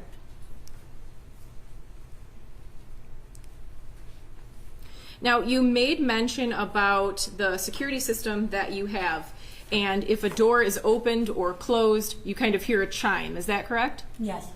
But if the door is left open, someone could go in and out multiple times without hearing that chime, correct? Correct. Now, we can kind of tell from the Ring doorbells that were played that the two individuals arrived at 11:22 and that the garage was shut at 11:41. So that's a total of 19 minutes. I know you described some time frames, like 10 to 15 minutes in the basement, 5 minutes here, 5 minutes there.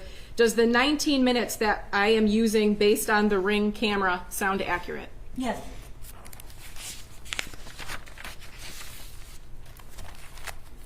Never at any point during interactions with either of the two individuals did you see any weapons, correct? Correct. Now, you described that there was some conversation about checking the furnace downstairs, correct? Correct. And that it was Mr. Zuazo and your husband that kind of started to go towards the basement? Yes, correct.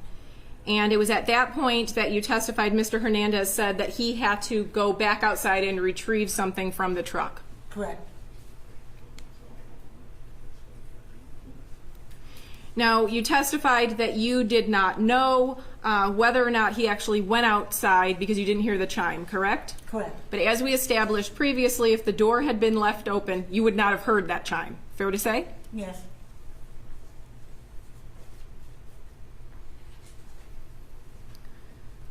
All right, your testimony was that once Mr. Hernandez was back in the house, your husband and Zuazo go downstairs, and then I believe you paused a little bit, and then you also said then Hernandez went downstairs. So prior to Mr. Hernandez coming back into the house, had Mr. Zuazo and your husband gone downstairs? No. All right. So was there a pause in after your husband and Mr. Zuazo go downstairs, then Mr. Hernandez, or were they all walking in a line? They were walking in line. Understood.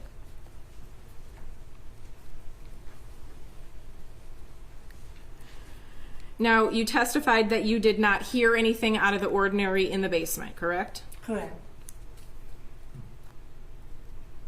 And you testified at some point in time Mr. Hernandez came back upstairs, correct? Correct. isn't it true that at that time he actually went to check the stove and the dryer with a meter? No. Isn't it true that, in fact, Mr. Hernandez was upstairs for a period of time, more than the seconds that you described, before Mr. Zuazo came up the stairs? No.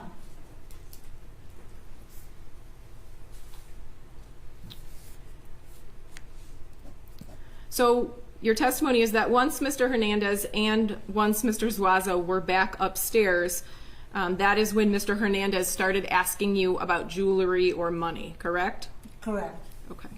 Where was Mr. Zuazo during that line of questioning? Behind Hernandez. Okay.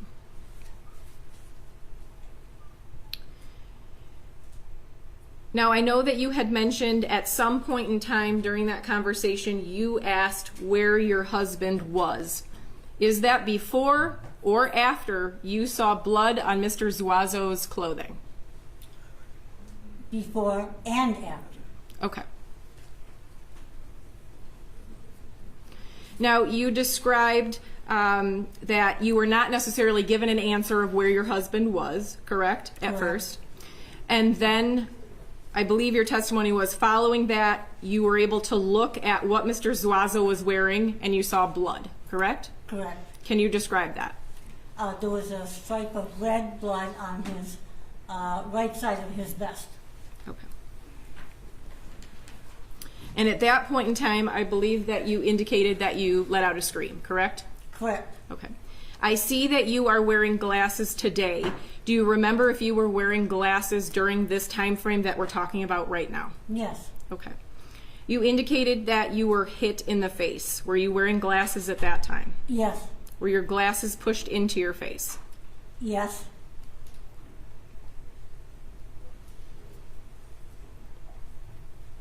At some point in time, you testified that Mr. Hernandez walked you over to the kitchen table and then you sat down there, correct? Correct. Do you recall if he touches your arm to take you there? Yes. You then testified at some point in time that Mr. Hernandez took off your watch, correct? Correct. That was on your wrist? Yes. Obviously, he was close to you when he was doing that, correct? Correct. Were you watching him take your watch off? Yes. You then testified that he took your cell phone, is that correct? Yes. Where was your cell phone at the time? On the table. Was it close to you or far away? Close to me. Did you watch him as he took your cell phone and put it in his pocket? Yes. You then testified that Mr. Hernandez went through your purse. I believe you said he took your key and some cash, correct? Correct. How close was your purse to you? Inches. Did you watch him go into your purse? Yes. You testified that it was only Mr. Zuazo who went upstairs, and I believe you could hear things being thrown around. Is that correct? Correct. And your testimony was that Mr. Hernandez never went upstairs, correct? Correct. You testified that while all of that was going on upstairs, Mr. Hernandez was putting duct tape on your hands and feet, correct? Correct. I'm assuming he was pretty close to you since he was putting the tape on your body. Is that correct? Correct.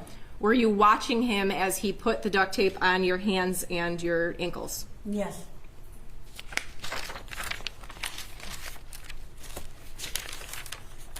Now, I know Mr. McCarthy went through some of this, but you have had multiple interviews with the police, fair to say? Yes. Okay. You've also, I'm sure, met with the prosecutors a number of times, correct? Correct. And you've previously testified in a court hearing, correct? Correct. Now, in all of those close interactions with Mr. Hernandez, you have never reported that you saw any blood on Mr. Hernandez, correct? Correct. There was some questioning about your husband having a gun. Do you remember that line of questioning from Mr. Petrofessa? Correct. Okay. You never saw that gun at any point after your husband went in the basement, correct? Correct. That gun was never pointed at you by either of the individuals that were in your house, correct? Correct. And again, you were never threatened with any weapons, correct? Correct. I have no further questions. Okay, redirect. Thank you, Judge. Just briefly. Is it fair to say the events of October 11th, there was a lot of police involvement, a lot of the sheriff's office involved in having contact with you? Yes. How many deputies or detectives would you say you had contact with either on that day or overtime? Total, what would you guess? 4? Okay. And how many of those 4 can you name? None. Okay. So they're kind of like you might have talked to some but not know the name of the people that you talked to. Is that fair? Yes, I'm sure they told me the name, but I don't remember who's who. Okay. When you gave your first statements to Detective Officer Haglin on that 212 on October 11th, did you describe the 2 individuals to him as one white or Hispanic male, tall and fat, very fat, possibly in his 40s, and one black male, average height, average weight? I believe he had a mustache or beard, possibly in his 30s. Is that how you first described him? Correct. Okay, and that was before any names were attached to him later on in the world when you learned of names Hernandez and Zuazo, is that correct? Correct. And on TV, they were also identified on the television that you would watch? Yes. Okay. And I want to try to be specific about this because you were asked several times by counsel about mostly covered versus uncovered. Are there different periods of time when you're dealing with defendant Zuazo when his face covering is different, or does it remain the same throughout the entire interaction on the 11th? No, when he comes up the stairs, it's different. Okay, and before he was mostly covered, is that correct? Yes. And after he comes up the stairs, he's not covered? Not completely. Not completely covered. Was it enough for you to see his face? Yes. So let me ask you this one more step, which after defense counsel brought, I just want to go one more step because there's a period of time after defendant Zuazo is now up on the stairs, he's on your level, and then he goes to the upstairs area, correct? Correct. Then he returns and he comes back to your level, correct? Correct. And then both him and defendant Hernandez try to put you in a closet, correct? Correct. And then they exit the building, your residence, right? Correct. Okay, now specifically, and take time to, I don't think you've ever been asked this, but take time to remember before you answer. In that final time when defendant Zuazo comes down and they're trying to put you in that closet, how would you describe his face covering at that point in time? He was covered. He was back to being covered. Yes. You also identified the DTE truck. Could you tell us how it was that you were able to identify the DTE truck? How did you see it? When upstairs by my master bedroom, by the banister, there's a window. And I could see through that window, I could see the truck in front of the house. Okay, when you say you were upstairs, so we're talking about on the night of the 10th. Yes. Okay, on the day of the 11th, did you get a look at what type of vehicle was out there on the 11th? Yes. Okay, and how was it that you saw a vehicle on the 11th? Through the door. And let me just ask you, is there any doubt in your mind under oath that defendant Hernandez was one of the 2 men that was there both on the 10th and the 11th? No doubt. Is there any doubt in your mind that defendant Zuazo was one of the 2 men that was there both on the 10th and the 11th? No doubt. I don't have any other questions. Okay, all right, thank you, Ms. Murray. You may step down. Watch your step as you step down. And Ms. Murray be excused. I have no objection. All right, she's otherwise excused, and being a victim, she's allowed to Thank you, remain Judge. within the 4 minutes. She And can, that's understood. she can attend the rest. Yes. Judge, people, I don't know if you were going to say something.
give you. Raise your right hand.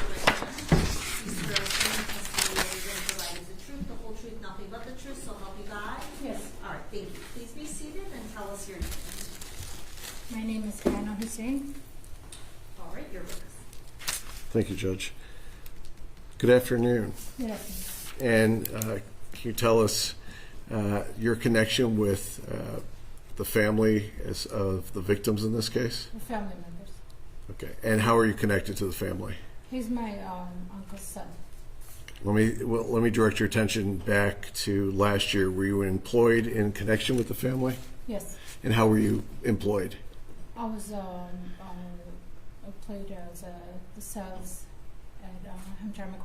Okay. Now, I think you're going to be the first one that I'm kind of sure you need to speak up pretty loud so everyone in the first two rows can hear you too. Can you do that for me? Yes. Okay. And where were you employed? Hamtramck. Okay. It's the Golden Glitter Shop. And was the victim Sam the owner of that? Yes, he was. And how long had you worked there? 20 years. Okay. And what were your duties there? Sales, inventory, clean, and everything like. Okay. Did you work in both stores or just one store? Both. And when you were working in the pawn store, were you familiar with the way that they would do transactions as far as people pawning items and then coming back to get those items back out of pawn? Yes. Were there type of documentation that you would do when you were doing pawns? Yes. And what was the documentation that you had standardized for that store? We have to ask for IDs. Okay. And when you say ID, do you take an individual's driver's license? Yes. Do you take any type of fingerprints? Yes. Do you enter that into your computer? Yes. Are these things just your store policy, or are these part of state law? State law. Okay. And I'm not familiar with the pawn industry, but there's a rate of redemption. Is that correct? Correct. And is that rate of redemption, is that a store specific, or is that state law too? State law. Okay. And what's the redemption rate? 3%. Okay. In your dealings with the store, you're familiar with how to enter things into the computer? Yes. You're familiar with how to take fingerprints? Yes. You've dealt with a lot of customers? Yes. Okay. This case occurs, and obviously it touches your family very deeply. Do you, as part of the store, go back through the records to see if, after Carlos Hernandez was arrested, if he had any connection with your store? Yes. And did you do so? Yes. I'm going to show you what's been marked as People's Exhibit number 13.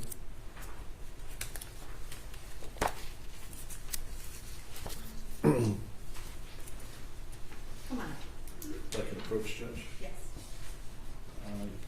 I'll ask you if you recognize this computer printout. Yes. Okay, and can you tell us whose name is on that? Carlos Hernandez.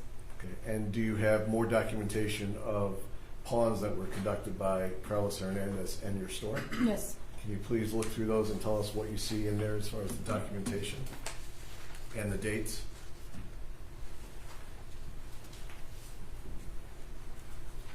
The date on the first one is March 7, 2022.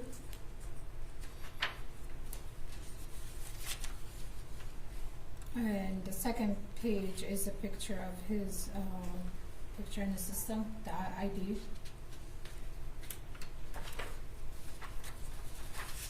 And what's the next one? The third one shows the date that he pawned it, this item for $100.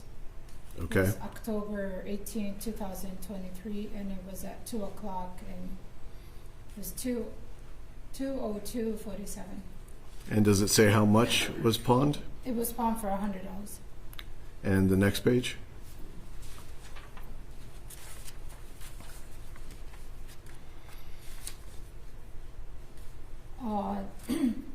This is a different page, but if it's for the same paper as this Yes, one. that's the receipt same, page. It's the same one, yeah. Yes.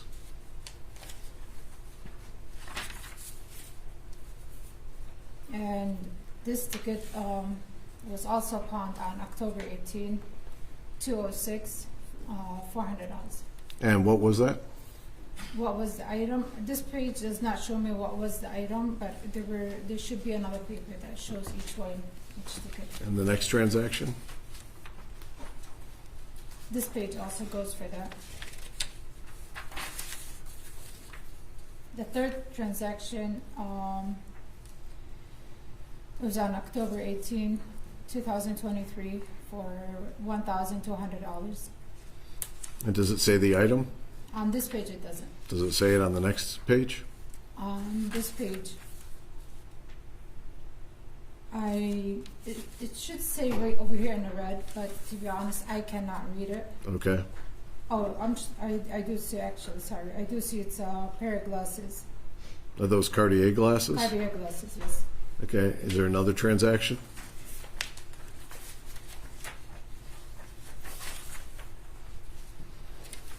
This transaction also on October 18, 2023 for $1,100.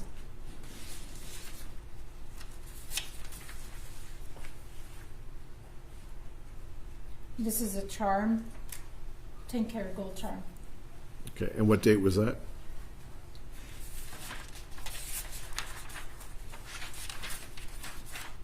October 18. Okay. Are there any other 2023. Does that complete all the transactions? Yes.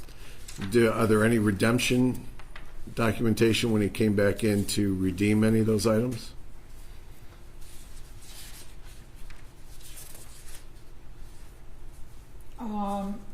You don't have him here, but I know that I took a picture and I sent it to keep it on file. And when were they redeemed, as best you remember? January, February. I don't know the exact date. Of what year? 2024. Okay. Are those items kept in the ordinary course of the business? The items I've shown you? Yes. People would move People's Exhibit number 13 into evidence. I have no objection on the evidence, Mr. Zuazo. No objection. 13 is in. Now, in addition to the receipts that we just discussed, was there another occasion that stood out in your memory after the arrest of Defendant Hernandez? Yes. Can you tell us about that occasion? He came in and he asked about a Rolex watch. Okay. When you say he, you're talking about Defendant Hernandez? Correct. Do you see him in the courtroom today? Yes. Could you please point to him and identify an article of clothing that he's wearing? You're going to have to say what color his shirt is, if you can.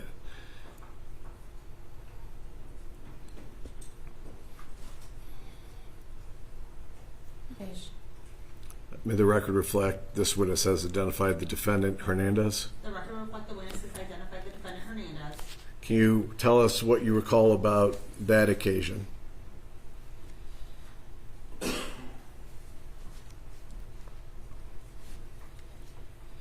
Me and Mr. Sam were doing inventory. Who's the first person you referred to before you said Sam? Me and Sam were doing the inventory. Okay. And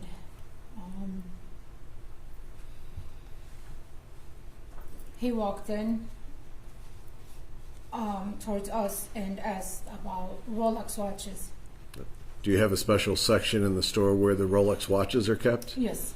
And is it in a display case in part of the store? It's in a display showcase. Okay. And what happened after the defendant asked about that? I walked with him towards the watches, and I'm sorry. I walked with him towards the watches, and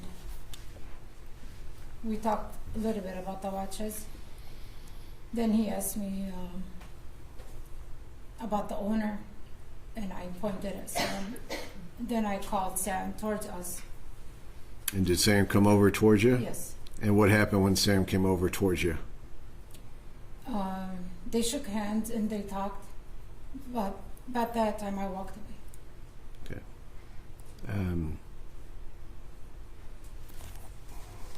When Defendant Hernandez had come in that day, was he accompanied by anybody else? No. He was alone? Yes. On the, I don't have any other questions, Judge. All right, any questions? That's what I'm here.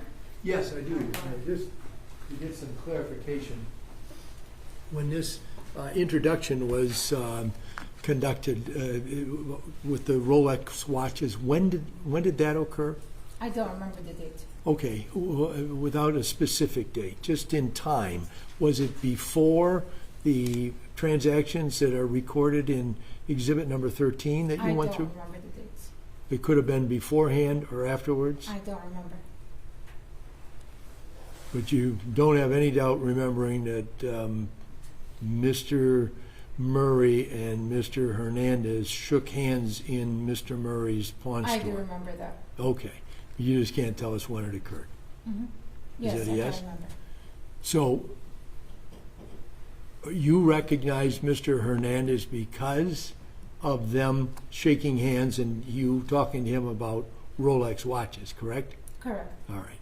And so that, when did you make that recognition? When did you see Mr. Hernandez's picture?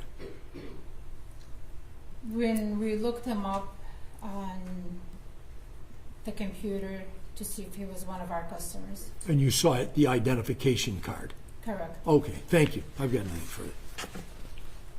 Cross-examine Defendant Hernandez. Good afternoon, ma'am. Good afternoon. If I ask you something that you don't understand, could you let me know and I'll try to ask it a different way? Correct. Okay. You stated that you worked at Hamtramck Pawn for 20 years. Is that correct? Correct. Is it a busy pawn shop?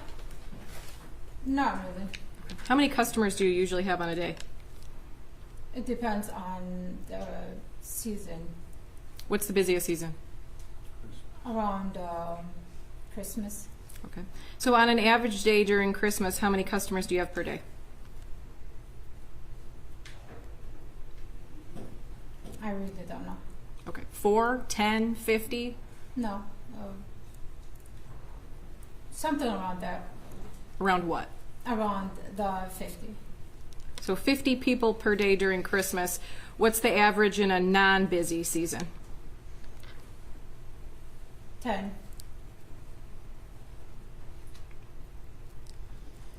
Have you worked the same shift all 20 years, or does your shift vary? No, my shift's vary. Do you recall what your shift was back in March of 22? I don't remember. Do you remember what your shift was in October of 23? I don't remember. Do you remember what your shift was on this occasion that you've just described, that my client came in and shook hands with the owner? I don't remember because as I said, I work with the family and I'll work with a flexible schedule. Now, you were provided copies of paperwork for the transaction when it's alleged Mr. Hernandez came in to pawn his items, correct? Correct. Okay. You then testified about a whole nother set of paperwork that you weren't shown today, showing that it was at some point in January or February where Mr. Hernandez came in again, this is 2024, and redeemed or picked back up his property. Is that correct? How long does the store keep the property? Usually we do keep them for like about a year. Sometimes, like when special kind of cases, we hold on to the receipts till we are told we could get rid of them. Okay. Is the redemption paperwork the same type of records that you were just shown with the pawn? Is it the same kind of records? It'll be one of those papers, but it will have his signature that he picked up his items. Okay. And when someone comes up back to pick up items, do they have to show ID? Yes. Do they have to the get ID or the ticket? Okay, ID or the ticket.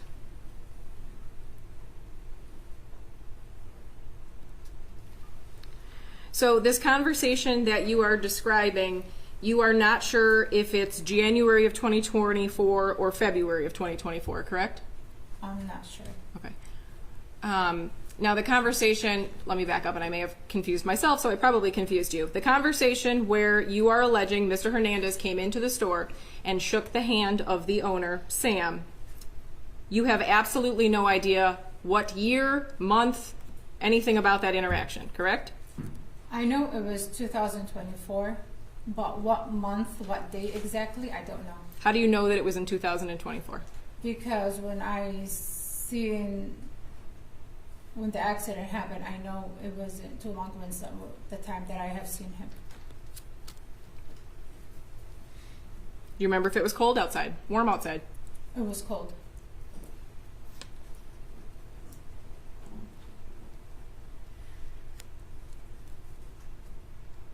When you had this independent recollection of this conversation that you saw, did you alert police?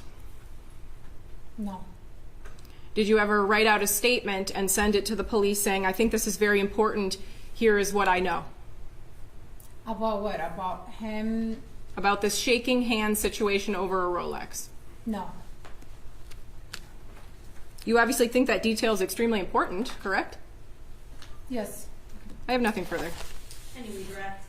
Did defendant Hernandez stand out in your memory because of his size? Yes.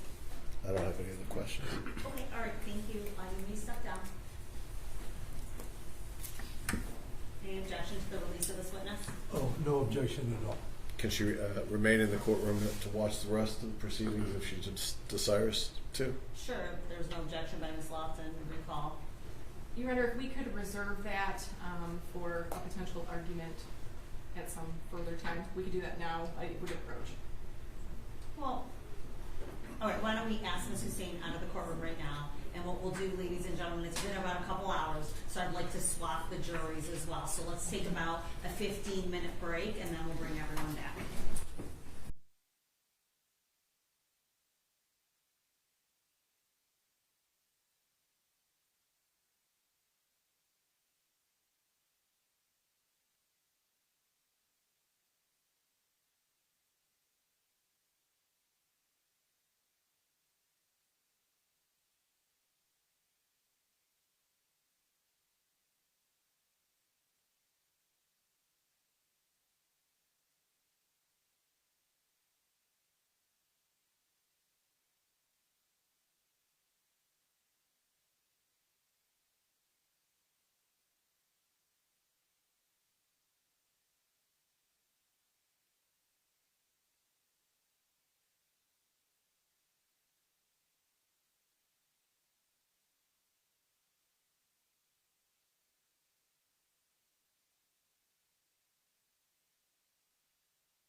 I just talked to Ms. Lofton. If she doesn't want that witness to remain here for whatever reason, I don't care. I'll just tell her she can't stay in here.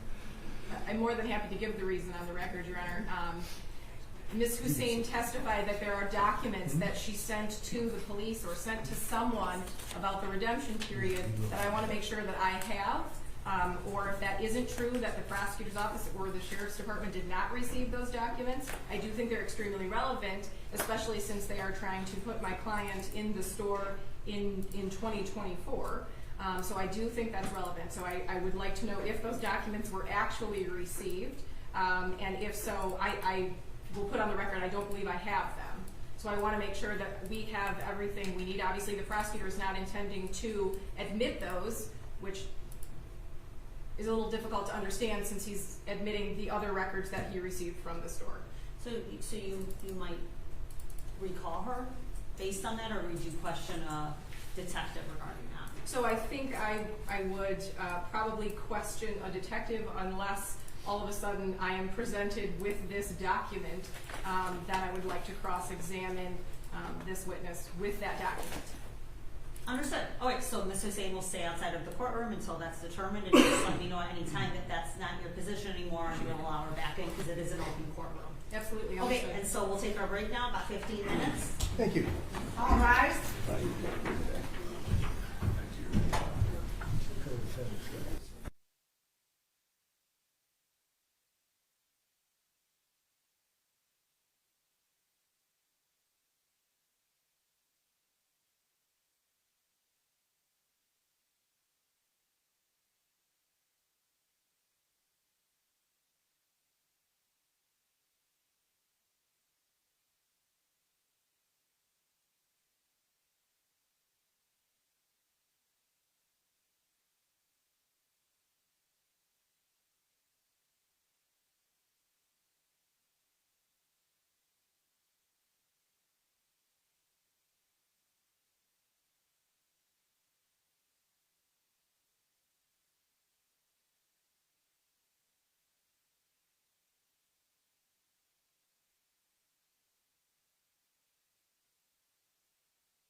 has the redemption. Mr. McGarry.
All rise. Okay, thank you. You may be seated. Recalling People versus Joshua Zawazo, case number 2024-291-59950FC, and People versus Carlos Hernandez, case number 2024-291-945FC. John Petrofessa and Andrew McGarrow on behalf of the people. I was just going to say, I see everybody. Nobody's changed, right? We're all No. here. Okay. Mr. McCarthy, Ms. Lofton, both defendants. All right, we'll bring in the juries. Yes, I'm recalling Hannah Hussein for 60 seconds. The attorneys have all talked during the break. We just want to clarify one thing. Let's do it.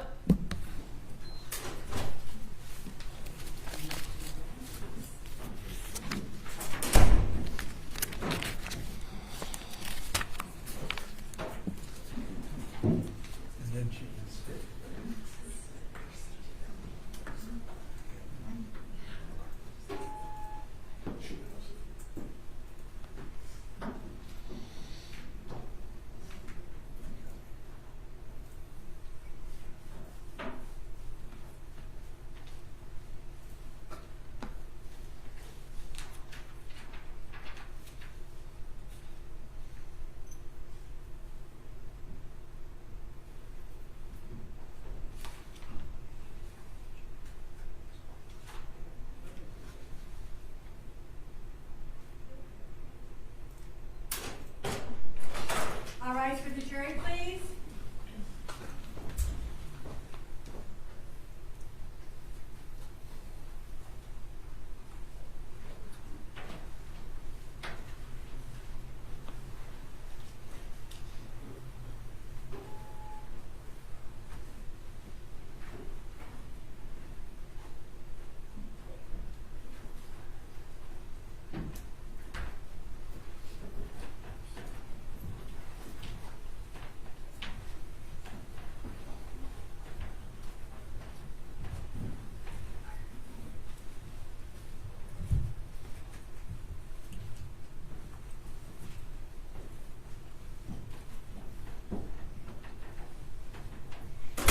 Welcome back. Please be seated.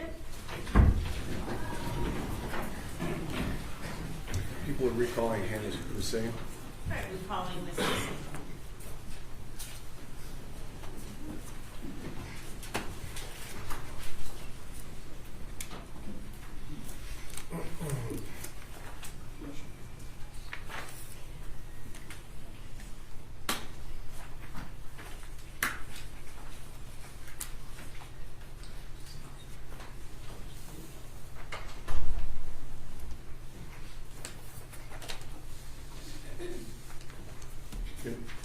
Approach, you're still under oath, the court will Yeah, advise Mr. you Singh, that. you're still under oath, okay? I'm not going to re-put you under oath. I know you just testified, so that oath still remains. You may be seated. Go ahead, Mr. Petrofessa. Thank you, Your Honor.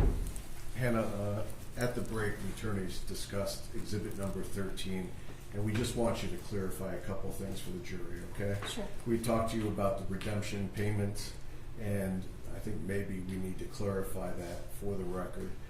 Do you recognize exhibit 13 regarding the transaction with a pawn date of October 18th, 2023? Yes. Is there in fact redemption payment information Yes. on this? And this is dated January 26, 2024, is that correct? Yes. And that took place at 3:15 p.m.? Correct. And the item was pawned on October 18, 2023 for $100, and it was redeemed on January 26, 2024 for $124. Is that correct? Correct. The attorneys also talked about documentation regarding the pawn slip regarding an item that was pawned on October 18, 2023 at 2:06 p.m. for $400. Do you Correct. see that? Yes. And it correctly has a redemption payment for January 26, 2024 at 3:15 p.m. for $460. Correct. And all this paperwork was pulled up, if I'm reading your information right, December 12th, 2024. Is that correct? Correct. And also regarding transaction also dated on October 18, 2023 at 2:10 p.m. There was an item pawned for $1,200. Is that correct? Correct. and there was a redemption that was received on January 26, 2024, 3:15 p.m. for $1,356. Correct. Is that correct? Yes. And finally, redemption, a pawn on October 18, 2023 at 2:12 p.m. for $1,100. Correct. And there was a redemption made on January 26, 2024 for $1,244. Correct. And that was the redemption information that you had discussed that you didn't confirm until just now. Yes. Is that right? Yes. Okay. Were you nervous when you were testifying? Yes. Okay.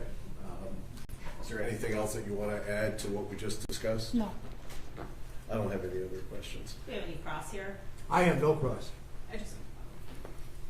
All right, so this is cross for Hernandez. Yes, thank you. Ma'am, you indicated that you can redeem in one of two ways. One, the person can show their ID, and if the ID matches the person who pawned it, they can pick it up, correct? Correct. Or if you have a ticket or a slip that the store gives, you can pick it up that way, correct? Only the ticket. Only the ticket. Okay, so if you have the ticket and you're not the person that pawned it, you can still pick it up, correct? With your ID. You have to have your ID and someone else's ticket. Okay, but your ID does not have to match the person who pawned it, correct? If you have the ticket. If you have the ticket, yes. No. Okay, nothing further. Any redirect? Do you note it any differently than we just saw if it's a third person who's picking it up? No. I don't have anything else. Okay, thank you. You may step down, and I believe you are now excused as a witness. Yes. No I have objection, objection. Your Honor. No objection? All right, so you may remain in the courtroom if you see fit. People's next witness? People call it Brian Kelly Broad.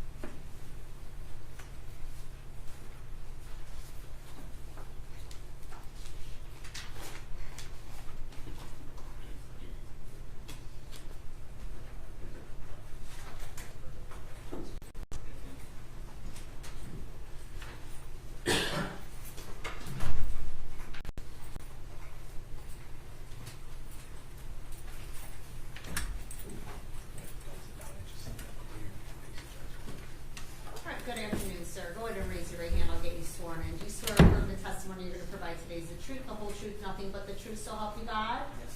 All right. Put your hands on. Are those transition glasses? Yes. Okay, that's why they're a little bit dark. No problem. I'll take a minute for them to change. Okay, no worries. You can have a seat and just tell us your name. Brian Kelly Broad. All right, you're with. Thank you, Your Honor. And sir, can you spell your first name and your last name for us, please? Brian Broad. Okay, and Mr. Broad, do you know a Joseph Zawazo? Joshua Zawazo? Yes. Yes. And how do you know that? He worked for me as a temporary employee, and then later on we hired him into the main company, Okay, and where was that employment at? St. Mary's Cement. Okay, and is that your company? Not my company. It's just I'm production manager there. Okay, and do you remember when that was that you guys hired him in as a temporary employee? You know, I could go get documents and look at it and tell you exactly what dates they are. I don't know. I can't remember.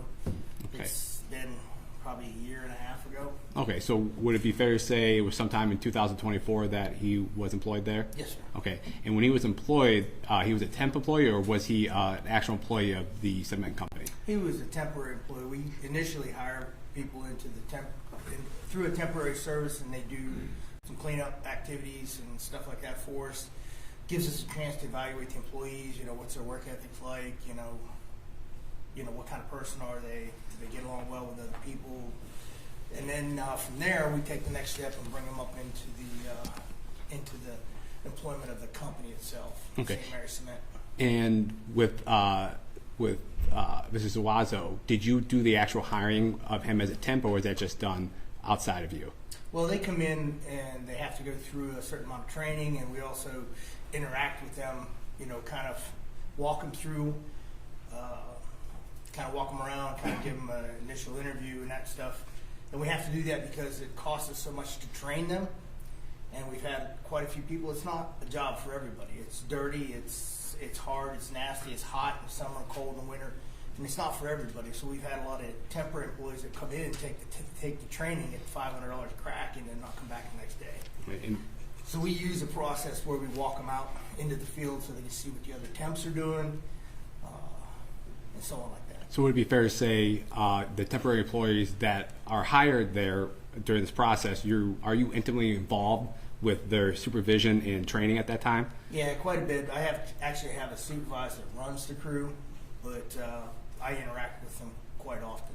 Okay. And so it would have been sometime in 2024 you believe that Mrs. Uwezo started working there? Yeah. Okay. And did you work shifts with him as a temporary employment or a temporary employer?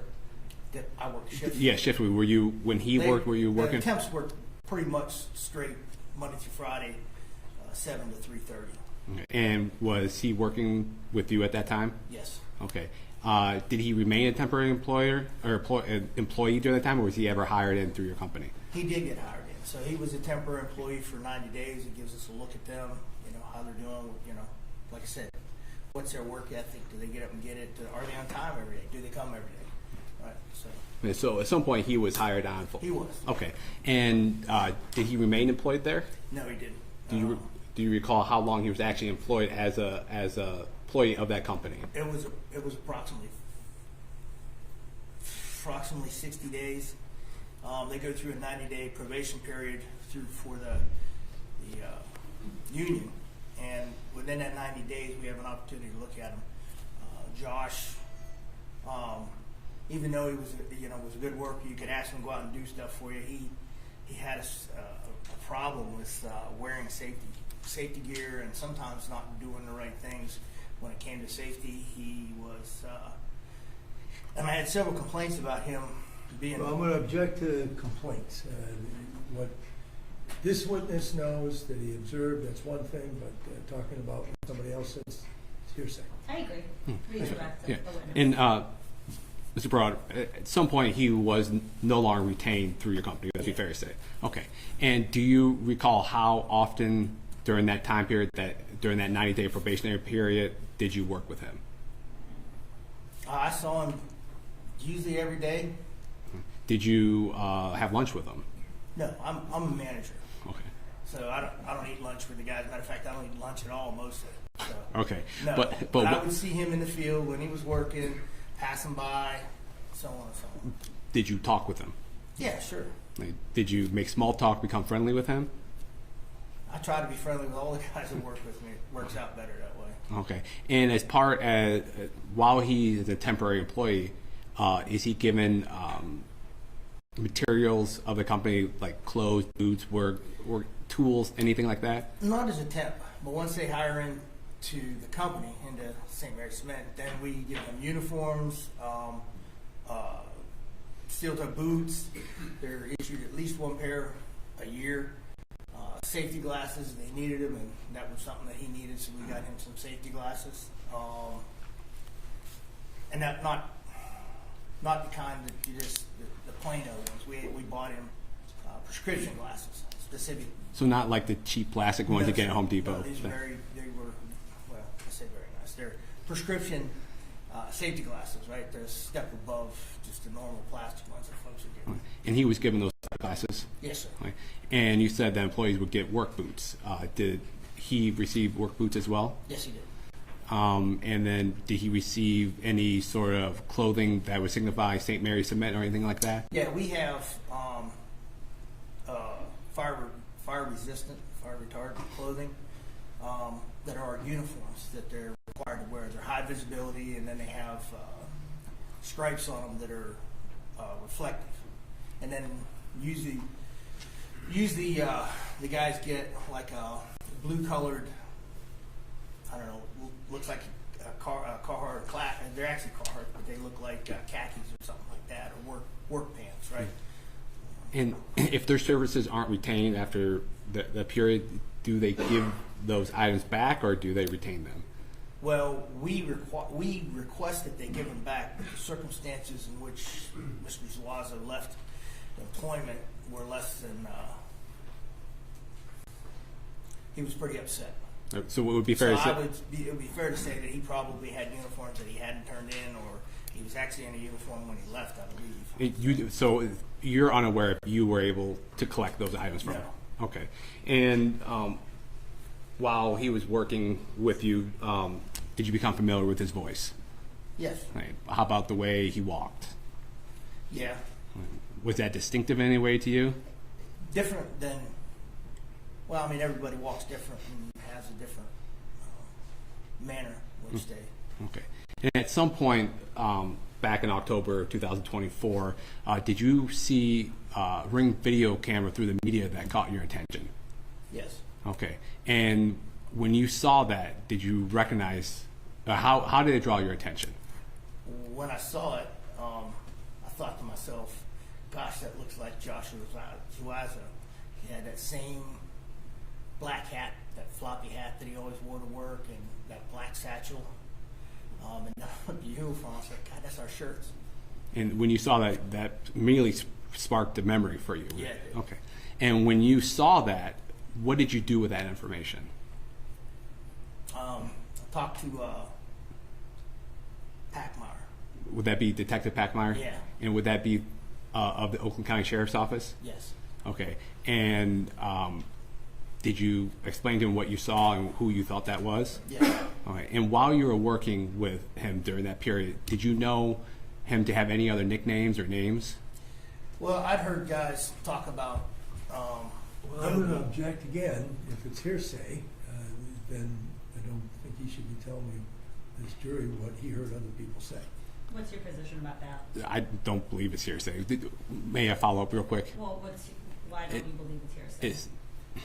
I'm going to ask him a follow-up question regarding whether or not he knew him to go by a different name. Well, I think it's not hearsay, so I don't think it really goes to the truth of the matter asserted. So you can ask the question. Did you know him to go by any other names? I knew him to go by Yogi. You knew him to go by the name Yogi. Yes. Did you ever call him Yogi, or did you always call him by name? I always called him Joshua. Okay. I'm going to, 1 second, I'm going to play something for you. You can see that in your screen, okay? I'm going to play what's been marked as People's Exhibit 5. This previously entered 5? Yes. You should say you. E. And I didn't want to bother you guys for late, but we had to check the outside. Yeah, I understand. I understand. You were on edge. Listen, I did. How you doing today, sir? Good. I'm alright. So, you want to read? What am I signing for? Just to give us consent to check the inside of the home. So what we have to do is we have to check for like cracks in the heat. And that person that came walking up to the driveway and standing on the porch, is that the person you believe to be Joshua Zuazo that you were working with previously? Yes, sir. And what was it in that particular video that we just saw and that you previously watched that struck your... Well, what I noticed here is the way he's walking up, he's got that black satchel that he always carried with him to work and that stuff. There was a different video I saw in which he had that black floppy hat on. Just 1 second. And but are you pretty sure that's the person you know to be Joshua Zuazo in that video? Looks like him. I'm going to play, Your Honor, what's been marked as People's Exhibit 5 that had already been admitted, Your Honor. Okay.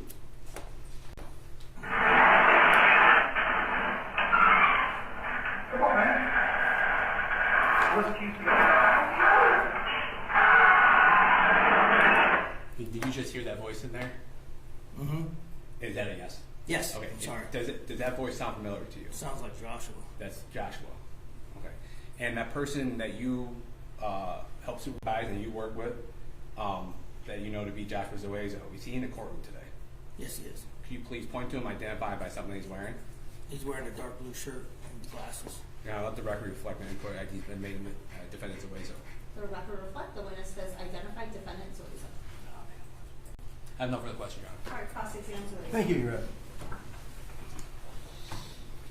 Good afternoon, Mr. Broad. My name is Michael McCarthy. I represent Mr. Zuazo, and I have some questions to ask you here this afternoon regarding your testimony. Now, if I don't make myself clear to you with a question that I ask, please tell me that, then I'll rephrase the question, okay?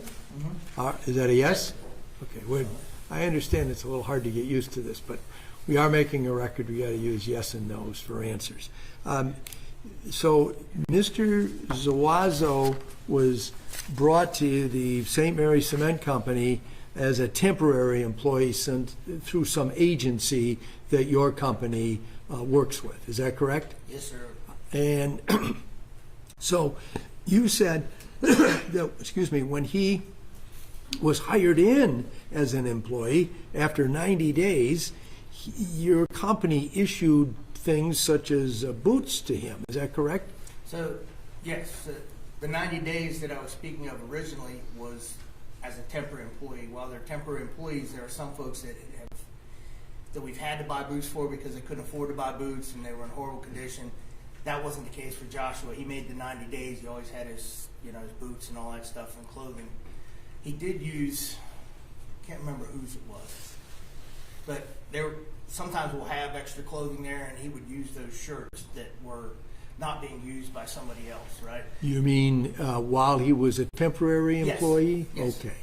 And so then, after he became an actual hired employee of St. Mary's Cement Company, then these Wolverine steel toe boots were issued to him. Is that correct? Yes. And the reason that your company didn't have to provide him with footwear prior to that time was because when he came to work, he had the appropriate footwear to do. Now, he was in the cleanup aspect of the concrete production? Cement, sir. Cement production. Yes. And so this is making the powder that goes into concrete mix, and he worked in a factory, is that right? An industrial environment. I guess it's a factory. When you say factory, a lot of people think GM, pharmaceutical. Well, I'm just thinking. It's not clean. I didn't ask you whether it was clean. I take your word for it that it's dirty, but it's a place that is it's a regular spot that people go to every day where cement is produced, correct? Yes, and so he was not on the production side, he was on the cleanup side, correct? Originally, yes. And then eventually he moved up to being on the production side? Yes, sir. While he was on the cleanup side, were you the supervisor of the cleanup people, or were you the supervisor of the production people? No, I'm the manager of production. Manager of production. I have people that are supervisors below me. There is a supervisor that manages a cleanup crew every day, and I've got a couple other supervisors that manage things. So you have another supervisor that manages the production then too, is that right? Yes, I have Because you're a higher up, couple levels above the laborers, correct? Yeah, well, yeah. I mean, if you got people working for you that are supervising other people below them, then you're a couple levels up, right? Sure. Okay. I mean, I'm not putting words in your mouth. That's the reality of your job, correct? Yeah, I'm not quite sure where you're going with this, but if you're going with, I'll ask the questions, and if I ask you if you're wrong about knowing them, I'll get to that, okay? But right now, I ask the questions and you answer them. And the last question I asked is you were 2 levels above Mr. Zuazo and the other workers that were at his level, correct? 1 level above him. Well, I thought you said you had supervisors working below you. Different places. Well, how about in cleanup? There was 1 person that supervised the cleanup that worked directly for me. Okay. And below that person was the workers, right? Yes. So that's 2 levels. You've got a supervisor working for you who is in charge of the workers at the lowest level, correct? So that you're 2 levels above, right? Okay. No, it isn't okay. You can add, can't you? You got the little people down on the bottom. You got the supervisor that you hired or you put in place, and then you're that supervisor's boss, right? Yes. Okay. So now, how much time would you be spending with a guy that's 2 levels below you in what you refer to as the field? I spend quite a bit of time in the field. Actually, about 50 to 60% of my time is spent in the field. So I grew up in a family of construction people, and I spent a lot of time in what we called the field. And the field was where the construction was actually being done, the job. But what you're telling me is that you're calling your factory situation the field. Is that right? Yes, sir. Okay, but that's indoors or in a yard, correct? Yes, both indoors and outdoors, Okay. several different buildings. And there's all kinds of activity going on. Is that Yes, sir. right? But you're 2 levels above the workers who are doing the cleaning. How often would you be out there seeing whatever it is that Mr. Zuazo was doing as a temporary employee? Quite often, because Well, how often? Not quite often, but are you doing that every day? every day. Every day. Every day I'm out in the field. I spend at least 50 to 60% of my time out in the field, sometimes even more. How many men or women or both work out in the field? There's 4 people on shift. There's 6 to 7 temporary employees that do the cleanup, a supervisor, and a control room operator. He's not actually in the field. He's in the So, and then how many of those supervisors are you on top of? the cleanup supervisor And the production. CRO, and the production supervisor actually works at night shift. Okay. So, and you're not there at night because you're working during the day? Yes, sir. So you're seeing, you're interacting with, it sounded like 7 people in the cleanup crew and then the supervisor and one other job that you mentioned. So you got about 9 people there, right? Yeah, usually. And then this is a big place, right? Yes, sir, I guess. Well, I don't want you to guess. I haven't been there. The jury members haven't been there. Is it a big place or is it some little tiny thing where 7 people are all shoulder to shoulder in the factory? It's not like that at all. All right. There's a lot of moving around because you said some of it's outside and some of it's inside, right? Mm-hmm. And Yes, that's sir. a yes. And so the fact is, and you're supposed to be checking out what's happening and making sure that the production is going correct. Yes, sir. Also seeing that the cleanup is being done correctly, right? Because if the cleanup isn't done right, then that affects the production, correct? And many times the cleanup requires somebody to go by and troubleshoot why we have cleanup needs. You know, what's spilling, diagnosing what the problem is. You know, does the skirting need adjusted? Is the belt tracked over? Why are we having that spilling? And you're doing that, right? Yes, sir. Okay, that's your job. That's your primary function of being the supervisor there, the manager, whatever the title that you said earlier that I forgot. Production manager. It's making sure that that cement is being produced so that it can go where it needs to be in order to become concrete, right? Yes, sir. And you got contracts that there's demands for this stuff, correct? Yes, sir. So your real important responsibility is make sure that that cement is going out the gate of the factory operation. Yes, sir. And making sure that all the machinery is working correctly, right? Yes, sir. And in the meanwhile, you got 7 people there that are working at Mr. Zuazo's level. Are you interacting with all of those people a lot every day? At least once a day, I would encounter the cleanup crew, if nothing more than to check on what was going on with the crew and the particular job that they're working on. And like I said, take a look at what's happening with that spillage and why that spillage is there. So you're seeing Mr. Zuazo all the time, and he's there for those 90 days, and you didn't object to the idea that he was hired in as a regular employee. Is that right? No. Was it your idea that he get hired? I talked with my supervisor. And Okay. We discussed, merits, and we do that with everybody.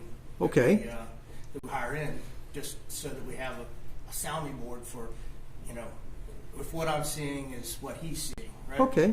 And whatever it was that was being observed was good enough for him to get hired, right? Yes, sir. So he wasn't a bad employee at that point. No, not a bad employee, no. Okay. There- And then after the 90 days of being a temp, where he gets to the point where he's hired in, 60 days later, now he's not an employee anymore because he's not wearing the safety glasses that you got for him as often as is required, which I imagine would be 100% of the time. Yeah, it wasn't just the safety glasses. There were other times where he didn't have his proper PPE on. What's PPE? Personal protective equipment. That's the safety glasses, hard hats, steel toes, gloves, etc. Okay. So sometimes he wasn't dressed properly. Yes, sir. Okay. And that was the reason that led to his dismissal? That was one of the reasons, yes. Okay. Well, that was the reason you gave during direct examination. And so did you become aware of Mr. Zuazo applying for unemployment? No, I don't. You have nothing to do with it? That doesn't filter down to me. That's handled by HR and all that. Okay. And you had an interview with Detective Packmeyer. Yes, sir. When you first contacted the police because you saw this ring video and you thought you had valuable information to provide to the investigators, correct? Yes, sir. And you said that there was animosity when Mr. Zuazo was informed that he was fired. Is that right? Yeah, he threatened to kill me. Okay. So he threatened to kill you, but he didn't kill you, did he? No, he didn't. That didn't happen. And this occurred, you getting let go, when was that? Or not you letting go, him being let go. This was like February or March of 2024? I believe so. I couldn't tell you without looking at the actual documentation to know what the dates are. And that's fair enough. But it's at least 6 months later that you see this video on the news. Is that right? Yes, sir. And, of course, there hasn't been anything bad that happened to you in between the day that he was dismissed, correct? No. And you don't know anything about his unemployment request being objected to by your company. I never even heard anything about Okay. that. I mean, that's not your responsibility there at the job. When he threatened you like that, did you go to the police and tell them that I discharged this person and he threatened me? The reason I didn't go to the police. Why? The question is not why, yes or no. And it sounds like the answer is no. It would be no. Yes. And then here this time goes by, and you remember this man, Mr. Zuazo, if for no other reason than because he said something to you that was unsettling. Is that correct? Threatened to kill you? You're going to have to rephrase that because I don't understand All right. what you're saying. When you saw the video, Mm-hmm. you recognized, you say, Mr. Zuazo, right? Yes, sir. And this is this guy who threatened to kill you when he got let go from your company, right? Is that a yes? Yes, sir. Because we're making a record. I know you're saying yes, but we got to just get it. I'm with it. I apologize. All right, no problem. And so that was something that stuck in your mind. You didn't forget that, right? What, did he threaten to kill me? Yeah. Okay. I mean, I've had several employees that we've terminated that have threatened to kill me. I mean, I had one that called and texted for 4 or 5 months afterwards saying they were going to kill me. And the reason I didn't call the police for Joshua was because I called the police on the other guy, and I couldn't get anybody at all to give me any help. Nobody. Not Taylor, not Downriver, not the Detroit police, none of them. So, But in fact, in my mind, I wasn't going to get any help if I called. So you got to understand that there's Okay. reasons behind why I didn't call. that's fair enough. Nevertheless, you say that regardless of whether you told the police, you did tell it to Detective Packmeyer that he made that threat against you. Mm-hmm. Is that a yes? That's a yes. And by doing that, then this trouble comes Mr. Zuazo's way, right? Because you're making this identification. Yes, sir. All right. And you feel a little bit of justification about that, correct? No, sir. That's No? the reason I called. All right. Now, in your written statement, because when you met with Detective Packmeyer on the, I think it was like the 17th or the 18th of October, and you wrote out this statement, you said that what you heard Joshua Zuazo say on the Ring video was, "Come on, let's go."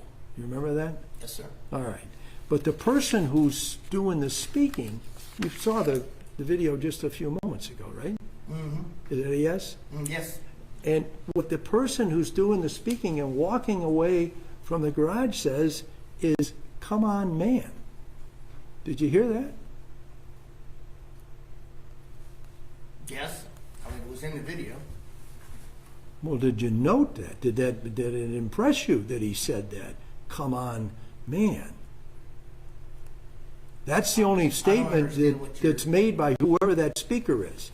Not, "Come on, let's go," like you wrote in your handwritten statement that you gave to Detective Peckmeyer on whatever date it was, October 18th. You're asking me to say exactly what I heard on the video, but I'm not asking you. Well, let me just, hold on just a second. May I approach? I'm going to show you your statement. I know what I said. I know what I wrote on there. You don't have to approach me with it. Well, did you see the part where you just, that statement, "Come on, let's go," is in quotation marks? Your handwriting, right? Should be. Well, let's get it verified. May I approach, Your Honor? Are you having difficulty remembering, sir, what's on there, on your statement?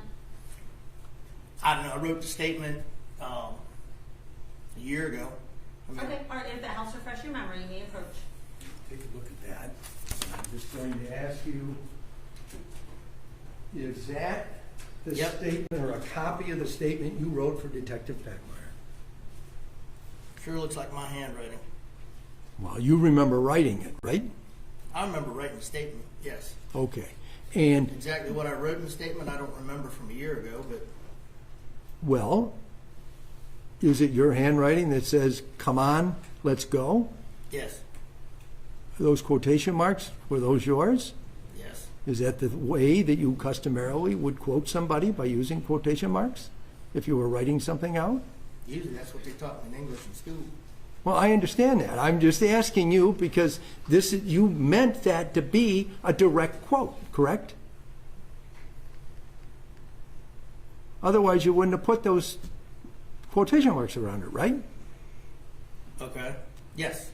And you wrote that right after you were sitting in the squad car or the police car with Detective Peckmeyer, and he showed you the Ring video on his laptop computer.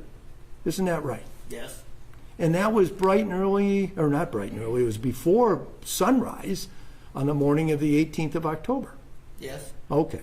And isn't it true also that you were wearing a uniform from St. Mary's Cement Company at that time? Yes. And on that uniform, over, I believe it is the right side, is a kind of a green color name tag. Is that? No, we don't have name tags. Do you have some kind of green emblem there? No. A patch of some sort? Here.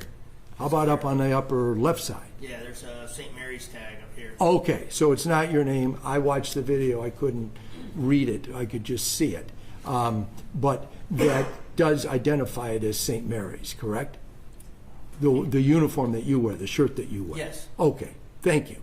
And that shirt is different than what you observed in that video, correct? Yeah, it looks like somebody removed the St. Mary's patch on it. So they're not hard to remove. if you take the St. Mary's pack off of a uniform that you or customarily wear, it looks like any other jersey then, right? There is one other identifying thing. If you can bring the video up, I'll show you on the right pocket. There's a small patch sewed on there. It says Carhartt, or has a Carhartt emblem and has FR beside it. Okay, well, we can run it again if that's, it might be You were approach. asking me, I was telling you how else we identify. That's what you would say, but, I mean, that's what you say. I understand that. You have, the fact is, you finished with the exhibit there, correct? Not exhibit, but your statement. I'll take that back. And perhaps, if you want to go through that again, put it another time. It was the first, Mike, it was the first one. It is the last one. It's that one. I believe is what he was talking about, because that's what I was talking about. That's where the questions were. see the front of the uniform. There's the one.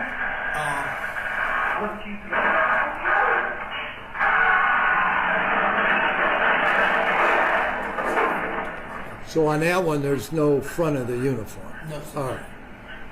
Oh, by the way, you talked about the bag. You said during direct examination that you saw the bag that Mr. Zuazo customarily carried. Yes, sir. Looks like the one he carried back and forth to work. Okay, looks like it. You can't say that's the same bag then, can you? No. And you don't know where that bag that you see in that video came from, correct? No. And the bag that you say that Mr. Zuazo would bring to work with him, you don't know where that came from either, correct? No. And you can't say for absolute certainty that the boots you see the individual in that Ring video wearing are what you described as these wedge toe boots. Not wedge toe, steel toe, but by a company that begins with a W, correct? Pardon, Wolverine. You can't say that those are, for certain, Wolverine steel toe boots, can you? They sure look like it. They look like it because they're brown, isn't that right? No, sir. No? It's the style. It's the sole. It's the way the boot looks. You can see that it's an actual steel toe, the way the front of the boot is formed. So your testimony, just like those are Wolverine steel toe shoes, is the same as what we just talked about here. Come on, let's go. Same thing, right? You're sure? Yes or no? I'm sure what? That the boots look like Wolverine boots? Yes. Yes. Just like you're sure when you wrote that statement what that man in the video said. Come on, let's go. Nothing further. Thank you. Appreciate your answers. Okay, thank you. Cross-exam Hernandez. I have no questions. Thank you. Redirect people. Yes. And so I want to play that video that we played earlier for you, okay?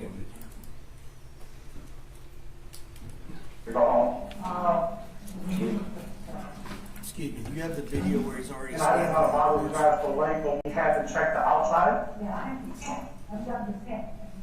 You want my head. Listen, how you doing today, sir? I'm alright. So, you want to read? What am I trying for? Just to give us consent to check the inside of the home. So what we have tag right there. And so, I want to ask you some questions. So, what we just saw, the tag that's on his left chest, okay, and that's familiar to you?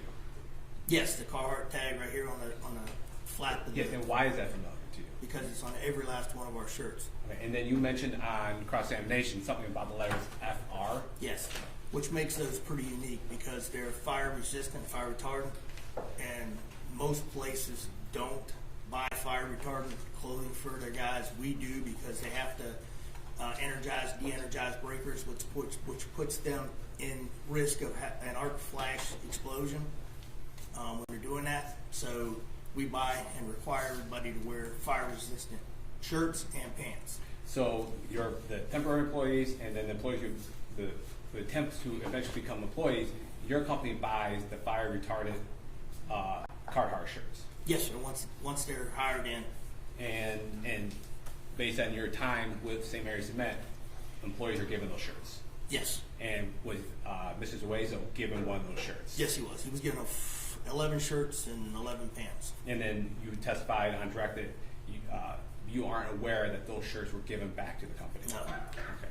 And that shirt resembles the ones that you've given to employees. Absolutely. Okay. And I know there's some question at cross-examination regarding the boots. Do you wear boots to work every day? I do. Have you been wearing boots your entire profession at St. Mary's? Yes, St. Mary's and through the other 20 years that I was in cement. Fair. So are you, and most employees that are working under you and with you, are they required to wear boots? Yes. Are they required to wear a certain type of boot? They are required to wear at least an ankle-high steel-toed boot. Right. And like you said, if the employee does not have it, that's provided through the company. Yes. Okay. And it was your testimony on direct that Joshua Zuazo had his own boots at one time. Yes. And was he ever given boots? Yes, he was. Okay. And the boots that he was given, do those resemble the boots that you saw on the Ring camera videos that you observed in front of Detective Packmeyer and the ones that we just played for you in court? Absolutely. Okay. And there is a testimony that he would get complaints or get in trouble for not wearing the personal protection equipment. Yes. Okay. When those complaints occurred, did they go directly to you, or would it be through someone above you? It depended because most of the time it was me seeing him not wearing his safety glasses. There were times where a supervisor that worked for him would come to me and say, "Look, he's not wearing all his PPE, etc." And so, as part of your employment at St. Mary's and having him work underneath you, did you have to address that particular issue while not wearing PPE while he was working? I did. I talked with him, and that was at the point where we started to discuss the fact that he needed prescription glasses, and we bought the prescription glasses for him. So it's your testimony that you directly confronted or spoke to him concerning those PPE complaints? Yes, sir. And did he speak to you about that? You had a conversation with him? Yes, we had several conversations about the PPE.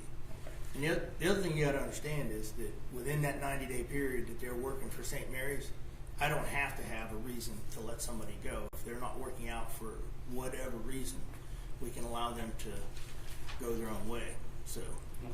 And that's what he did in this instance? Well, no. In this instance, it was directly because of his willingness to wear the correct PPE. Okay. And when he was terminated, he threatened to kill you? Yes, sir. Okay. And it was your testimony across that this has happened not just from him, but from other employees? Yeah. Okay. And those other employees you didn't pick out on that Ring video, did you? Those other employees that threatened to kill you, they weren't? No, I've never encountered them. Okay. And in between the time that he was let go, threatened to kill you, had you had any contact or any situation where you saw Joshua? No, not that I saw him. Okay. And so, would it be fair to say, when he threatened to kill you, was that something you harbored, you kept in, or was it just normal perks of the job? It's one of the things that comes along with managing people and letting people go. Nobody wants to get fired. Nobody wants to get let go. People have families. But sometimes it's part of what you have to do. And you testified across that when he threatened to kill you, that wasn't the reason you called Detective Packmeyer. No. Okay. What was the reason you contacted the Oakland County Sheriff's Office? Because the video I saw, it looked like Joshua Zuazo. I knew the guy. He worked for me. I felt that I needed to tell somebody that this is what I believe was going on. That I knew this guy. Why did you feel it was necessary to tell the police that it was somebody you knew, somebody that worked for you, someone that you knew in the past? Why did you feel that was necessary? Because I feel it was the right thing to do. I feel that, somebody had to speak up about it. It wasn't just me that recognized him on that video. It was Well, objection to that last statement, I asked it to be stricken. It's stricken. Thank you, Judge. 1 second.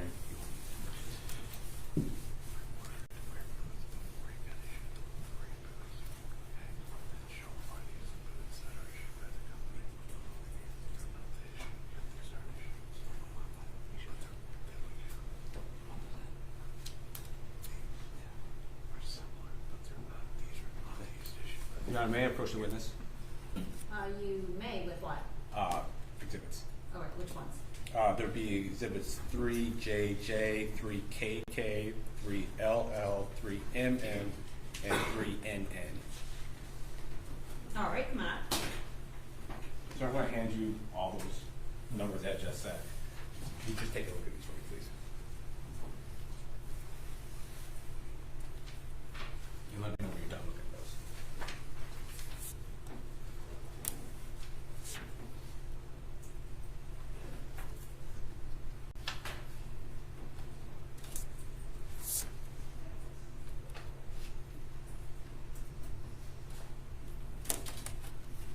Do those at all look familiar to you?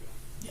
And how do they look familiar to you? There's safety boots that are pretty common for us to buy for employees. Are these the same type of boots that you would purchase for temp employees or employees after they become hired? Yeah, we buy. It just depends based on what the employees desire, or sometimes we buy different boots. Sometimes it depends on. I hate to say this, but if one boot's cheaper than the other, we'll choose to buy the other boot. So it'd be fair to say that it's not one particular brand or one particular style that St. Mary's would purchase. No, and the other thing that we do too is there. Oh, excuse me. He's already testified that he gave them those Wolverine steel-toed boots. Now it sounds, because the pictures look different than those, he hasn't identified them to be that he's got another. Well, what's the objection here other than testifying on the record? Well, the objection is that there's no foundation for those pictures, and he hasn't identified them. Well, I mean, that's what they're working on. What? All right, then I would ask that because this exhibit's being put in, I get the opportunity to cross on it. All right, let's see where it Thank goes. And Mr. Brown, you said these type of boots look familiar because these are the ones that St. Mary's purchases. That's what you testified. Quite often, yes. And do these appear to be boots? These are Timberlands. These are a brand that you guys purchased. Yes. And do you know if Joshua ever wore these particular boots while he was employed with St. Mary's? Those particular boots? Yes. I couldn't tell you if those particular boots were the ones that he wore there. They look like the ones that we purchased for employees.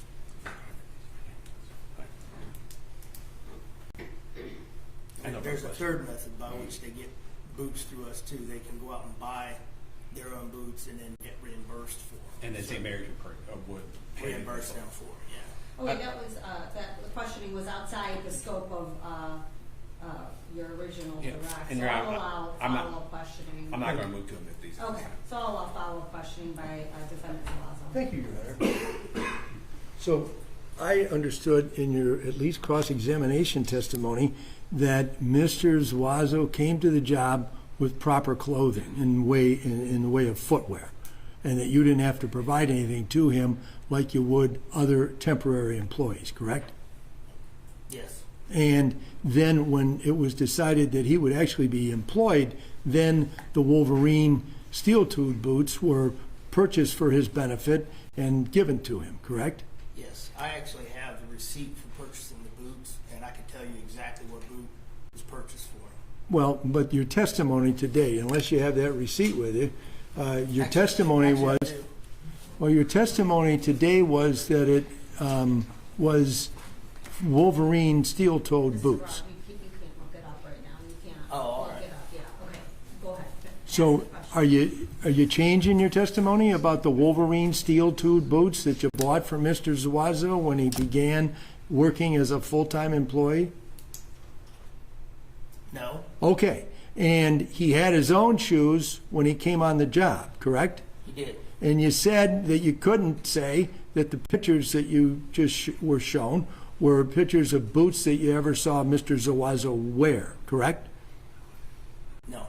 The only thing you can say is that you think those boots in that video from front of the garage are, which it's not up there anymore, change it to a different one, but the boots that the man in that video from the garage are wearing are Wolverine steel-toed boots, correct? They sort of appear to. They appear like those too. They all look quite similar. That's a very good point.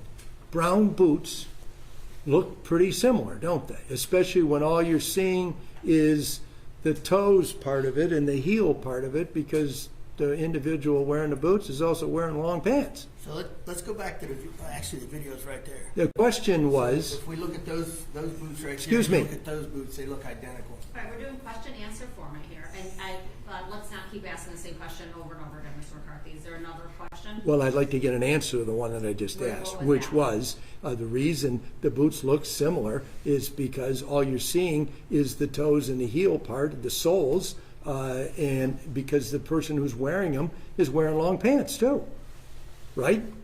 No, you can see the toe and everything on these boots right here. That's what I just said. The toe, the heel, the sole, that's what you get to see, right? Not the tops.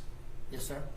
Is that true? Yes, sir. Okay. Thank you. I have no further questions. Thank you, Your All Honor. right, any redirect based on that? No, Your Honor. Okay, all right, Mr. Broad, you are all set. You can step down, sir. You didn't have any questions, did you, Ms. Lofton? I did. Okay. All right, can this witness be excused? No objection. Okay. Oh, okay, all right. Who's next? Detective Packmeyer. Oh. I don't know how long you're How gonna how long will this witness testify for? 40 minutes, maybe. All right, we can do it then. We'll go for another half an hour. It's about 4:30. But I don't think that includes not our cross. Mr. Packmeyer was, or Detective Packmeyer was very involved in the case, so I do have a number of questions. That's a true statement. Well, at least let's get the direct out of the way. People call Detective Packmeyer.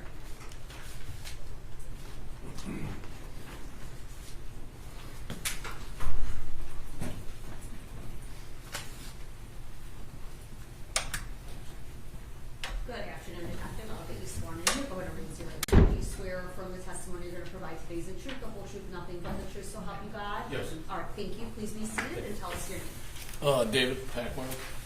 All right, your witness. Yes, thank you. And sir, can you state your full name and spell for the record for us, please? Yes, David Packmeyer II, D-A-V-I-D, P-A-C-H-M-A-Y-E-R, the second. And sir, where are you employed at? Old County Sheriff's Office. And how long have you been with the Oakland County Sheriff's Office? Since 2016. And what is your current title with the Sheriff's Office? I'm currently a detective in Rochester Hills. And how long have you been a detective? About a year and a half. Okay. And prior to being a detective, while you're employed with the Oakland County Sheriff's Office, how were you employed with the Sheriff's Office? I originally began as a corrections officer, then road patrol.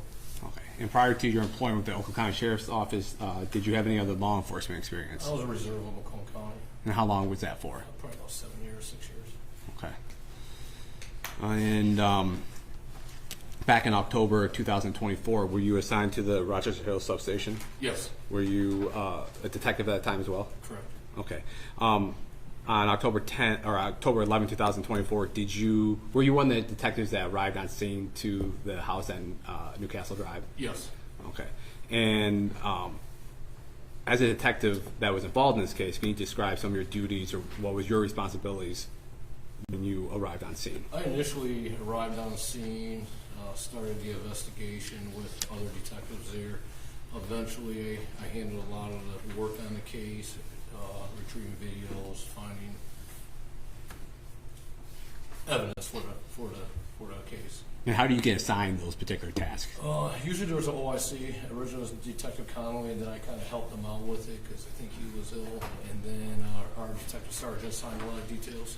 Okay. So would it be a fair characterization that you were heavily involved in the investigation, but you weren't the assigned officer in charge? Correct.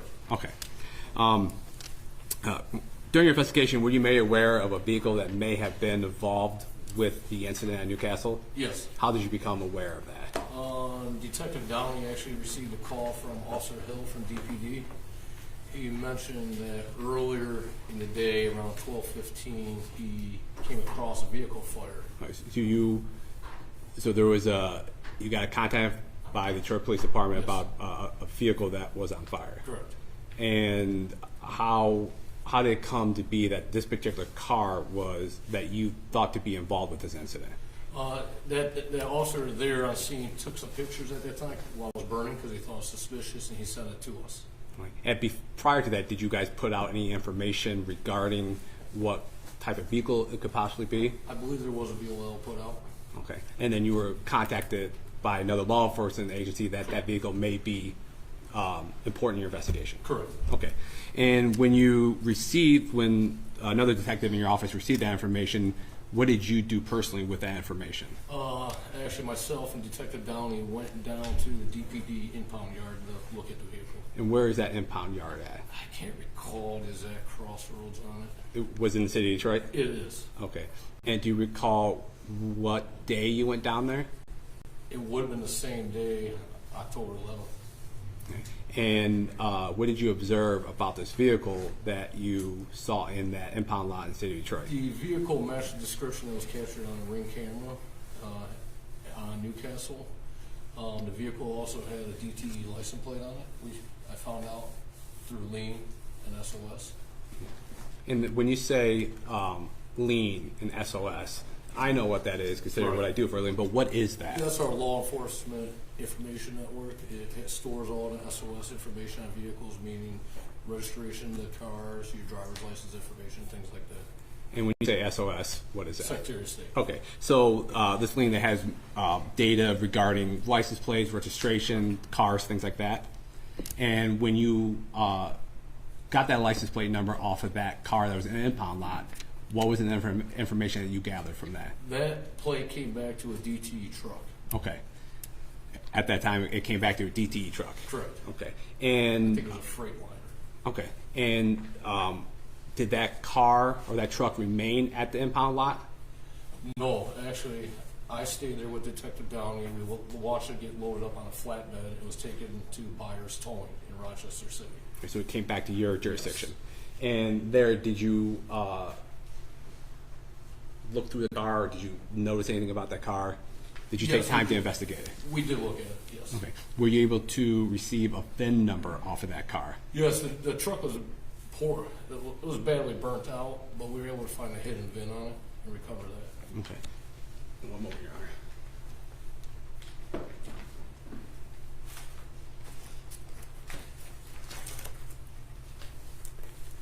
Now, may I approach the witness? You may. What are you coming up with? I am coming up with People's Exhibits 15B, C, D, E, F, and G. Okay. We take a look at these for me, please, Detective.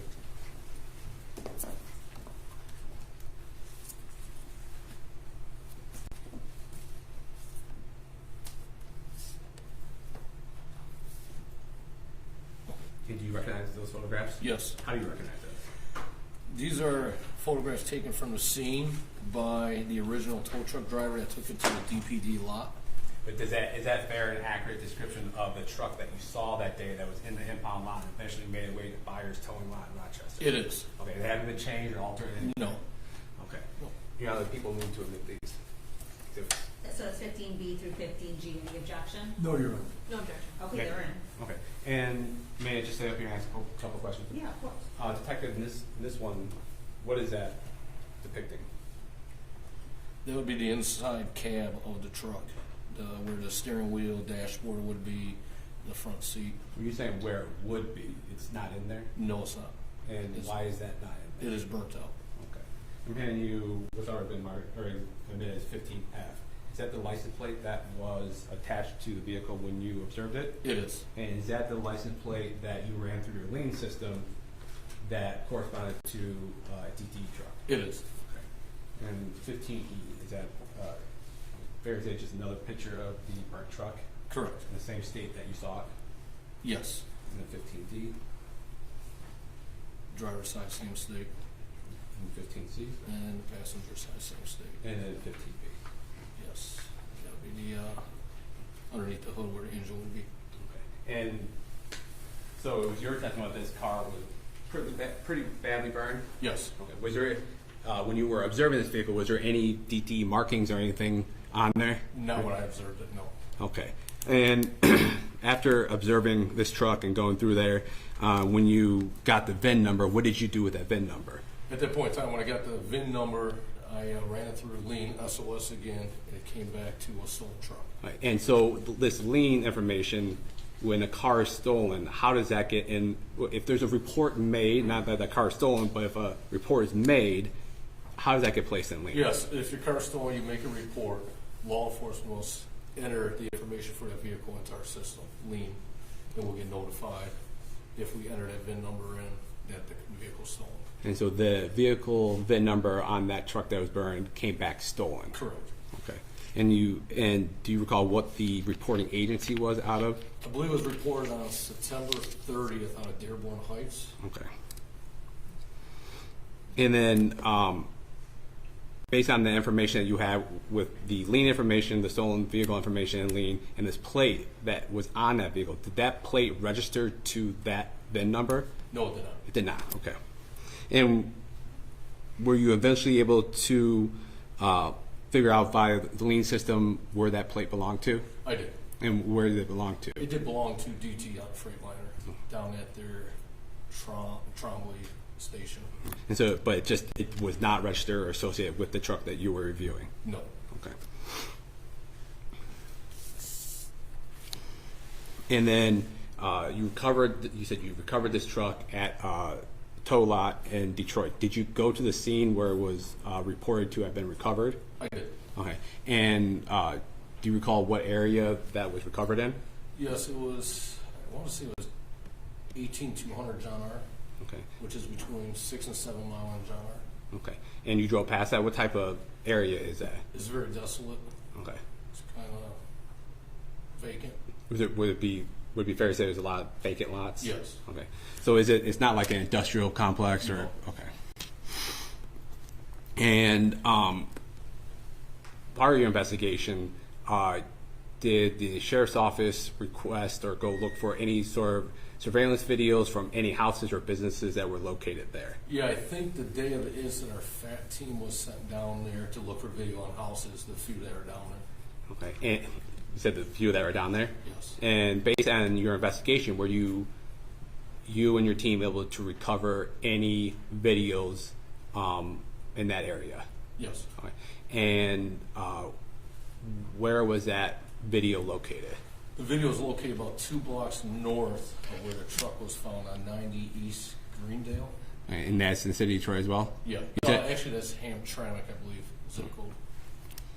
And were you able to obtain that video? Yes. Okay. Did you review that video? I did review it. Okay. And did you review it before coming to court as well? Yes. Okay. And Your Honor, the people are going to move to admit and publish people's exhibits 21A and 21A at this point, Your Honor. Excuse me, could we take down the exhibit that's been up there? Yeah. Yeah, of course we'll take that down, but Thank is there, I'm assuming the parties have seen 21A and B? Yes, Ron. Yes. Do you want any additional foundation to be established before admitting it? No, I think we are satisfied. Okay, all right, 21A and B are. Thank you. And Your Honor, the people move to publish it this time. Go ahead. And then after done playing, I'll probably just ask you a couple questions. As you know, you can see that right up there. Yes.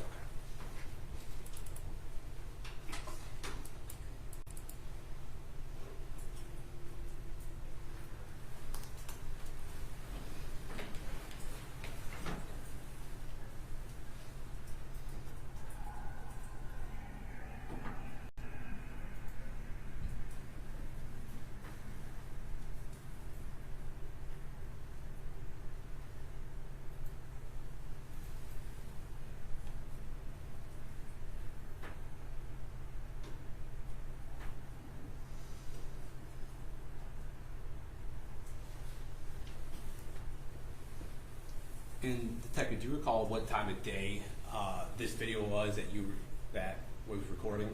12/11. And what date was that? It was on October 11th. Okay. And so about 12 o'clock afterwards, was that after the 911 call that came through from the Newcastle address? Yes. Okay. And when we were watching that video, we see a truck drive up and to the left of that video. Would that be fair to say? Correct. It was driving westbound. Westbound. Is this is this a two-way street, one-way street? It is a one-way street. You want to go west. Okay. And so west of what we just saw there, what's over there? That would be John R. Okay. And it was your testimony that it was a couple blocks away that this burned out car that you reviewed was located there. Correct. It would be south of there. It would be south of there. Yes. Okay. And I'm going to play 21B at this time.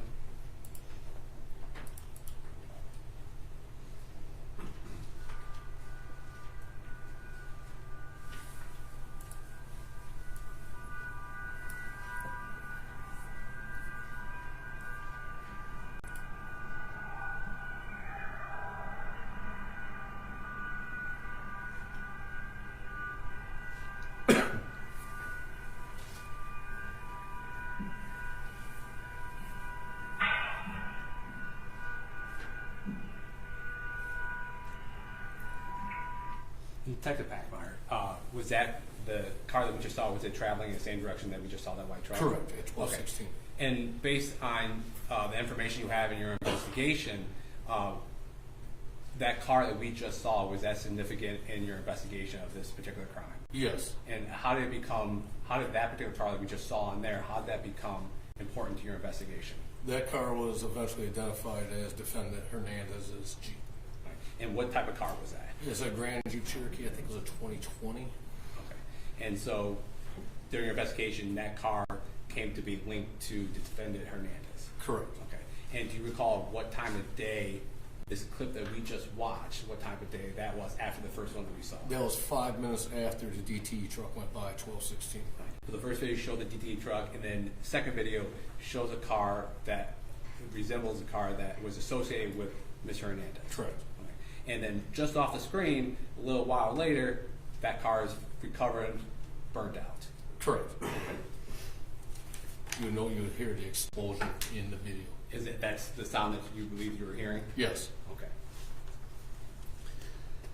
And then at some point, were you made aware or were contacted by Home Depot, asset protection, or how did that come about? Yes.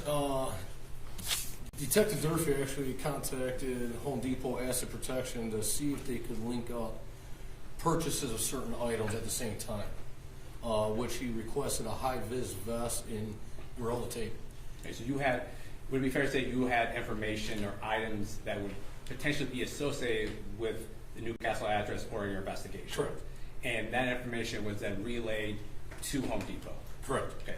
And would it be fair to say that Home Depot then reached out to you guys and provided video and possibly receipts? It was requested. We requested Home Depot to look up these certain items, see if they were purchased, and then look into the video. And as a detective, is that common practice or something you have done in the past during investigations? Yes. Okay, so you reaching out and asking for a reverse item lookup, this wasn't outside of your normal standards of investigation? No. Okay. So be fair to say that certain items are given to an LPO or asset protection person from Home Depot. They do what they do and then potentially submit either video or in-store receipts related to those items. Correct. Okay. And then after receiving items and other investigations, you can review videos and see if that matches anything that you guys are looking for. Correct. Okay. In this particular case, did they send you videos that were associated with those type of items that you requested? They did. They sent us a transaction receipt and video. Okay. And when those were obtained, did you review those items? Yes. Okay.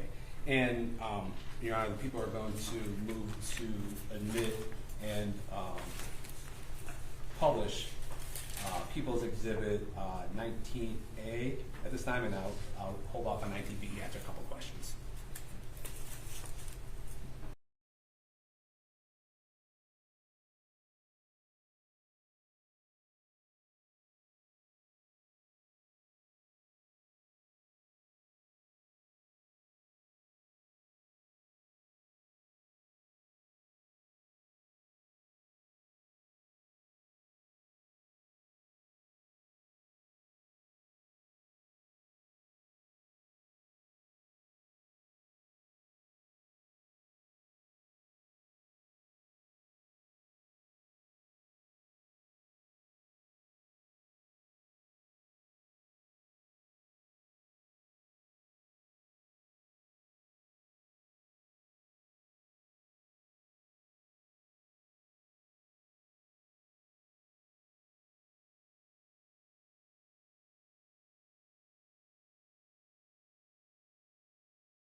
is that the only video that Asset Protection from Home Depot sent you?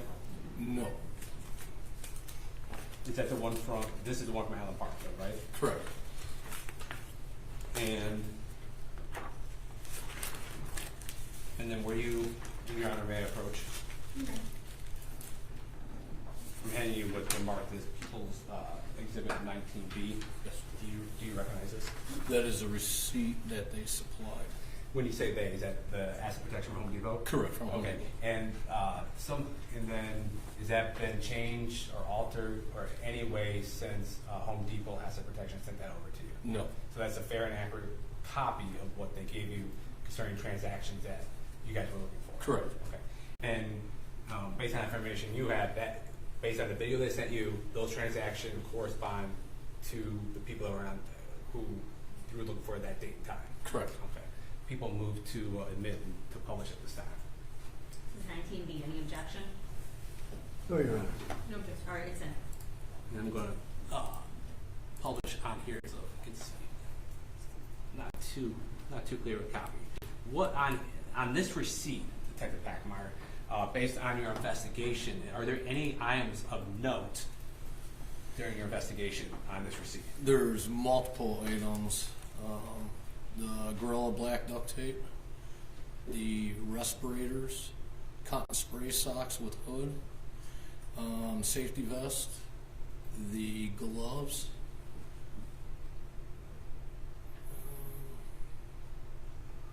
I believe the poncho.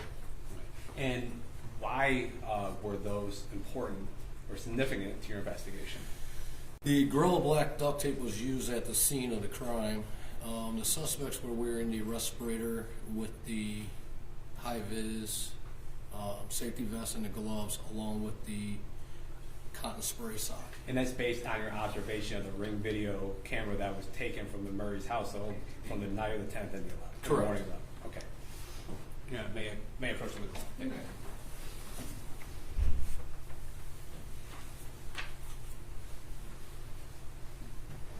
And then also as part of your investigation, did you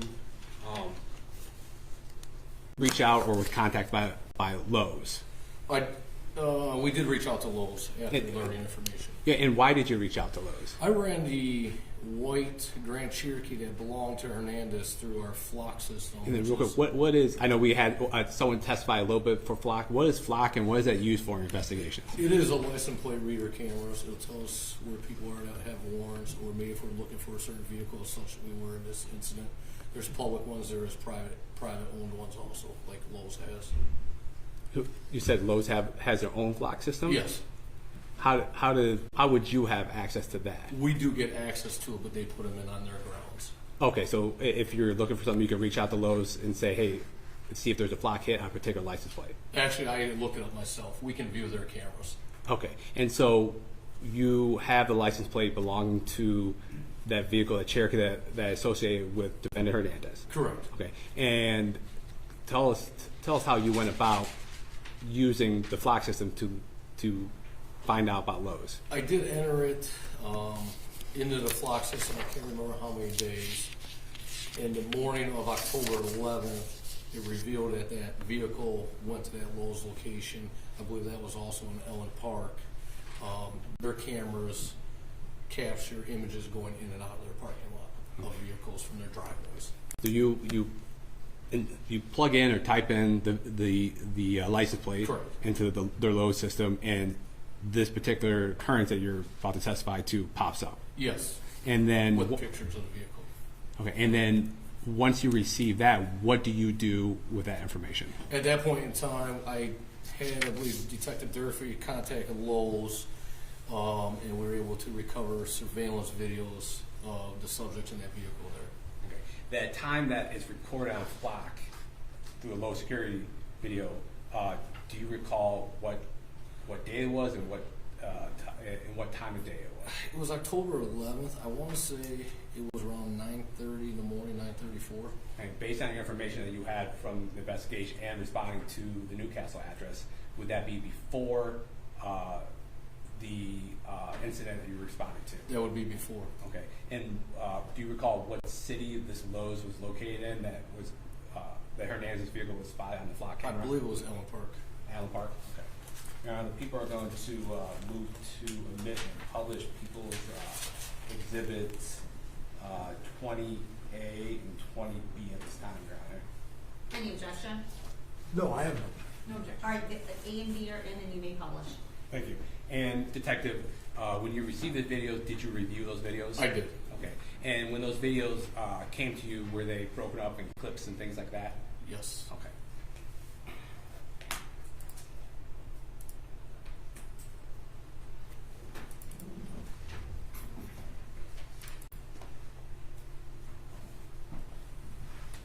And Detective, is that the Cherokee that you had the license plate to that popped up on Flock? Yes. Okay. This video is going to be a couple minutes long, so.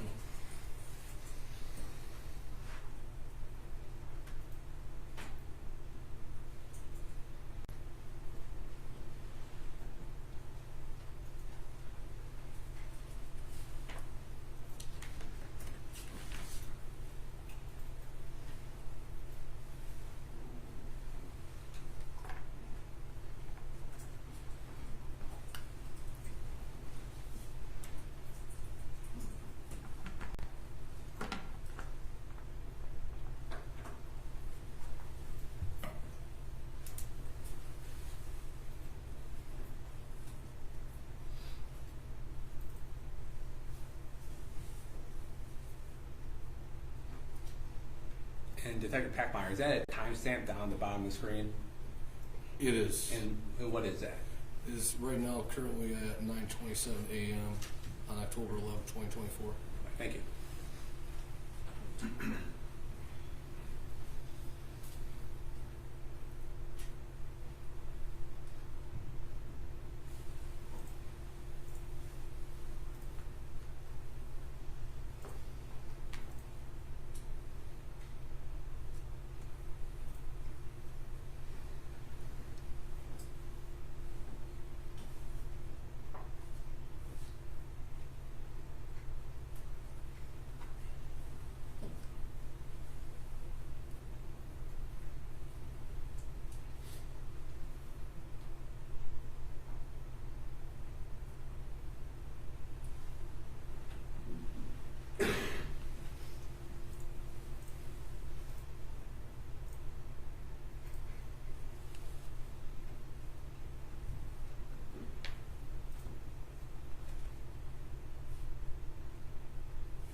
Detective Packmeyer, they all came over the clips, and it would be fair to say that I just presented these all together. Yes.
approach the witness? You know. I'm handing you what's been marked as people's. 20C. Thank you, Your Honor. Yes. Come on up. Can you take a look at that from me, Inspector? Does that look familiar? Yes, it's a Lowe's receipt. And is that the fair and accurate copy of the Lowe's receipt that was given to you by